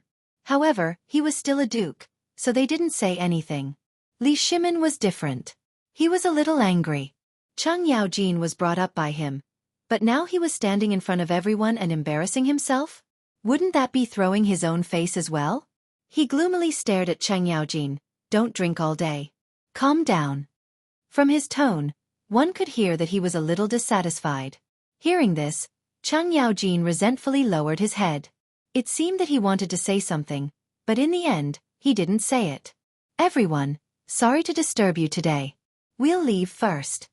Li Shimin stood up, cupped his hands to the crowd, and was ready to leave. Originally, he wanted to have a good drink with Fengzi after the four Confucian scholars left, but now it was all ruined by Cheng Yaojin. How could he stay? Would he be laughed at by the four scholars? He couldn't do anything to them. Lao Li, you just arrived. Sit for a while. Zhang Feng also stood up and said some polite words. No, I still have something to deal with at home. Li Shimin smiled and shook his head. Then, he cupped his hands and gestured to Yu Shernan and the others to leave. However, the latter was like an old monk in meditation. He nodded slightly and said nothing. Then I'll send you off. Zhang Feng patted Li Shimin and walked out of the door together. The two of them walked side by side, Cheng Yaojin following closely behind. After leaving the room, Li Shimin finally felt better. He looked at Zhang Feng and smiled. Fengzi, you don't have much to do in the academy. Why don't we go out for a walk next time? Maybe next time. Zhang Feng replied casually. He still had a lot of things to do in the smithy, so how could he have the time to go out? Unknowingly, the three of them had already arrived at the field, where many students were playing. Teacher. Suddenly, a voice in front of them attracted their attention. Zhang Feng took a closer look and saw three students chatting in front of him. Their backs looked familiar, but he couldn't remember who they were. At this moment, Li Shimin joked, Fengzi, there are quite a lot of teachers in your academy. Why do you always bump into them? Just now, he met 4 teachers in Fengzi's room. He didn't expect to meet 2 more teachers as soon as he came out. He was a little curious. However, Zhang Feng didn't think so. He observed carefully just now and realized that the 2 figures were Ma Zhou and Hao Chujun. When did these 2 become other people's teachers? Moreover, why were these 2 guys here? Shouldn't they be studying heat transfer equipment in the laboratory? He was a little puzzled, but more than that, he was angry. It was not because these 2 fellows were here, but because someone had called them teachers. One had to know that not just anyone could be a teacher. Like Master Ma, Master Zhang, and so on in the future, those fellows were all people with undeserved reputations. They used the name of imparting skills to make money. He did not wish for Ma Zhou and Hao Chujun to become such people. Ma Zhou, Hao Chujun. He shouted angrily to the front. Hearing this, the 2 suddenly turned around. They were a little happy because they came to report the results of the laboratory to Zhang Feng. However, they found that Zhang Feng's expression was a little strange. It seemed that he was a little angry. It seemed that he was angry with them. However, they didn't know what they did wrong. They could only timidly reply, Hello, teacher. Hello. Zhang Feng coldly snorted, revealing his dissatisfaction. How are you nice? This? The 2 looked at each other and didn't know how to respond for a moment. Hao Chujun was a little smarter. He took a step forward and trembled a little. Teacher, we don't know what we did wrong. Please enlighten us. You don't know? Zhang Feng's eyes narrowed and coldly snorted. What did that student call you just now? Hearing this, Ma Zhou and Hao Chujun let out a sigh of relief. They originally thought that they had made a big mistake that made their teacher so angry. It turned out that it was nothing. Teacher, that student just now called us teacher. Ma Zhou cupped his hands and smiled. Obviously, he didn't realize the seriousness of the matter. Teacher. Zhang Feng coldly sneered. Do you know what a teacher is? The 2 lowered their heads and looked at each other. They frowned. Obviously, their teacher's words had a hidden meaning. They didn't dare to answer casually. They could only stammer. We don't know. Please enlighten us, teacher. Chapter 1795. All right, I'll explain it to you today. Zhang Feng glanced at the 2 of them and said solemnly, As a teacher, you have to teach, and answer questions. As a teacher, you have to teach, and answer difficult questions. As the saying goes, a teacher for a day is a father for life. As a teacher, you have to love your students like you love your own children. Students also have to respect their teachers and treat them as their own fathers. Can you do this? We're terrified. The 2 of them lowered their heads and shivered. Since you can't do it, don't let others call you teachers in the future. As teachers, you have to take the corresponding responsibility. Zhang Feng glanced at the 2 of them and reprimanded them. Yes, teacher. The 2 of them still lowered their heads. Their expressions couldn't be seen clearly. Only their trembling bodies revealed the fear in their hearts. Since you already know, you can leave. Zhang Feng's tone softened a little. In fact, he was quite satisfied with these 2 students. However, they didn't distinguish between the elders and the young. It seemed that they knew they were wrong, so there was no need to hold on to them. He let out a long breath and looked at Li Shiming and the others beside him. He found that the 2 of them had a dumbfounded look on their faces, as if they had seen something novel. Lao Li, old Chen, what's wrong with you? Zhang Feng waved his hand in front of the 2 of them, a little puzzled. After a while, the 2 of them reacted. Cheng Yaojin stared at Zhang Feng, his eyes flashing. Fengzi, how come I didn't know you were so good before? You're so good at teaching students. Go away. Zhang Feng glared at Cheng Yaojin in annoyance. His anger had not subsided yet, and this wretched genius was already causing trouble. Old Chen, don't make fun of Feng Zi. Li Shimin finally stood up. He looked at Zhang Feng seriously and said, I think what Feng Zi said just now is right.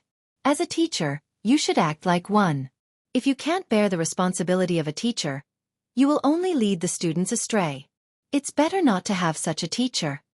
Zhang Feng smiled and nodded. Lao Li, I didn't expect you to have such awareness. Not bad, not bad. Maybe one day you will become a respected teacher.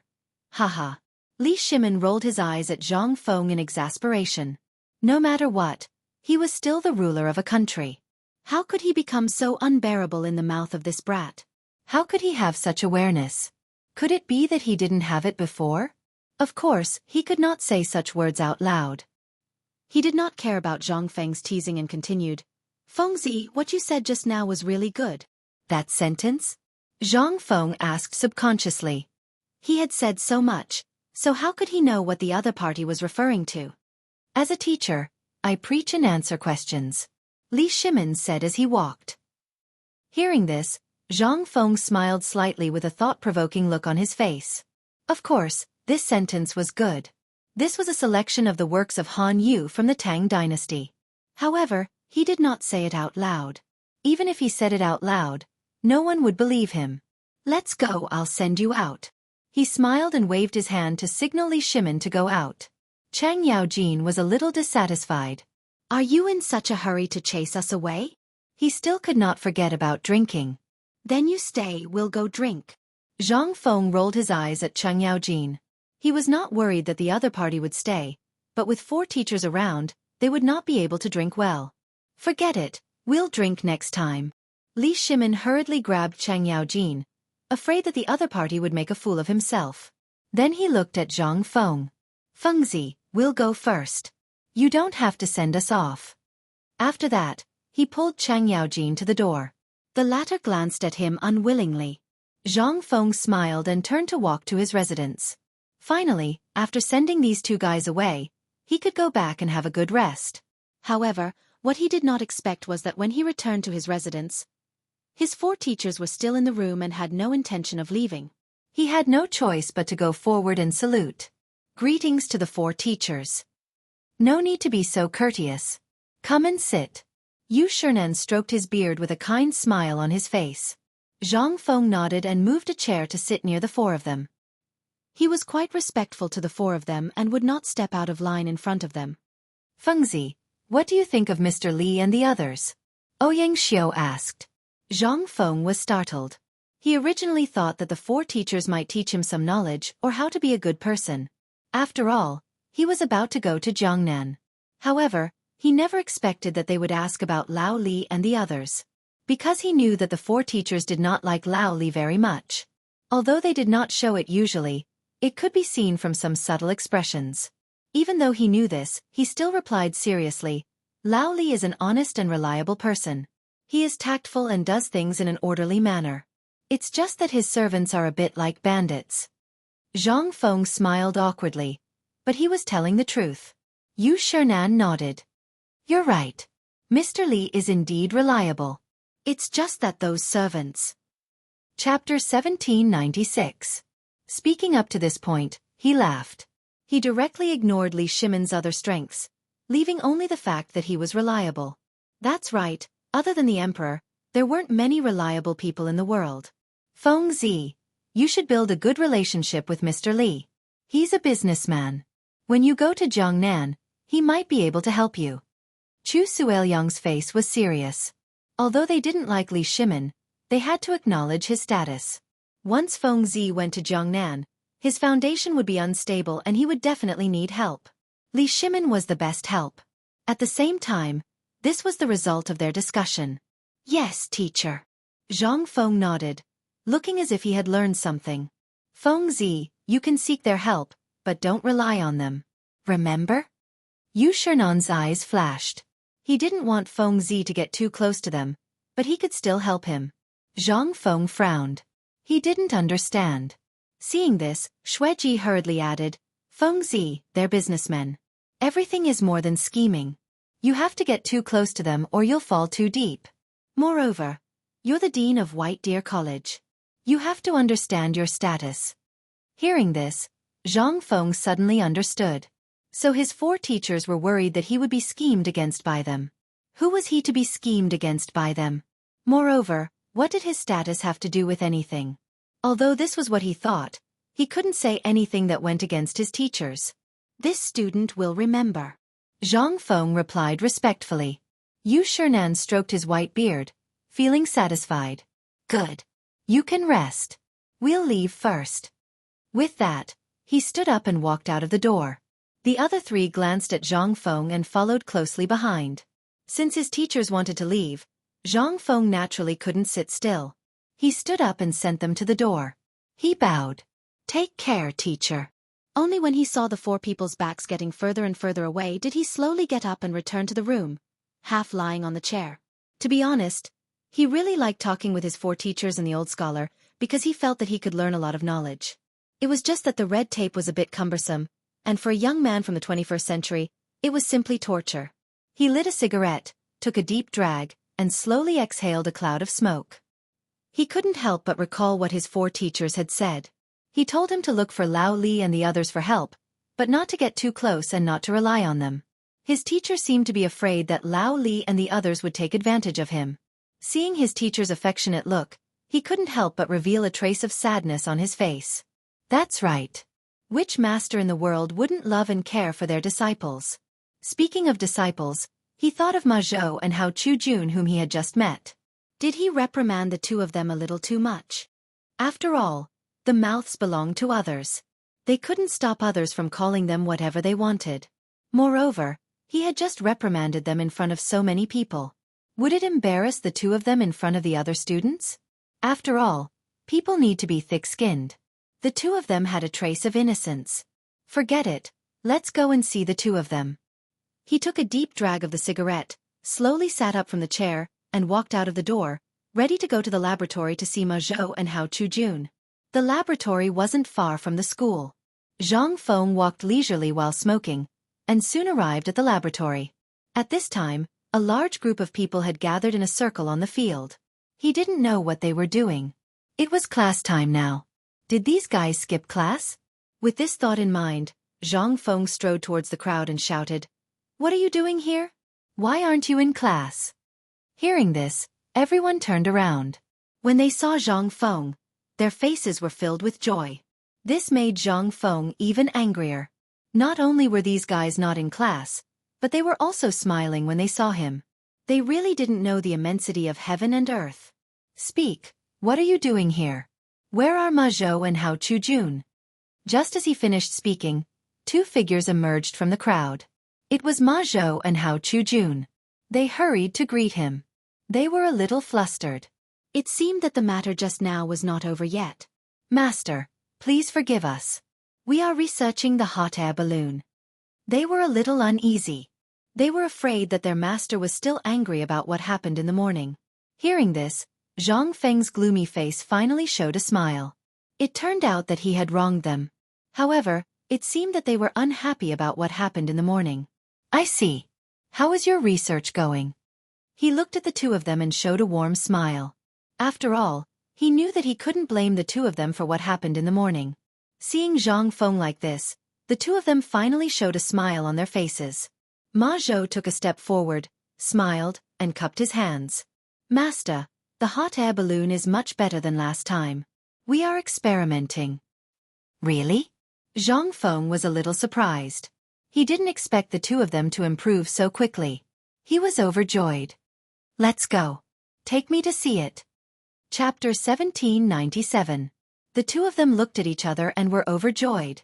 They quickly took the lead and led the way. "Teacher, this way please." The onlookers took the initiative to make way. What came into view was a roll of coarse cloth, iron wire, brazier, coal and so on. However, the experimental equipment this time was somewhat different from the previous experimental equipment. This made Zhang Feng a little surprised.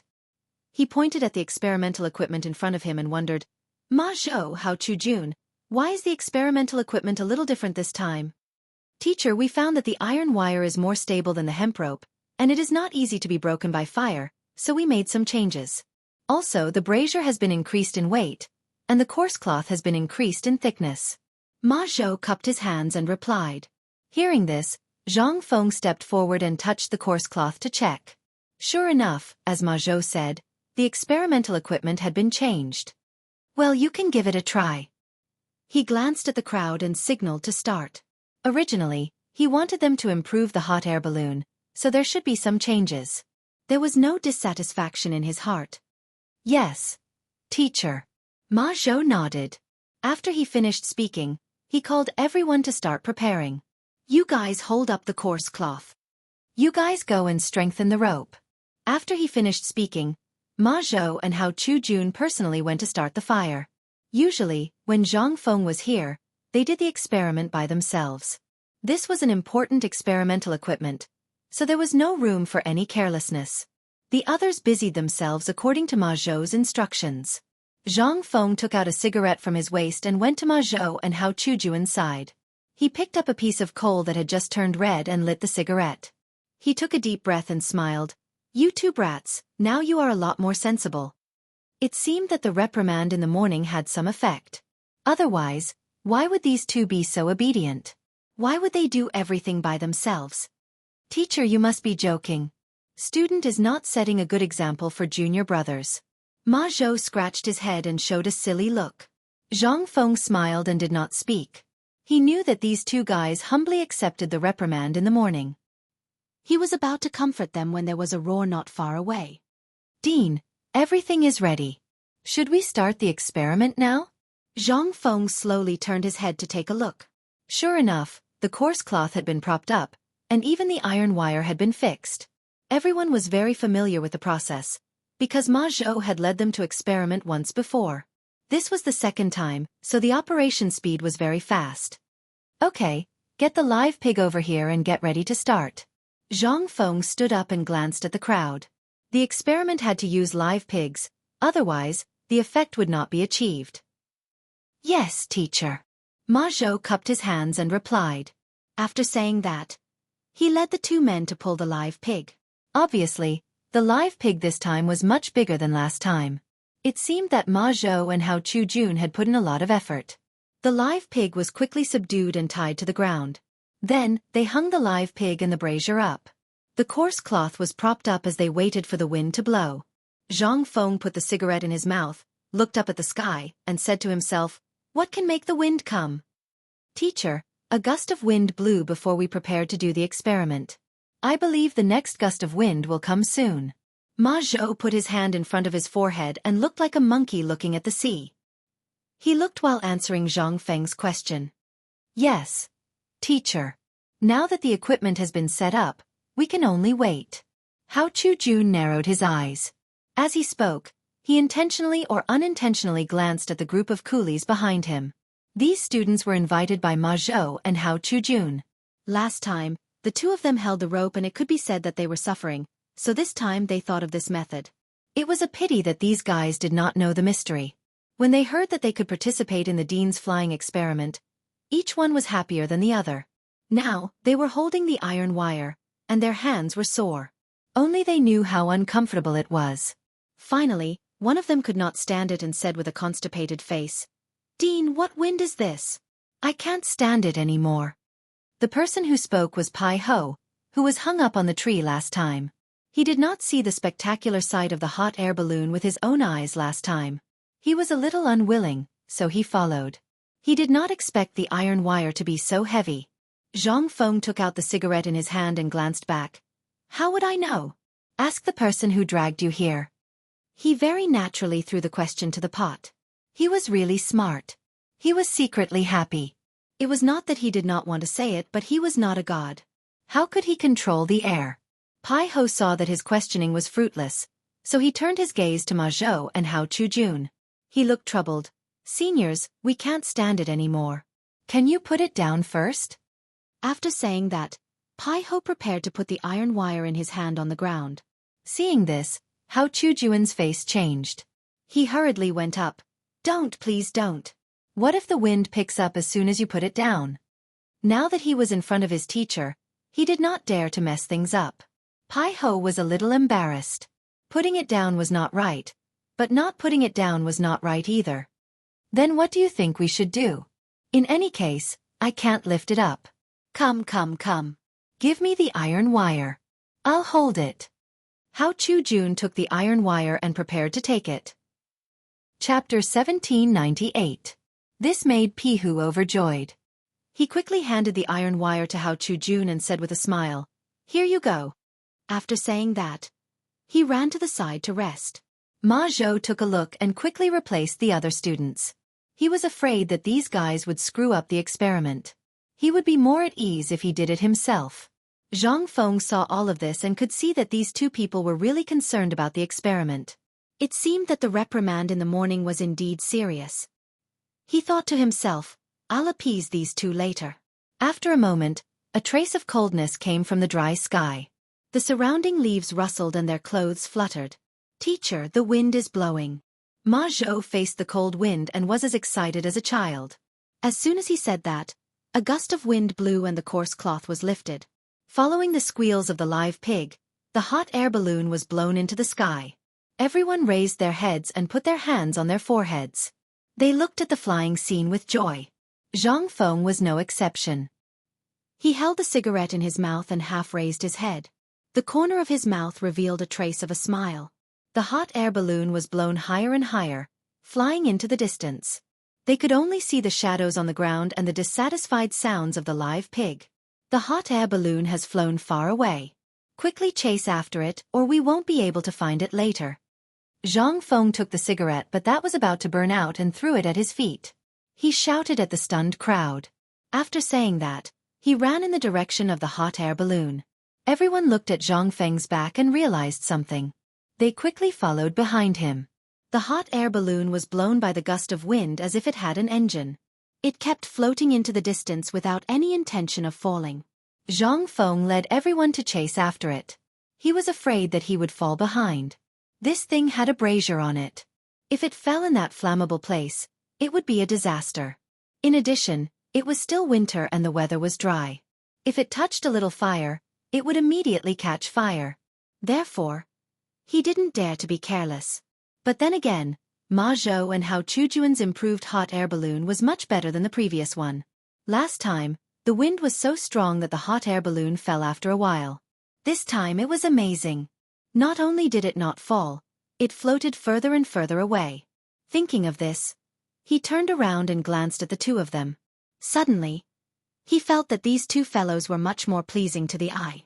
"Teacher, what happened to the two of us?" Ma Zhou gasped and asked as he ran.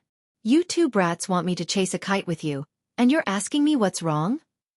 Zhang Feng took a deep breath and scolded jokingly. Hao Chu-jun awkwardly scratched his head. He could tell that his teacher was praising them and not scolding them. It was already not easy for the hot air balloon to become like this. Ma Zhou, on the other hand, was as dumb as a wooden fish. With a troubled expression he asked, "Teacher, I'm sorry. Why don't you take a rest first and let us look for her?" "Rest my ass. Hurry up and find them. Otherwise, you won't be able to bear the consequences if something happens." Zhang Feng rolled his eyes at Ma Zhou, turned around, and continued to run forward. This disciple was good in every way. Sometimes, he was just a little stubborn and couldn't think straight. At this moment, someone shouted, "Director, the hot air balloon has stopped in front." Hearing this, Zhang Feng stopped and glanced ahead. Sure enough, the hot air balloon had stopped at the edge of the field in front. "Everyone, speed up. Hurry up." With that, he once again took a step forward and ran toward the hot air balloon. The people behind him also seemed to be full of energy and ran forward. Finally, the group of people reached the hot air balloon under unremitting efforts. Fortunately, the brazier had been extinguished, the coarse cloth did not have any traces of burning, and more importantly, the pig was still alive. However, it seemed to have suffered serious injuries as it lay on the ground and kept groaning. Seeing this, everyone's hanging hearts were also relieved. They formed a circle with their knees on their arms, panting heavily as they watched the brilliant results in front of them. After a while, seeing that they had rested enough, Zhang Feng glanced at everyone and said with a smile, "Everyone has worked hard this time. I'm very satisfied with the hot air balloon you made." Hearing this, everyone suddenly raised their heads and looked at Zhang Feng with surprise. They were all students and what they needed the most was the director's affirmation. Today, the director personally praised them. How could they not be happy? Especially Ma Zhou and Hao Chujun. They had just been reprimanded in the morning. To be honest, at that time, the two of them were still a little unhappy. After all, they were reprimanded in front of so many people. Who would want some face? But now, their teacher actually affirmed their work. This made the two of them feel like they had been reborn after a disaster. Thank you, teacher, for your praise. We will work harder in the future. Hao Chujun looked at Zhang Feng and a trace of determination flashed in his eyes. Ma Zhou clenched his fists and was a little excited. Not bad, teacher. This hot air balloon still has some flaws. We have made you accompany us for so long. Next time, we will definitely improve. As soon as his voice fell, Hao Chujun rolled his eyes and glared at him. This guy really has a one-track mind. We were clearly talking about happy things. Why did he bring up chasing hot air balloons? Is he not afraid of teacher's anger? Chapter 1799. Thinking of this, he secretly glanced at Zhang Feng. The latter had a calm expression as if nothing had happened. In fact, he had long been used to Ma Zhou's stubbornness. If he didn't care about it, there wouldn't be so much trouble. Zhang Feng glanced at the experimental equipment on the ground and said to Ma Zhou and Hao Chujun, "Find someone to transport the equipment back. I have something to say to you." Hearing this, Ma Zhou and Hao Chujun's hearts skipped a beat. Was their teacher blaming them for what happened in the morning? But their teacher had already reprimanded them once. Their teacher wouldn't hold it against them. Was it because of the hot air balloon? Yes, it must be because of this. The two looked at each other and prepared to take the initiative to apologize to their teacher after everyone left and plead for leniency. That was the only thing they could do. The two sighed and glanced at the crowd. You can go to class after transporting the equipment back. No one dared to say anything. They could only take the experimental equipment and walk in the direction of the classroom. Seeing that almost everyone had left, Ma Zhou and Hao Chujun looked at each other and said tacitly, "Teacher, we know our mistake. Please punish us." Hearing this, Zhang Feng was instantly amused. He didn't intend to punish the two of them. Besides, they didn't do anything wrong. What were they talking about? Could it be that these two fellows had done something wrong again? Did they come here to ask for punishment? With doubts in his mind, he probed. What did you do wrong? Tell me in detail. This? The two looked at each other and felt a little embarrassed. They really didn't know what they did wrong. They just guessed that their teacher blamed them for letting him chase the hot air balloon. Otherwise, why would their teacher leave them alone? To see the winter scenery? We shouldn't have let our teacher chase the hot air balloon.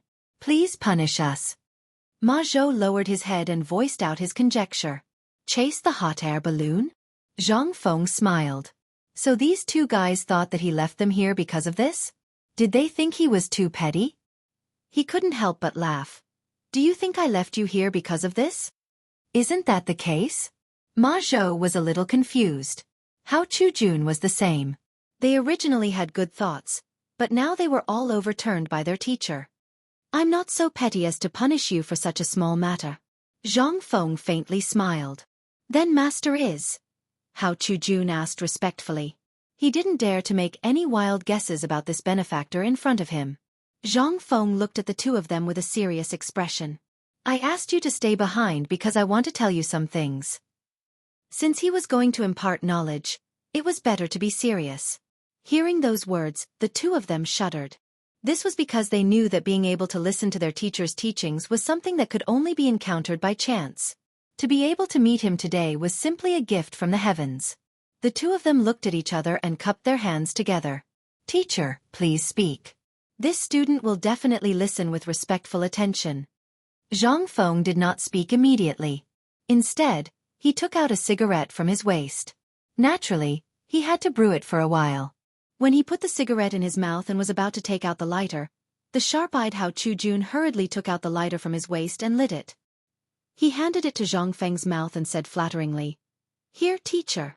He glanced at Hao Chujun and secretly thought that this child was sensible.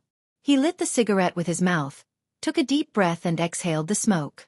Then, he patted Hao Chujun's hand and motioned for him to take back the lighter. Hao Chujun was stunned. He didn't understand the meaning, but seeing that his teacher's cigarette had been lit, he put away the lighter and turned to return to his original position. At this moment, he saw Ma Zhou's resentful eyes. However, he chose to ignore it. The corner of his mouth even raised a trace of pride. He thought to himself, "You want to fight with me with this little guy? Ahem." Zhang Feng deliberately coughed twice and straightened his face. He looked at the two of them and said, "Let's start with the matter of someone calling you teacher this morning. Do you know why I reprimanded you?" Hearing this, the two of them were a little nervous. They could see that their teacher attached great importance to this issue from the morning. However, they still made a mistake under their teacher's eyes. It was really a bit like being caught as a thief. And now, their teacher actually brought up this issue again. Suddenly, the two of them were a little overwhelmed.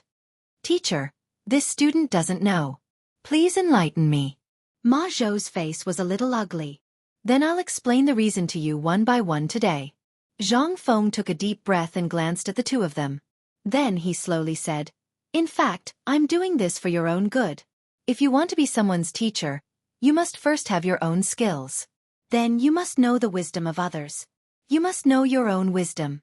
You must keep your words and act accordingly. You must have a virtue and set an example for your disciples. You must not hide anything from your disciples. You must not beat or scold them. You must not speak ill of them. You must be qualified." As his voice fell, Ma Zhou and Hao Chujun looked at each other and couldn't help but blush. Chapter 1800. Both of them couldn't do what their teacher had said. Since they couldn't do it, how could they have the face to be someone else's teacher? Teacher, disciple is terrified. Ma Zhou lowered his head and his hands trembled.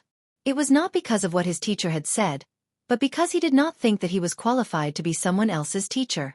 Hao Chujun also lowered his head, looking like he was being taught a lesson. "You don't have to be afraid. I'm just explaining some of the theories of being a teacher to you. After all, you'll be the teachers of others in the future." Zhang Feng smiled and comforted the two of them. Then he continued, "Let me tell you about the standards of being a disciple." Seeing that Zhang Feng had no intention of blaming them, the two hurriedly cupped their hands and said, "Yes, master." Zhang Feng nodded and continued, "As a disciple, the first thing you have to do is to obey the teaching tasks assigned by your master. You can't turn a deaf ear to your master's teaching, refuse at will, and be lazy. You have to listen carefully, learn actively, respect your teachers, love your fellow disciples, and serve your master when necessary." "Yes, teacher. Disciple will definitely do as teacher says," the two of them said in unison. "Since you can do it, I won't say anything more." Zhang Feng took a deep puff of his cigarette and glanced at the two of them. "Next, I'll talk to you about the way to conduct yourself in the world. The way to conduct yourself in the world is to complement each other with kindness and tranquility." The ancient masters took things in silence, without any change in expression, so that others could not know what they were thinking. The utmost sincerity of the Tao was to be erudite, to interrogate, to think carefully, to distinguish and to carry out. Humility of the heart, sincerity of the mind, humility of the body, lowliness of the voice, subtlety of the view, and farsightedness of the dream. This is the way of learning steadfastly. In the way of learning, one must be open-minded, meticulous and subtle. There is nothing that one cannot learn to succeed. Doing a good deed will make one's fist submit to you and not lose it. Knowing something will make one's fist submit to you and not lose it. Getting love will make one's fist submit to you. The two of them were stunned and looked at each other. They were a little confused because they felt like they were in the clouds. "Teacher, can you explain the meaning behind this?" Hao Chujun scratched his head. He didn't quite understand, and so did Ma Zhou. "All right, I'll explain it to you." Zhang Feng nodded and said patiently, "When dealing with people, you have to be firm and soft at the same time. You can't show off your courage or be timid. If you have righteousness in your heart, you will naturally be invincible." Since ancient times, the masters have always been quiet and expressionless, so that others don't know what they are thinking.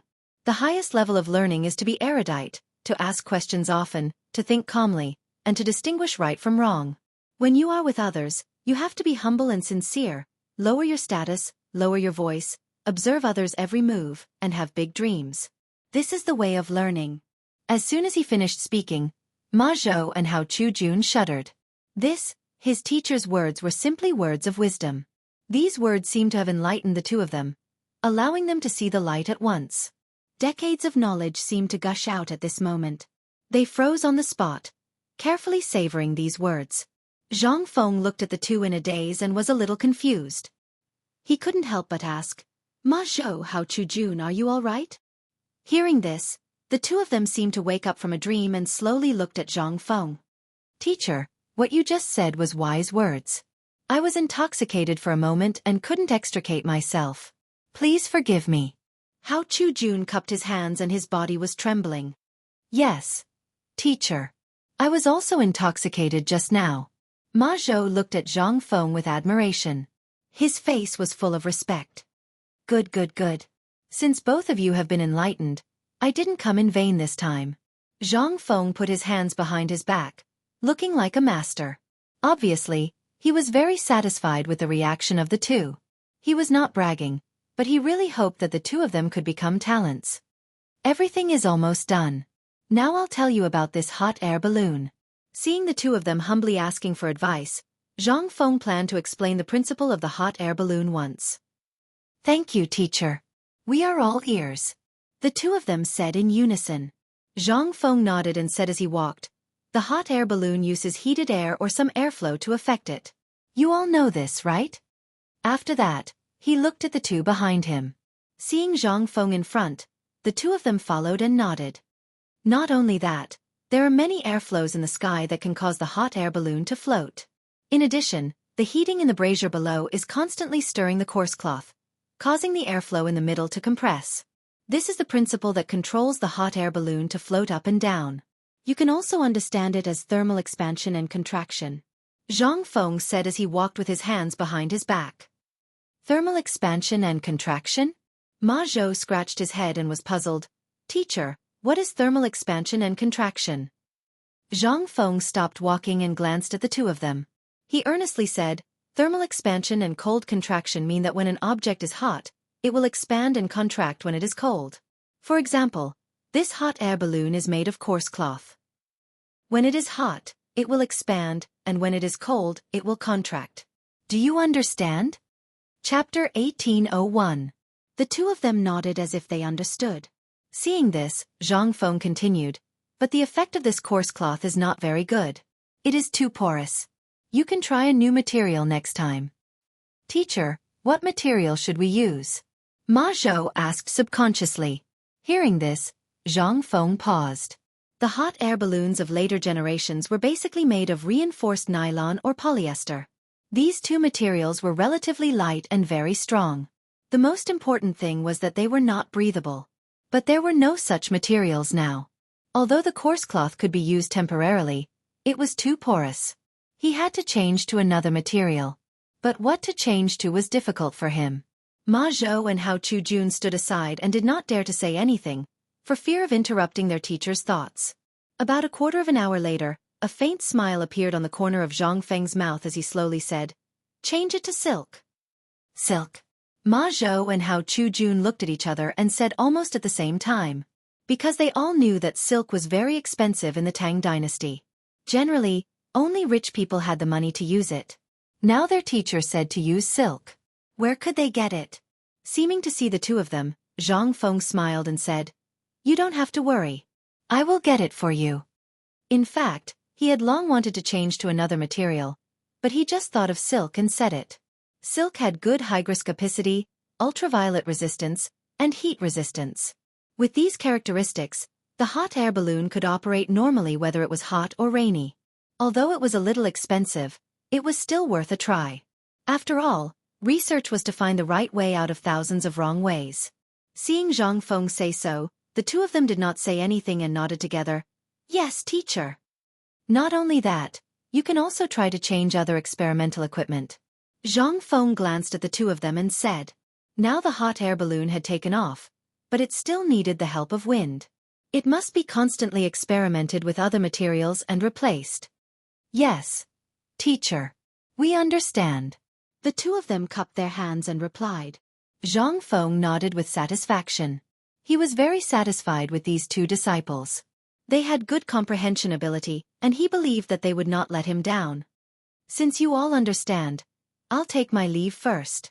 If you have any questions, come to the academy to look for me." He glanced at the two of them and was very pleased. After saying that, he walked towards the door of the laboratory. Disciple respectfully sends off master. The two of them said in unison. "There's no need to send me off. It's not like I can't find my way." Zhang Feng waved his hand nonchalantly. Ma Zhou and Hao Chu-jun were stunned for a moment. They knew that their teacher was not a pedantic scholar who was bound by etiquette, so they did not pay much attention to it.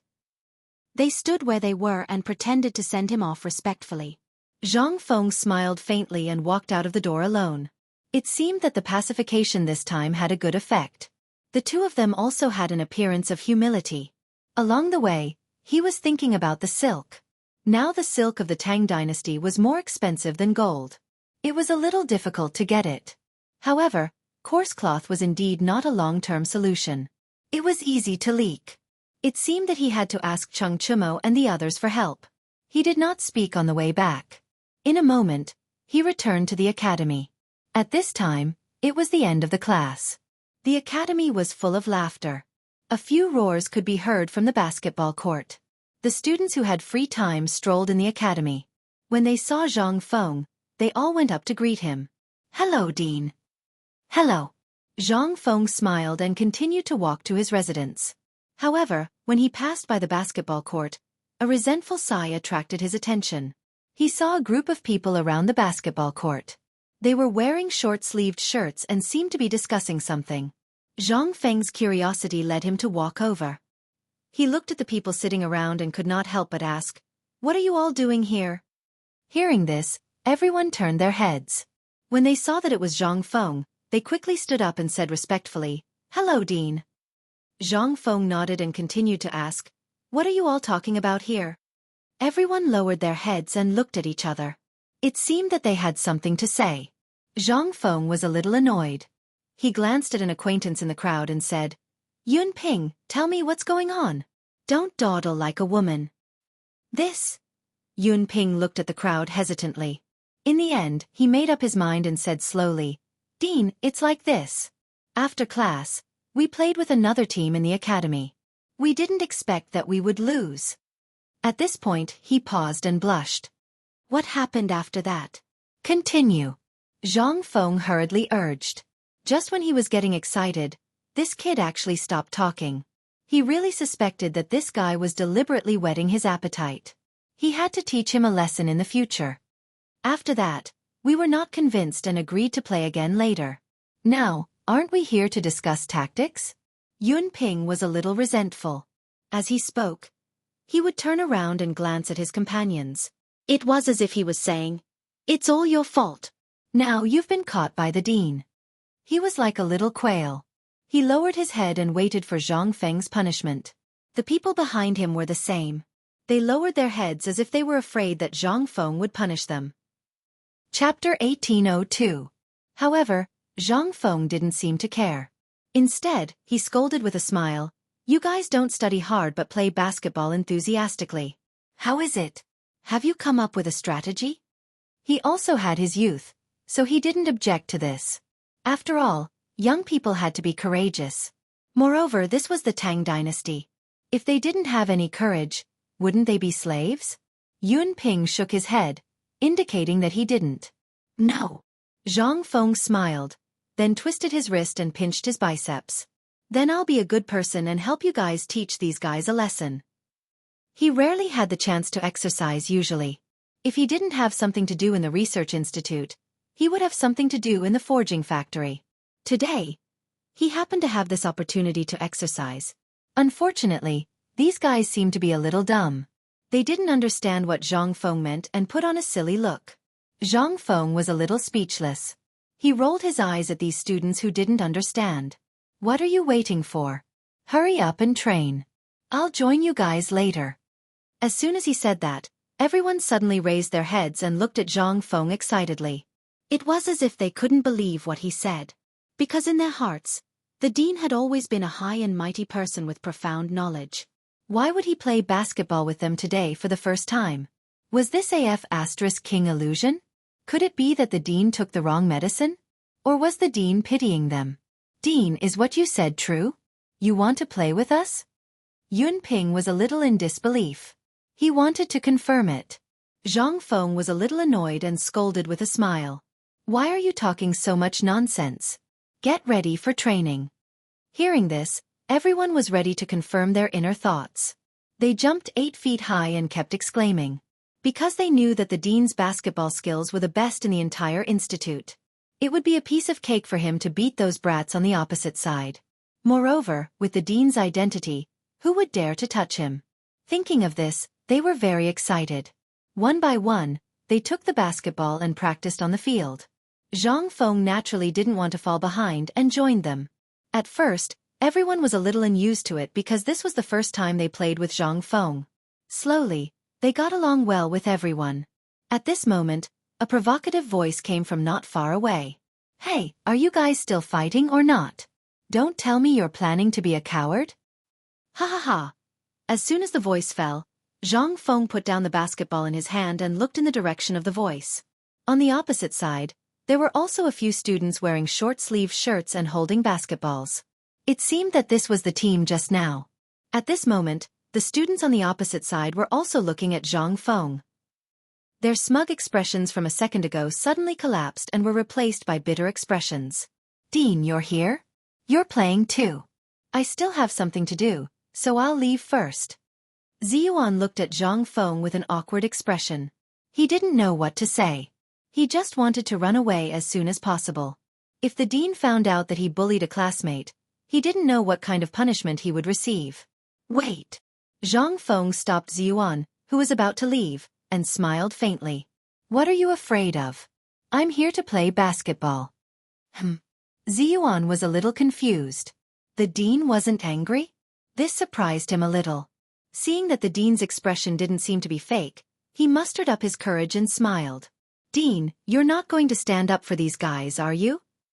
Why are you talking so much nonsense? Look at you guys. Don't you look like women? Let's start. Zhang Feng waved his hand, not caring about his identity at all.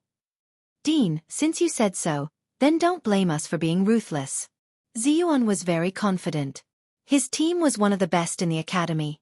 Even if the dean joined, he might not be a match for him. Moreover, he had just made a bet with Yun Ping and the others.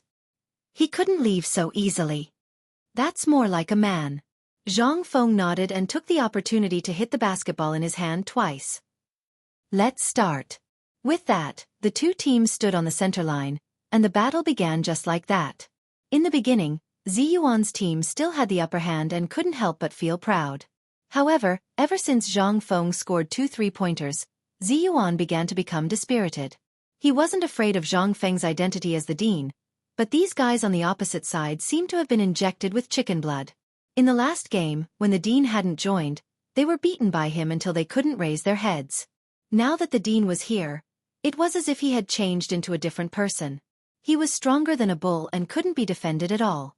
What he didn't know was that all of this was thanks to Zhang Feng. Yun Ping and the others were originally disheartened, but ever since Zhang Feng came, the fire in their hearts was reignited. Seeing the dean commanding the wind and clouds on the court, they naturally didn't want to fall behind and used all their strength in their lives. Finally, Ziyuan couldn't stand the cruel abuse of these guys. He put his hands on his knees and begged for mercy. No more, no more. What? You admit defeat? Yun Ping looked at his opponent proudly and played with the basketball in his hand. Okay, I admit defeat. Chapter 1803. Ziyuan glanced at Yun Ping, then looked at Zhang Feng and gave him a pleading look. Dean, please be magnanimous and let me go. Okay, you don't have to pretend to be pitiful. Zhang Feng scolded with a smile. He didn't care about winning or losing. He just wanted to exercise a little. Ziyuan nodded gratefully and had to lead the team away angrily. Just as they left, Yun Ping and the others couldn't stay calm. They swarmed in front of Zhang Feng. All of them looked happy, but they didn't say anything. This scene made Zhang Feng feel a little strange. These guys couldn't be thinking of celebrating with him, right? He had to run away quickly. Thinking of this, he hurriedly pushed the crowd away and prepared to slip away.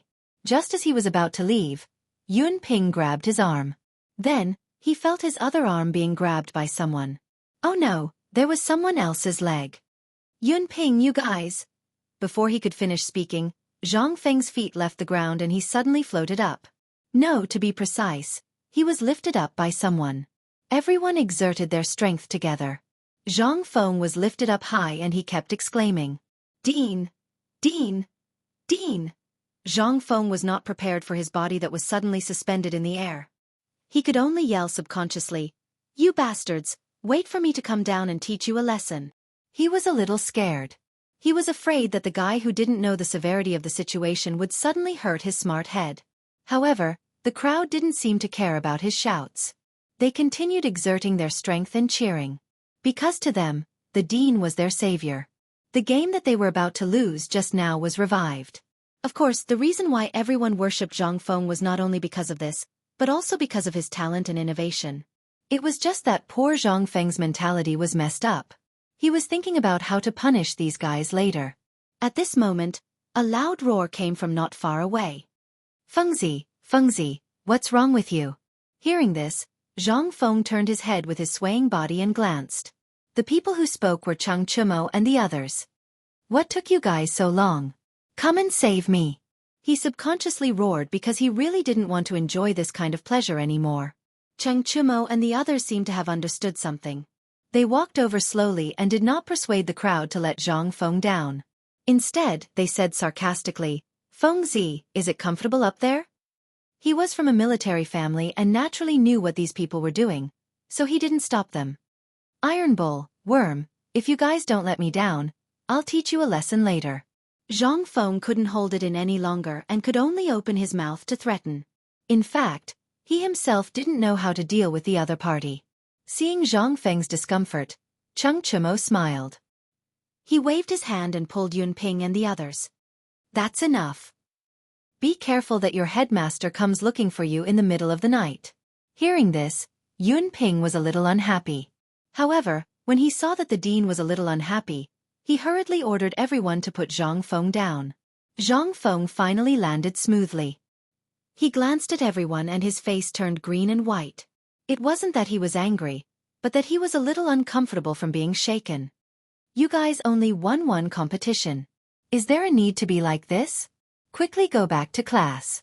He didn't punish them because he knew that they were excited. Seeing that Zhang Feng wasn't angry, Yunping hurriedly led everyone away. Seeing that everyone had left, Zhang Feng turned to look at Cheng Chumo, Zhang Sun, and the others. He was a little dissatisfied. You guys were still making sarcastic remarks. Are you hoping that I'll die early? How could that be? I just saw that those students were a little excited and couldn't bear to disturb them. Cheng Chumo smiled and then looked at the people behind him. Don't you guys think so? Yeah, Fengzi, how does it feel to be in the sky?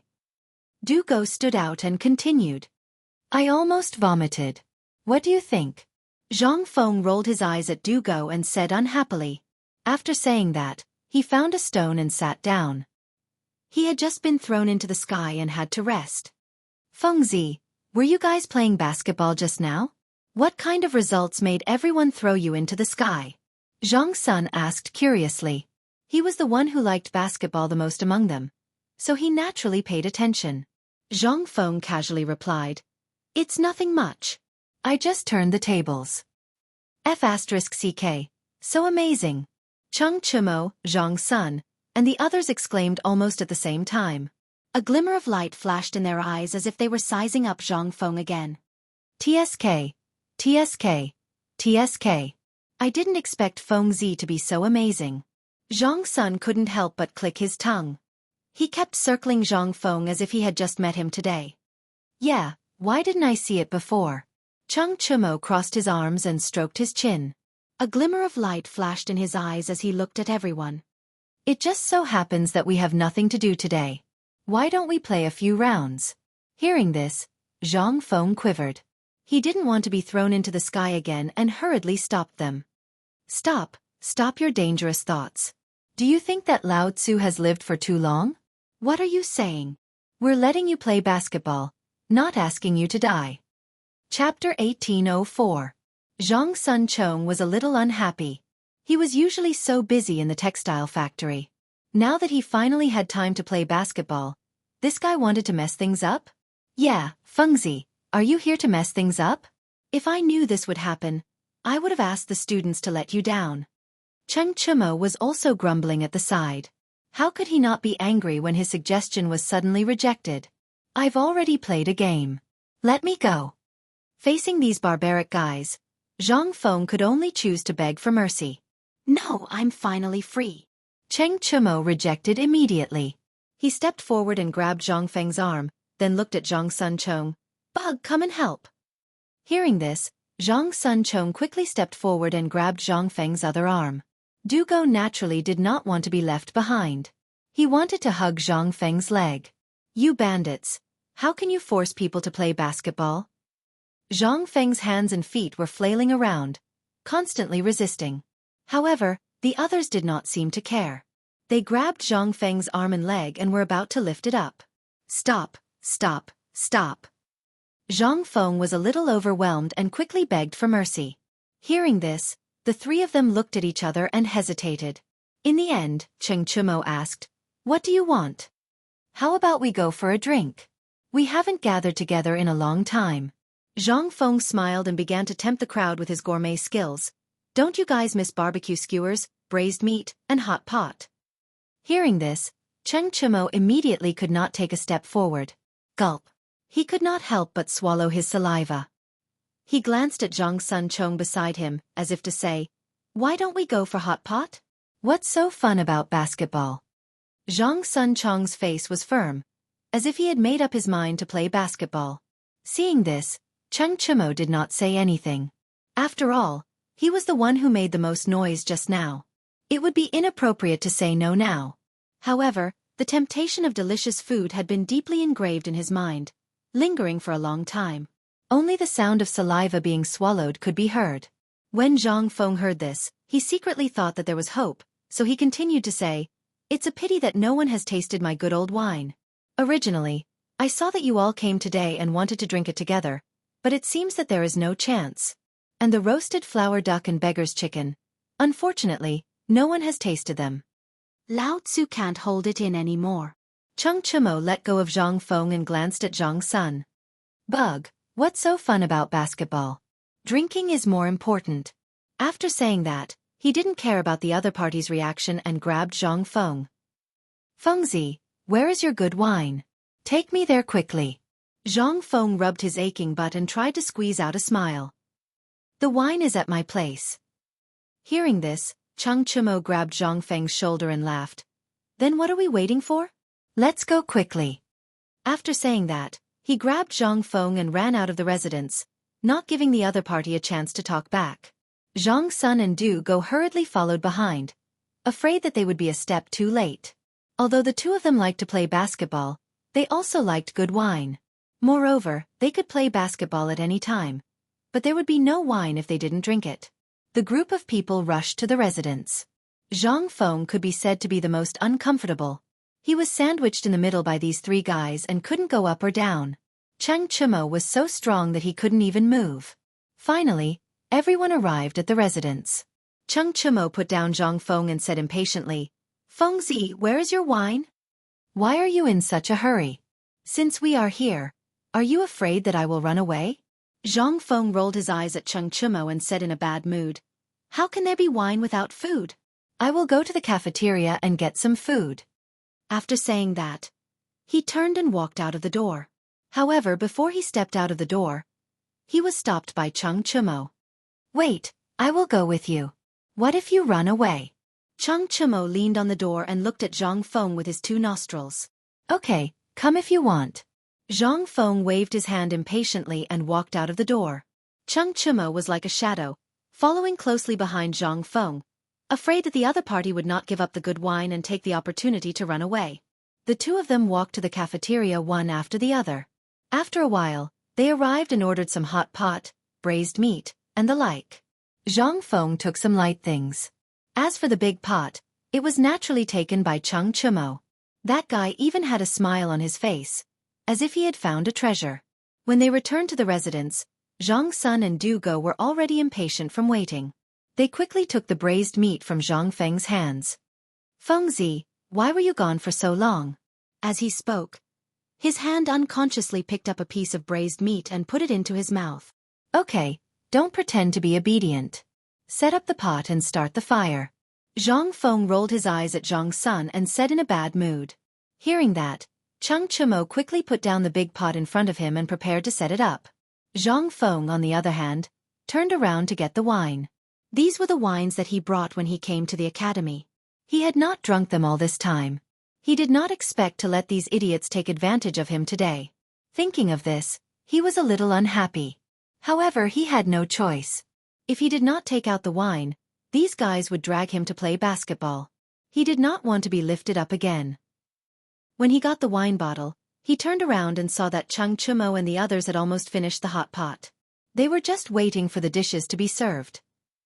Chapter 1805. Fengzi, come quickly. We've been waiting for your good wine. Cheng Chimo looked at the wine bottle and was a little impatient. Coming. Zhang Feng carried the wine bottle to the side of the crowd and opened the lid. In an instant, the fragrance of food gushed out. Come. Pour. Cheng Chimo let out a silly laugh and raised the wine bowl high up in the air. Zhang Sun Chong and Du Go were also drooling as they waited for the wine in Zhang Feng's hands. Since they had already taken it out, Zhang Feng was not stingy and filled everyone's cup. Seeing that the wine bowl in his hand was full, Cheng Chimo could no longer suppress the alcohol worm in his stomach and drank half the bowl in one gulp. Instantly, he felt a surge of heat in his throat and the fragrance of the food stimulated every taste buds. Ah! Fengzi, this wine of yours is really good. Du Go looked at the wine bowl in his hand and could not help but praise. Of course. Zhang Feng's lips curled into a proud smile. He then glanced at the crowd and said, "Don't just drink. Hurry up and eat." He knew that these guys were all drunkards. It was as if they could not fill their stomachs. If they continued to drink like this, his wine would run out sooner or later. He had to quickly ask them to eat. Once they were full, they would naturally drink less. Yes. Let's eat and drink. Du Go picked up a plate and poured it into the hot pot. Zhang Sun Chong did not want to be left behind. He poured all the food he brought back into the hot pot. At this moment, the hot pot was boiling happily. Waves of smoke rose into the air, mixed with the fragrance of the braised meat and vegetables. The entire room seemed to be covered by a layer of fog. The fragrance lingered and constantly attacked the taste buds of the four people. The food is cooked. Hurry up and eat. Zhang Feng picked up his chopsticks and did not wait for the others to eat first. When the other three saw this, they quickly picked up their chopsticks and stirred in the pot. Iron Bull, how's the textile factory? Zhang Feng picked up a piece of braised meat and placed it in his bowl to dry. He then glanced at Cheng Chimo, who was about to drink. Textile factory? Cheng Chimo put down his wine bowl and smiled. His face was full of pride. It's not that I want to brag, but now the textile factory is doing very well. Almost all the merchants in the whole country are coming to our textile factory to order. Will you die if you stop bragging? Zhang Feng put the braised meat into his mouth and rolled his eyes at Cheng Chimo. Hey, if you don't believe me, let the worm tell you. Cheng Chimo was a little unconvinced. He glanced at Zhang Sun. Zhang Sun naturally understood. He put down the bowl in his hand and looked at Zhang Feng with his two nostrils. Fengzi, our textile factory is now the largest in Chang'an. Almost all the cloth in Chang'an is supplied by us. Hearing this, Zhang Feng was stunned. He did not expect that when he handed over the textile factory to these guys, they could still do such a big thing. It seems that I don't have to worry about the silk anymore. Hey, brothers, can you guys help me get some silk? Zhang Feng raised his wine bowl to the three of them with a smile on his face. There was no other way. When asking for help, one had to offer a toast. Fengzi, what do you want silk for? Cheng Chimo picked up his wine bowl and was a little puzzled. Generally, silk was used to make clothes or handkerchiefs for wealthy families. Moreover, clothes were made in professional workshops. If one made it himself, it would destroy the goods. Didn't the Research Institute come up with something new recently? Zhang Feng took a sip, then put down his wine bowl and looked at everyone. I'm looking for experimental materials and found that many things are not suitable, so I want to try silk. What the hell is that thing? Why don't you tell us? Du Go put down his wine bowl with a look of curiosity. The others also looked at Zhang Feng curiously. They usually stayed in the textile factory and were bored out of their wits. Now that there was something new, how could they not be interested? Seeing the curious look on everyone's face, Zhang Feng smiled proudly and deliberately coughed twice, put on the look of an expert, and glanced at everyone. Ahem, this I shouldn't tell you guys, but seeing that you guys are humbly asking for advice, I will reluctantly tell you guys. Okay, hurry up and say it. Cheng Chumo was a little impatient. This damn guy knows how to keep people in suspense. Why are you so impatient? Zhang Feng secretly spat. Seeing that the time was right, he slowly said, "The thing I'm researching this time is called a hot air balloon. Simply put, it uses air and fuel and other things to bring living things up into the sky." What the F***CK? Cheng Chumo exclaimed. He suddenly jumped up. He looked at Zhang Feng with a look of horror, his chest rising and falling. What is so powerful? It can actually lift people up into the sky? Yes, Fengzi, what do you think this is? Is it so awesome? Zhang Sun and Du Go's eyes were wide open, and their faces were red to the neck. It was unknown whether it was the effect of the alcohol or their own excitement. Zhang Feng was very satisfied with their reaction. He smiled faintly and waved his hand. "Sit down, don't get too excited, this is just a small matter." "Small matter my ass, if what you said is true, then it's a big deal." Chapter 1806. Cheng Chumo was still as loud as ever. His excitement made his voice a little hoarse. Because he knew the pros and cons of this. If they could really go up into the sky, then why did they have to spend so much effort to attack the Turks? If they directly dropped a few bombs from the sky, wouldn't that be taking the lives of those bastards? Moreover, if they could go up into the sky with this thing, would they be able to live forever? He didn't dare to think about it anymore. Instead, he threw this question to Zhang Feng.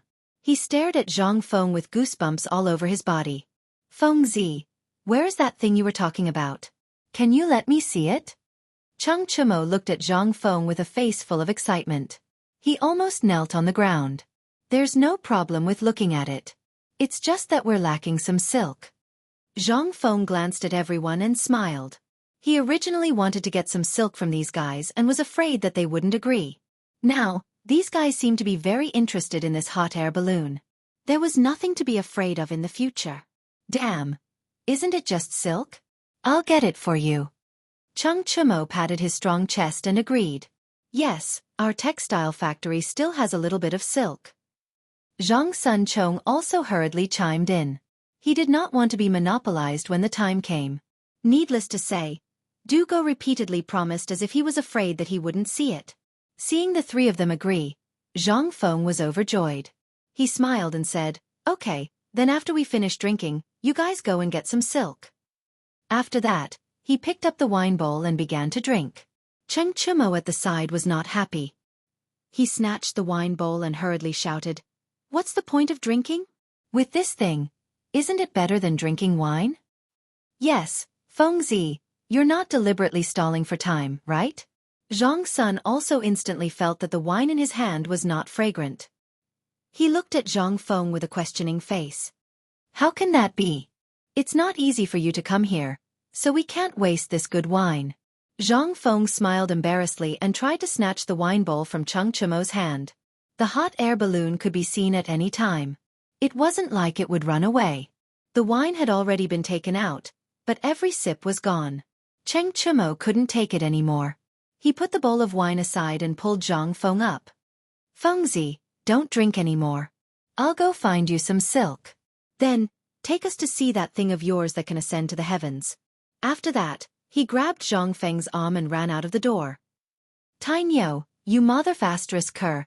Can't you wait for Lao Tzu to finish drinking?" Zhang Feng used both his hands and feet to try to break free, but it was to no avail. This guy was too strong. Let's go to the textile factory to look for silk." Zhang Sun also ran out with a bottle of wine. Du Go also followed out with a plate of unfinished braised meat. He followed closely behind them and ran to the textile factory. They didn't care about Zhang Feng's feelings, as long as they could see that thing that could ascend to the heavens. In this way, Zhang Feng was dragged by this group of bandits to the textile factory. The textile factory was also built on the mountainside of Shao Mountain, not far from the academy. The group soon arrived at their destination. Cheng Chimo let go of Zhang Feng and smiled embarrassedly. Feng Zi, now that we've arrived at the textile factory, you can choose whatever silk you want. Zhang Feng shook his wrist and rolled his eyes at this rude guy. If it weren't for the hot air balloon, he would have beaten this guy up. Although he might not be able to beat him, he still couldn't suppress the anger in his heart. Okay, let's go in and take a look, he replied in a bad mood. After that, he walked into the textile factory and saw a large piece of cloth coming into view. Countless machines were operating, and there were more or less 2 people standing next to each machine. They used tools to pull the cloth that had just been processed, and then pass the cloth to another group of people, who would then color and dry it. Next to them, there was a pile of cotton neatly placed there. 3 to 5 workers were using their hands to stuff the cotton into a cylinder of cloth, which looked no different from the pillows in the future. Next to them, there was a group of machines that were also processing something, neatly placing the cloth into the cylinder. After a while, some handicrafts with patterns came out. Looking at it carefully, it was definitely a 4-piece bed set. Feng Zi, take whatever you like. The silk has already been taken. Cheng Chimo put his hands on his hips, looking rich and imposing. This made Zhang Feng a little uncomfortable. Damn it, if it weren't for Lao Tzu handing over the textile factory to you, would you be showing off in front of Lao Tzu now? Let me take a look first. He glanced at Cheng Chimo and walked to the cloth alone to choose. Zhang Sun and a few others followed behind Zhang Feng and put on a very imposing look, as if to say, take your pick, these are all mine. Zhang Feng chose to ignore all of this and picked the cloth by himself. This won't do, it's too porous. This thing is too heavy. It won't do either. He picked up a piece of cloth and looked at it, then put it down in disgust. Although this time they came for the silk, it didn't affect looking at other fabrics. Maybe there was something more suitable than silk. Chapter 1807. However, after looking at so many, he obviously did not find anything that caught his eye. At this moment, a series of hurried footsteps could be heard. Dugo walked over with a piece of silk and handed it to Zhang Feng. Feng Zi, I've brought the silk for you. What do you think? Zhang Feng took it and stroked it lightly. It was indeed incomparably smooth. However, he did not know how breathable it was. Debing, how breathable is this silk? He asked as he stroked the silk. It's breathable. I've never tried it before, so I don't know. Dugo shook his head, indicating that he did not know. Don't worry so much. Since we've got the silk, let's go take a look at that thing you were talking about. Cheng Chimo, who was at the side, was getting impatient and kept yelling. All right, let's go. Zhang Feng replied casually and glanced at the other fabrics. It seemed that there was nothing better than silk. After saying that, the group walked towards the laboratory. The textile factory was not far from the laboratory. Based on the group's speed, they would arrive in a few minutes. At this time, the laboratory was just after class. The campus was filled with laughter, and there were also people running on the basketball court. Feng Zi, where are those things of yours? Cheng Chimo looked at Zhang Feng and asked curiously. Zhang Feng did not reply. He felt very annoyed. This guy had asked the same question more than a dozen times along the way. Now that they had just arrived at the laboratory, it was starting again. Feng Zi, say something. Cheng Chimo was still asking patiently. Zhang Feng shook his head and ignored him. He walked towards the laboratory to look for Ma Zhou and Hao Chujun. Seeing Zhang Feng quicken his pace, the 3 people behind him quickly followed, afraid that they would miss something. When they arrived at the laboratory, Ma Zhou and Hao Chujun were indeed inside. Zhang Feng quickly went forward. Ma Zhou, Hao Chujun, where did you put the experiment equipment? Hearing this, the 2 of them turned around. When they saw Zhang Feng, they cupped their hands and said, So it's Master. Please forgive us for not coming out to welcome you. Enough of this nonsense. Where is the experimental equipment? Zhang Feng waved his hand. He hated this kind of red tape the most. Teacher, the experimental equipment is here. Ma Zhou pointed to a corner by the wall. All right then. Take out everything you have. Today, I will personally conduct an experiment. Zhang Feng glanced at the corner and nodded. Hearing this, the 2 of them were a little excited and repeatedly agreed. It was a great honor to be able to see their teacher personally do experiments. Maybe they could learn something from it. They quickly turned around and picked up the experimental equipment in the corner and went to their teacher, ready to wait for orders. Zhang Feng nodded slightly and walked out of the door. Na Chengxiang had just walked out of the door when a huge body bumped into him. Bang! Zhang Feng was knocked back 2 steps. He subconsciously raised his head and saw that it was Cheng Chumo and the others. He was a little angry. These guys couldn't accomplish anything, but they were good at spoiling things. They only knew how to cause trouble. Are you guys looking for trouble? Fengzi, don't be angry. Cheng Chumo smiled and went forward to put his hand on Zhang Feng's body. Where is the thing that can ascend to heaven? Stop, don't touch me.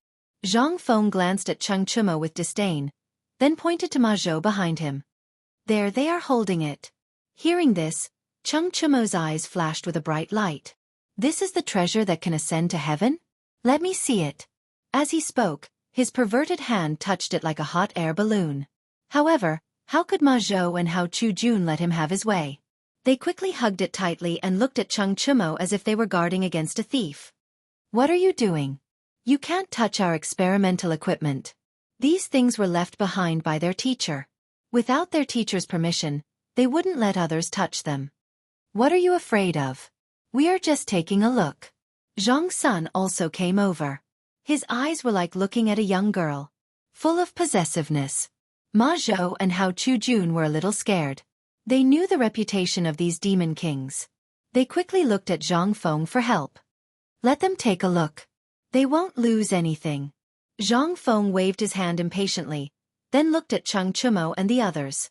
He said fiercely, "You can take a look, but if you break it, I will kill you." After saying that, he waved his sleeves and walked directly to the field. They heard a burst of laughter behind them. Without looking, they knew it was Cheng Chumo. That voice was deeply passed down in the old Qing family. The group quickly came to the field. Ma Zhou found a place and casually placed the experimental equipment. He looked at Zhang Feng. Teacher, how are we going to do the experiment today? Change the coarse cloth to this. Zhang Feng handed the cloth in his hand to the 2 of them. Hao Chu-jun took it and touched it in his hand. He was a little surprised. Teacher, this is silk? Yes, this is silk. Today, we will use this for the experiment. Zhang Feng nodded. It was as if he was talking about something very casual and didn't care about the value of the silk itself. At the side, Cheng Chumo, Zhang Sun, and the others were full of pride. It was as if they were saying, "How is it? Your experimental materials are sponsored by us. Isn't it amazing?" Chapter 1808. However, Ma Zhou and Du Zhou saw all of this. They did not have the time to care about these guys. They quickly followed their teacher's instructions and prepared to replace the coarse cloth with silk. Wait, let us help. Cheng Chumo stepped forward again. He did not want to miss a single opportunity. Zhang Sun, Chong, and Du Go were not to be outdone. They also expressed their willingness to help. Needless to say, these guys had trained in the textile factory for a period of time. Their hands-on skills were much better than before.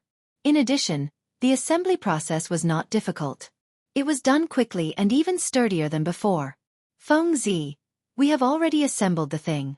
When do we start? Cheng Chumo looked at the hot air balloon on the ground with a face full of excitement. Why are you in such a hurry? Zhang Feng rolled his eyes at Cheng Chumo and then said to Ma Zhou, "Go and get a live pig." Yes, teacher. Ma Zhou cupped his hands and turned to leave. Cheng Chumo was a little confused. He looked at Zhang Feng and scratched his head. Feng Zi, why do you need a live pig for an experiment? Could it be that you want to have a meal first? Eat your sister. Zhang Feng glared at Cheng Chumo and said unhappily, "Without a live pig, who will ascend to heaven?" F***CK. I'm waiting here.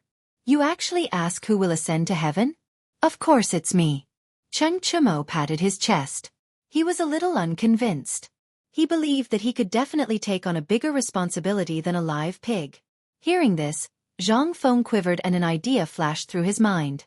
Yes, after experimenting with so many live pigs, he had not experimented with a live human. If the live pig did not die later, he would send this reckless thing to heaven. A human was always better than a pig. Maybe he could come down and talk about his experience. After making up his mind, he revealed an evil smile. Hey, what are you smiling about? Chang Chumo noticed Zhang Feng's strange behavior and went forward to give him a push.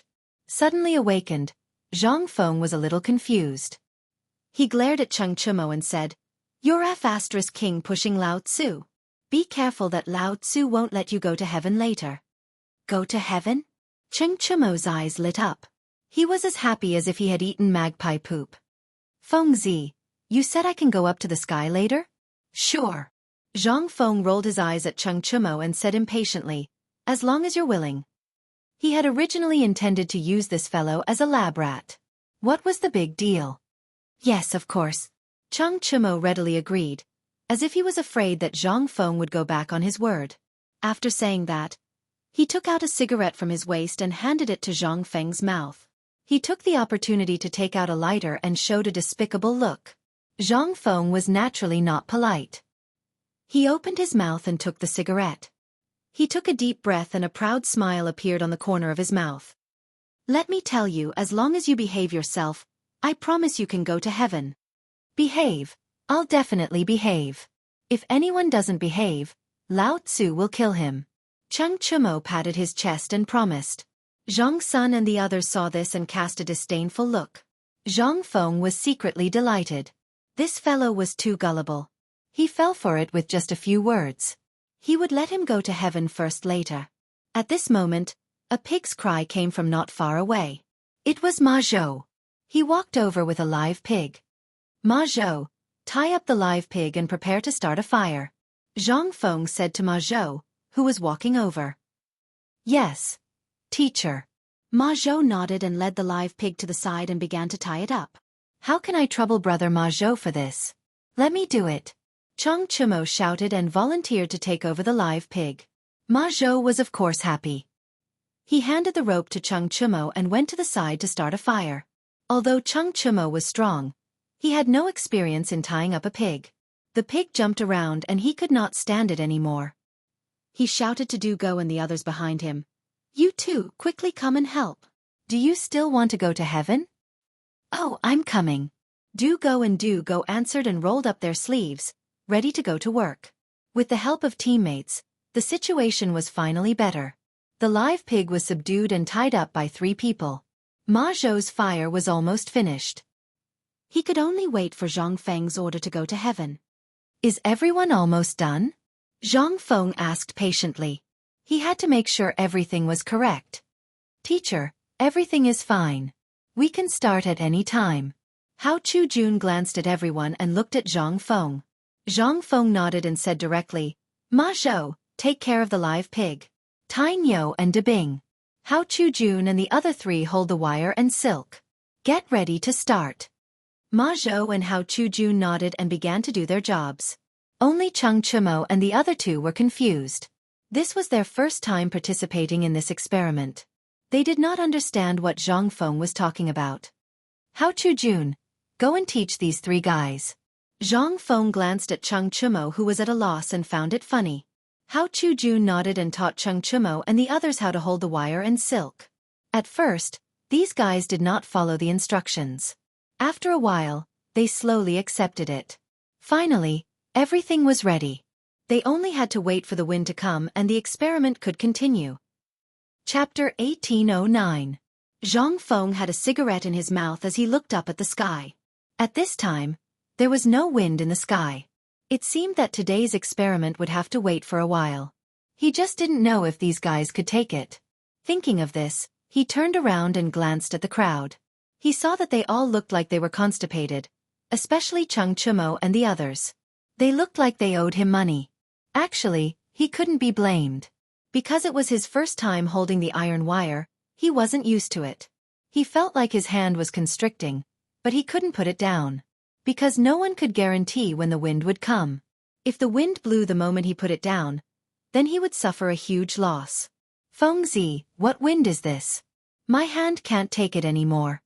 Chang Chumo furrowed his brows, showing a difficult expression. "Yeah, Feng Zi, why didn't you say that this thing is constricting your hand?" Du Go was also a little protesting and shouted in dissatisfaction.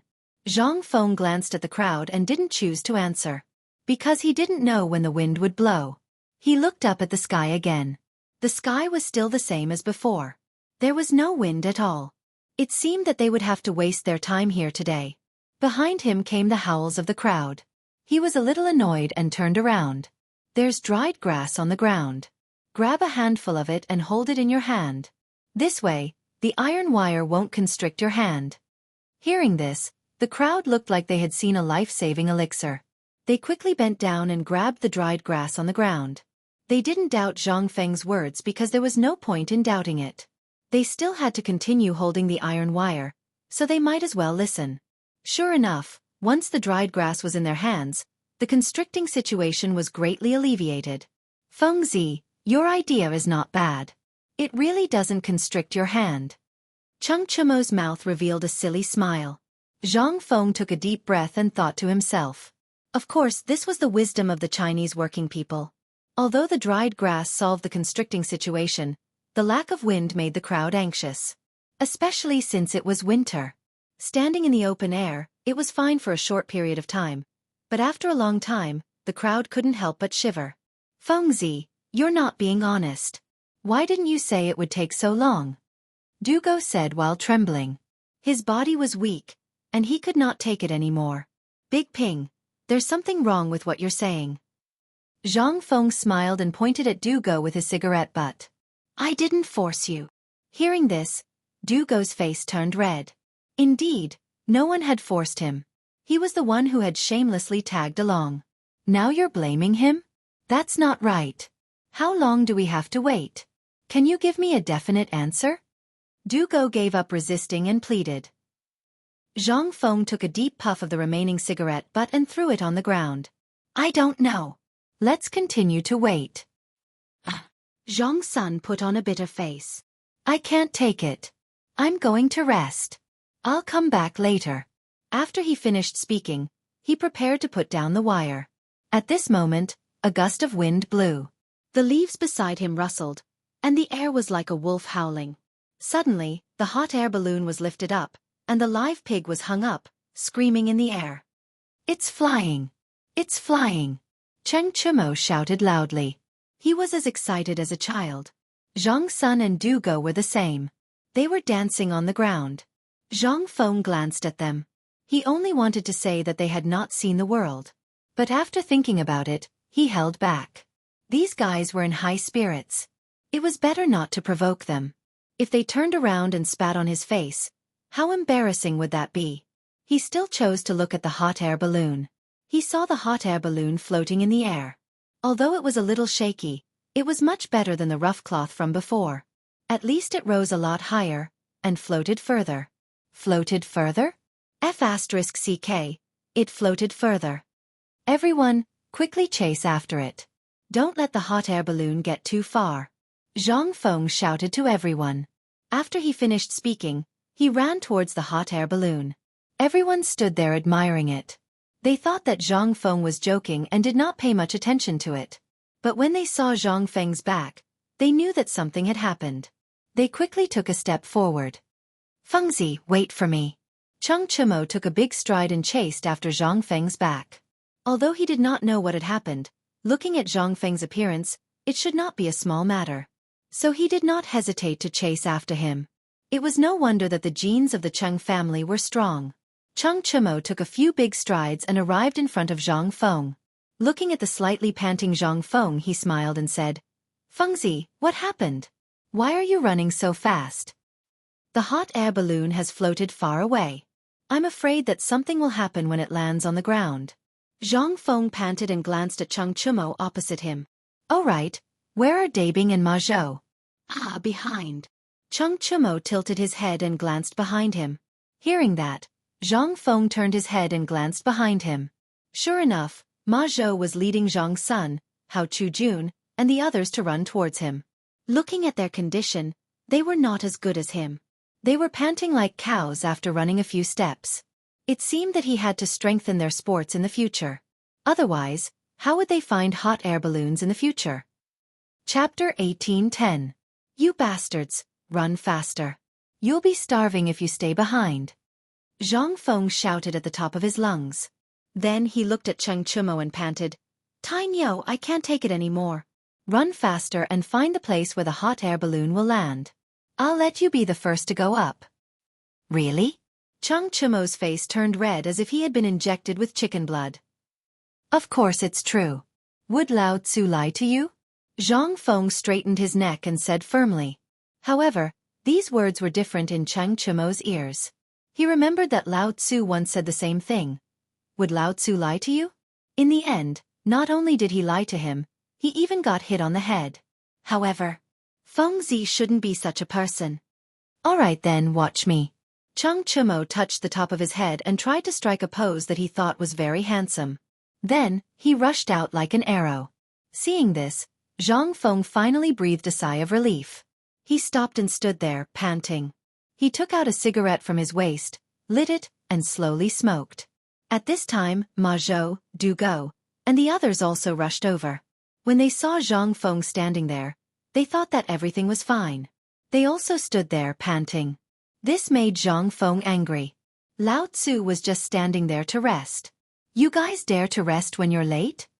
Why are you bastards resting here? Continue chasing. He glared at everyone and scolded. Teacher, haven't you found the hot air balloon? Ma Zhou put his hands on his knees and looked up at Zhang Feng. He thought that since his teacher was resting here, the hot air balloon was found. It seemed that was not the case. If I found it, would I still be waiting for you guys here? Zhang Feng rolled his eyes at Ma Zhou. Hurry up and continue chasing. No, I'm not chasing. Zhang Xuan's face was red, and he kept waving his right hand. It seemed that he was very tired. Not chasing anymore? Zhang Feng glared at Zhang Sun. He was a little angry. What if we can't find them? Didn't Iron Bull go? Du Go stood out. He was somewhat unconvinced. Iron Bull is not human. Zhang Feng glared at the crowd. If you don't go, don't have * King go to heaven. Upon hearing this, Du Go and Zhang Xuan's enthusiasm instantly withered. They had come here to ascend to heaven. Although there had been some twists and turns along the way, the experiment had basically been completed. The next step was to ascend to heaven. They did not want to give up just like that. I'll go, okay? Zhang Sun put on a fawning expression and chased after Chang Chimo. I'll go too. Du Go looked at Zhang Feng with a pitiful face and slowly moved his feet. Seeing this guy's appearance, Zhang Feng's anger rose again. He kicked Du Go's butt. You have * King run faster. We're waiting for food. Ma Zhou and Hao Chu Jun saw that everyone had chased after them. It was not good for them to stay where they were. They could only follow the footprints and chase after them. Zhang Feng looked at everything in front of him with satisfaction. He picked up the cigarette in his hand and slowly smoked. As he smoked, he walked towards Chang Chimo. With Iron Bull, the hot air balloon should not be a big problem. After all, this guy only wanted to ascend to heaven, so he would definitely protect the hot air balloon well. After walking for about the time it took for an incense stick to burn, a few figures finally appeared in front of him. Looking at their bodies, it should be Iron Bull and the others. Seeing this, he could not help but speed up his pace. Finally, a few figures appeared in front of him. It was Iron Bull and the others. However, these guys were gathered in a group. He did not know what they were doing, and there were flames in the middle from time to time. Flames? Hot air balloon? Could it be that these guys lit up the hot air balloon? He did not doubt this idea, because he knew that these bastards could do such a thing. Even if Ma Zhou was there, Hao Chu Jun probably would not be able to stop them. Iron Bull, De Bing, what are you bastards doing? Zhang Feng went forward and pushed away Chang Chimo, who was warming himself by the fire. He was a little angry. Feng Zi, are you crazy? Chang Chimo tidied up his messy clothes and was a little dissatisfied. I'm just warming up the fire, why are you getting angry? Warming up the fire? Zhang Feng stared at Chang Chimo, then glanced at the fire, but in the next second, he was dumbfounded, because these guys were not roasting hot air balloons, but dry sticks. Realizing that he had wronged the other party, he quickly smiled apologetically. So you guys are roasting dry wood, I thought. Thought what? Chang Chimo rolled his eyes at Zhang Feng. I'm not as brainless as you. My mother said that I'm the smartest in the entire Chen family. All right, you're smart. You're the smartest in the whole world. Zhang Feng also did not argue, and squatted down to warm himself by the fire. Du Go moved aside for Zhang Feng and interrupted. Hey Fengzi, now that we've found the hot air balloon, when can we go up to the sky? Hearing this, Zhang Feng glanced at the hot air balloon not far away, then looked at the others. If you want to go up to the sky, you can immediately, but you have to replenish the fuel first. Fuel? Chapter 18:11. Cheng Chumo scratched his head. He didn't know what fuel was. It's the coal we burned earlier. Ma Zhou took the opportunity to pretend to be knowledgeable. Then let's go quickly and get the fuel. Cheng Chumo stood up abruptly and wanted to pull Zhang Feng back. I just got here. I haven't warmed up yet. Zhang Feng was a little unhappy and shrugged his shoulders. What's there to roast? Cheng Chumo pulled Zhang Feng up and then looked at Zhang Sun, Chong, and the others. Bug de Bing, let's go. The three of them were indeed in the same boat. When they heard this, they pulled Zhang Feng and ran to the field without stopping. Poor Ma Zhou and Hao Chu Jun, who were carrying the experimental equipment, slowly walked back. They didn't stop along the way and finally returned to the field. Cheng Chumo let go of Zhang Feng and smiled. Fengzi, now that we're back, get ready. I can't wait any longer. Zhang Feng rolled his eyes at Cheng Chumo. This guy was like a bandit, just like old Cheng. He couldn't do anything to them. It seemed that he could only teach this guy a lesson in the sky. Ma Zhou, go get some fuel and get ready to start. He looked at Ma Zhou beside him with some resentment. Ma Zhou nodded and walked out of the field. In less than 15 minutes, Ma Zhou came back with the fuel. He put the fuel in the brazier and quickly made the fire. He was only waiting for Zhang Feng's order. Fengzi, now that it's done, can we go up to the sky? Cheng Chumo couldn't wait. He was also involved in the production, so he was familiar with the process. Why are you in such a hurry? Are you being chased by wolves? Zhang Feng rolled his eyes at Cheng Chumo and then looked at Ma Zhou. Tie up Tai Nyo. F***ck, why tie me up? Cheng Chumo exclaimed and stepped back as if he was afraid of being tied up. Although he was strong, he couldn't fight against so many people. How are you going to fly if I don't tie you up? Zhang Feng frowned. He felt that this guy had a one-track mind. Mother Fastress Kerr, what kind of logic is this? Why do we have to tie them up before we can fly? Cheng Chumo could not take it anymore. He waved his hand in protest. I tied you up because I was afraid that you would move around and accidentally fall down. Zhang Feng explained patiently. What he said was the truth. This guy had a huge physique. If he fell, he would become meat paste. Most importantly, he could play with this guy. Hearing this, Cheng Chumo was stunned. He glanced at Zhang Feng, his heart beating like a drum. This brat wouldn't have any bad intentions, right? Did he have to be tied to the heavens? If there was any danger, he wouldn't even be able to run away. However, from the kid's tone, it seemed like he couldn't fly without being tied up. Just as he was thinking, Zhang Feng's impatient voice rang out again. Have you F***king thought it through? Don't dawdle here. If there's no other way, let De Bing do it. I think De Bing is more of a man than you. With that, Zhang Feng took the rope and walked towards Du Go. He looked like he was going to tie him up. Wait. Cheng Chumo took a big step and came in front of Zhang Feng. He chuckled. Fengzi, why are you angry? Did I say not to tie me up? Isn't it just tying me up and going up? It's not a big deal. Come and tie me up.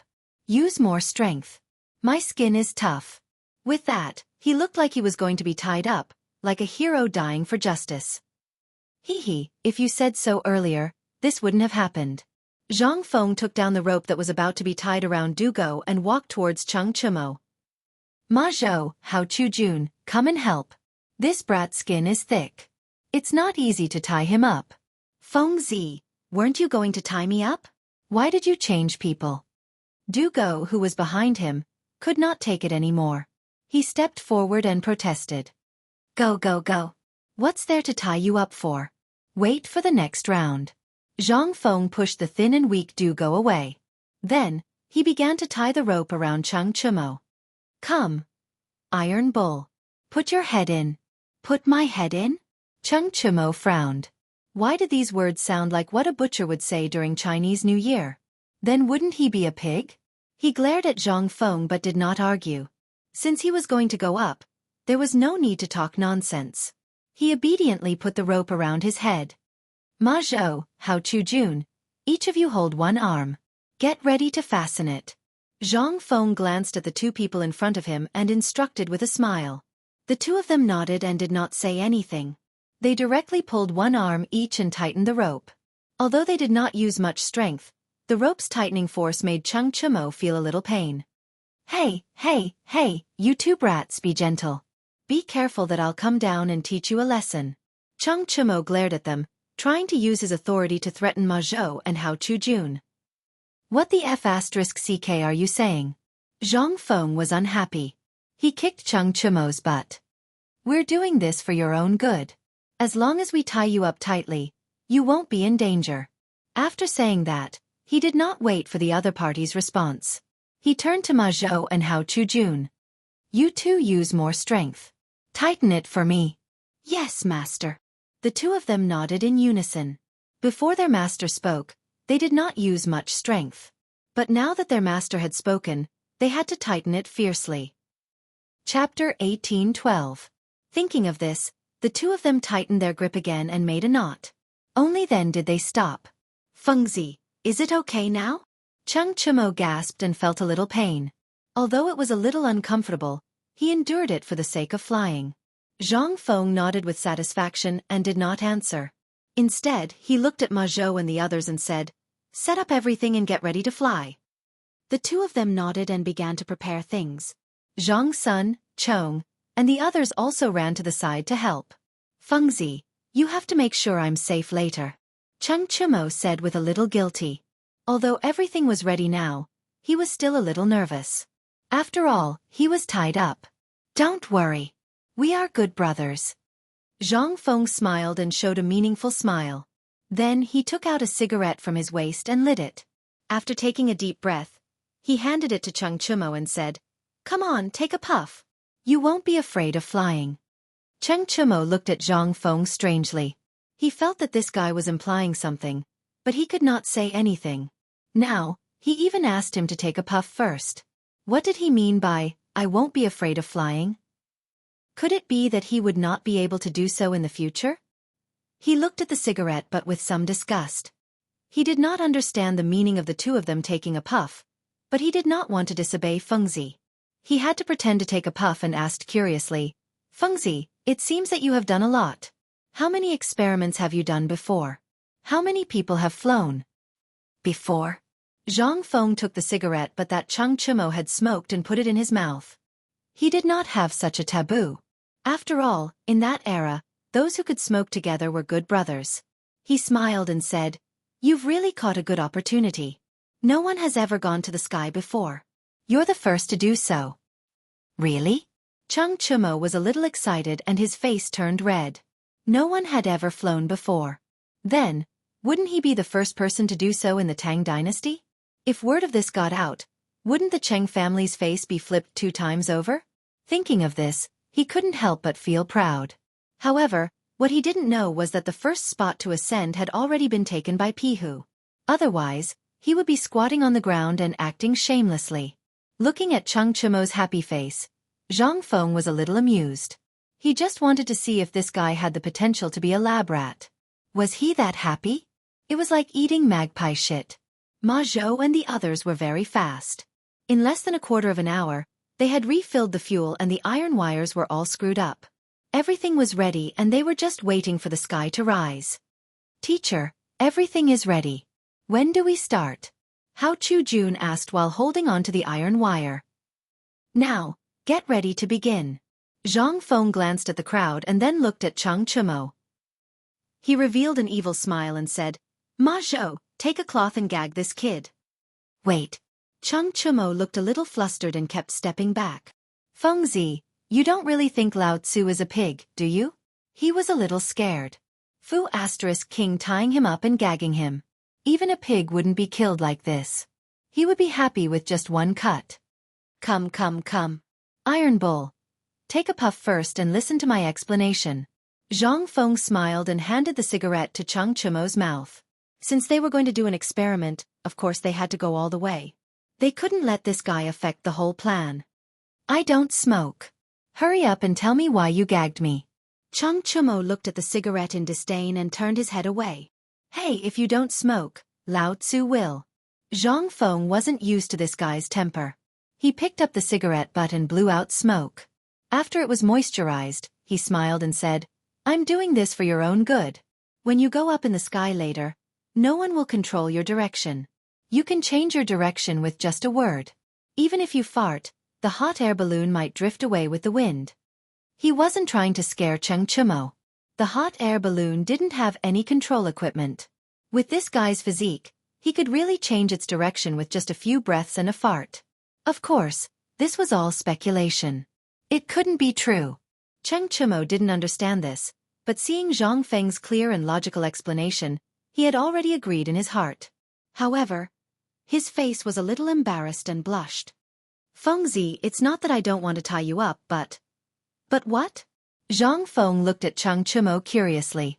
This guy didn't usually talk like this. He was always carefree. Why did he sound like a girl today? Cheng Chumo glanced at everyone's strange eyes and said hesitantly, Fengzi, it's a little embarrassing to cover my mouth. He was the son of a duke. If people knew that he was tied up and had his mouth covered, would he still be able to live? If this matter was known by his father, wouldn't he be beaten to death? Embarrassing? Zhang Feng smiled. He didn't expect this guy with rough skin and thick flesh to care about this. However, if he didn't cover his mouth, he couldn't bear the responsibility if something happened. No, I must cover my mouth. No, I won't cover it. If my father knows, I will definitely be beaten to death. Cheng Chumo had a look of refusal on his face as he kept retreating. Chapter 1813. Hey, Lao Tzu can't deal with you. Zhang Feng was a little unconvinced. He rolled up his sleeves and glanced at Ma Zhou. Ma Zhou, come and help me. I have to cover this bastard's mouth today. Fengzi, you can't do this to me. Cheng Chumo's face changed. He was really afraid of old Cheng's beating. If old Cheng found out about this, he wouldn't be able to go home in the future. As he spoke, he kept retreating, ready to find an opportunity to slip away. Zhang Feng had long seen through this guy's clumsy acting skills. He glanced at Ma Zhou and Ma Zhou. You two stop him. Don't let this bastard escape. The two understood and blocked in front of Cheng Chumo. If this guy hadn't been tied up, he might have run away long ago. But now there was no way out. Zhang Feng grabbed the rope and chuckled. Lao Tzu is doing this for your own good. What if you talk nonsense in the sky and are in danger? After saying that, he didn't care about this guy's reaction. He took the cotton cloth soaked in water from Ma Zhou and stuffed it into Cheng Chumo's mouth. Oh, bug. Save me. Cheng Chumo kept shaking his head, his mouth stuttering and yelling. Call your sister. Lao Tzu is doing this for your own good. You actually look reluctant. Zhang Feng rolled his eyes at Cheng Chumo and increased the strength of his hands. Fengzi, why don't you stop covering his mouth? Look at this guy, he seems a little uncomfortable. Du Go, who was behind him, probably felt uneasy and came up to plead for Cheng Chumo. He was in a similar situation as this guy. His father was strict. If he knew that he had done such a shameful thing today, wouldn't he be angry half to death? However, Zhang Feng didn't seem to care because he thought that they were helping Cheng Chumo. He glanced at the two of them. Do you two want to be tied up like Tainyo? No. Go ahead. Du Go's expression changed. He quickly waved his hand and smiled apologetically. He didn't want to do something so shameful. Zhang Feng smiled. He already knew that these two kids did not have the guts to do so. He looked at Ma Zhou and Hao Chujun and said, Ma Zhou, Hao Chujun, you two go help Silk. De Bing, Buggy, you two go help Tac. After saying that, he looked at De Bing and the other two who did not reply for a long time. However, when he saw that these two fellows were in a daze, he kicked them. Did you guys hear that? Oh, I heard you. The two of them nodded and began to operate with ease. Zhang Feng nodded in satisfaction. It seemed that his first experiment of carrying people into the sky was going to be a success. He grabbed the rope tied to Cheng Chumo and held him down to wait. Now that everything was ready, all that was left was to wait for the wind to blow. Ugh, ugh. Cheng Chumo shed tears of grievance and looked at Zhang Feng imploringly. He still had a glimmer of hope in his heart. He prayed silently that the wind would not blow. If his father found out about this, then his surname would not be Cheng anymore. Unfortunately, things did not go as he wished. A chill came and the leaves began to rustle. It was as if a wolf was howling in the air and the wind began to blow. Everyone, get ready. The wind is blowing. Zhang Feng glanced at the silk cloth that was propped up and reminded. Everyone nodded in unison, indicating that there was no problem. Only Cheng Chumo shed tears of regret. The wind grew stronger and stronger. The silk was blown up and the flame was swaying in the wind. The hot air balloon flew up and floated into the sky. Cheng Chumo could be seen kicking his legs in the air. It was unknown whether he was happy or sad. It's up. Iron Bull is flying. The happiest people on the scene were Du Go and Zhang Sun. Although they had seen live pig experiments before, this was the first time they had seen a live human being. There was only one word to describe it: fresh. The unhappiness of being tied up just now was thrown to the back of their minds along with Cheng Chumo. They hugged each other and cheered. They were as happy as children because it would be their turn next time. They also wanted to have a taste of flying. Zhang Feng looked at the two with disdain. He took a deep puff of his cigarette and had a look of satisfaction. Now that Iron Bull was in the sky, it meant that the experiment had made substantial progress. It must be known that this guy weighed more than 200 pounds. If he could fly, then with a little improvement, it might be able to carry 2 or 3 adults. Just like that, a terrifying thought slowly sprouted in his heart. Cheng Chumo, who was in the sky, had no idea what everyone was thinking. His face was flushed red, and he looked like a piece of pig liver. His eyes protruded as he glared fiercely at Zhang Feng, who was looking at the scenery below. Originally, he did not reject flying. In fact, he even longed for it. Why did you tie up Lao Tzu? Not only did you tie him up, you even King blocked Lao Tzu's mouth. Now that he looked back at his shameful position, he wanted to find a hole to crawl into. A trace of regretful tears fell from the corner of his eyes. If he had known, he would not have agreed to these guys' requests. If he did not know, how would he be punished by his father when he returned home? Just as he was about to go home and face old Cheng, another gust of wind blew. A chill accompanied the wind, but this chill was nothing to him. However, the hot air balloon seemed to have risen. Chapter 1814. F***CK. Did he go up? Cheng Chumo glanced at the ground in panic and realized that he was already a few hundred meters above the ground. If he fell, wouldn't he become a meat patty? Thinking of this, he glared fiercely at Zhang Feng, only to realize that Zhang Feng was running on the ground like an ant. It seemed that this bastard was also panicking. With a burst of pride in his heart, he began to enjoy the scenery in mid-air. He didn't know if he didn't look, but when he saw it, he was shocked. He had never been to the sky before. Now that he looked at it, the sky was full of cotton candy. Even the ground was green, as if it was sprinkled with a large basin of textile paint. It was very beautiful. Not only that, even the distant mountains seemed to be closer to him. The mountains were covered in silver, and he could vaguely see the proud plum blossoms in the snow. There were also roe deer foraging for food, big bugs hunting, and so on. It was as if all of this was for him. He stared with his round eyes and looked left and right, completely immersed in the beautiful scenery in front of him, as if he had forgotten the embarrassing scene just now. At the same time, on the ground, Zhang Feng was leading the group to look for traces of the hot air balloon. To be precise, they were looking for traces of Cheng Chumo. Just now, there was a gust of wind, and this guy swayed with the wind and rose up a lot. Now they could not see him clearly. Coupled with the snow from last night, it directly blocked everyone's vision. Dabing, Chong, Ma Zhou, Hao Chujun, the 4 of you search in the east, west, north, and south directions. Zhang Feng glanced around and instructed everyone. There were only a few faint traces of the hot air balloon, so it would be easier to search by splitting up. Everyone nodded and set off in 4 directions at the same time. They knew the severity of the matter and did not hesitate. Creak! Creak! As the snow from yesterday had not melted, there were some noises on the ground when they walked, but it did not stop them from searching. Zhang Feng took out a cigarette from his waist and lit it with a lighter. He slowly smoked and walked towards the shadow of the hot air balloon. In fact, he was not very worried about Iron Bull. That guy had thick skin and flesh, so it would be fine if he fell. Moreover, the hot air balloon was not to be trifled with.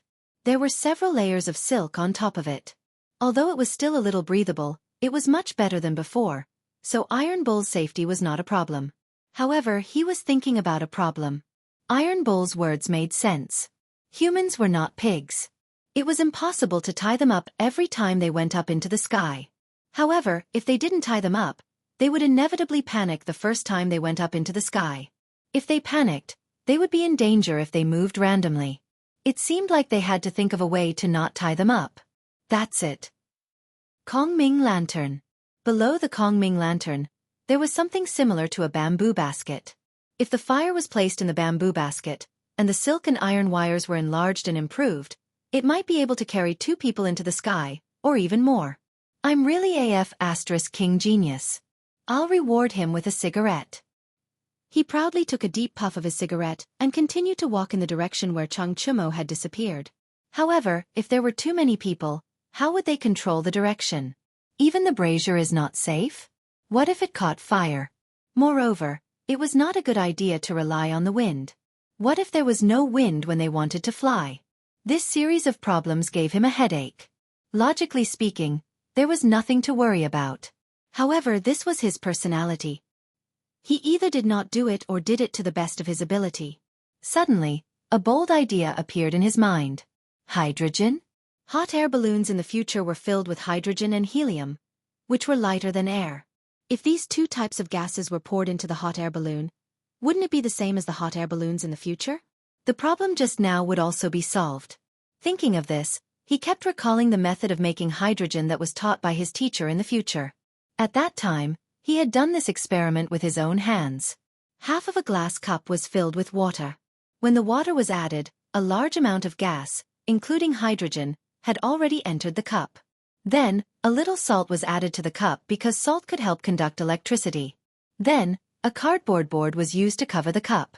Then, 2 30 to 60 centimeter long wires were inserted about 5 centimeters apart from the cardboard board, and 5 to 7 centimeters of the wires were submerged in the water. Then, the other end of the wires was connected to the positive and negative poles of the power source.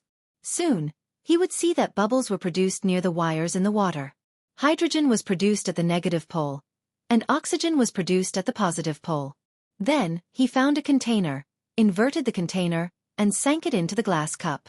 Slowly, the glass cup was pulled up without leaving the water. The final result was that the glass cup was protruding from the water and filled with water. This way he could obtain hydrogen. Most of the things in this experiment could be replaced by other things. The glass cup could be used as a bowl, the salt itself could be found, and paper was needless to say. The wires could be made with copper wire in the forge, but where would the electricity come from? Chapter 18:15. Creating electricity out of thin air? Creating batteries? That's King difficult. He took a deep puff of the cigarette, threw away the burning butt, and decided not to think about this hair-pulling problem. He continued to walk forward, and the crunching sound of snow under his feet made him quicken his pace involuntarily.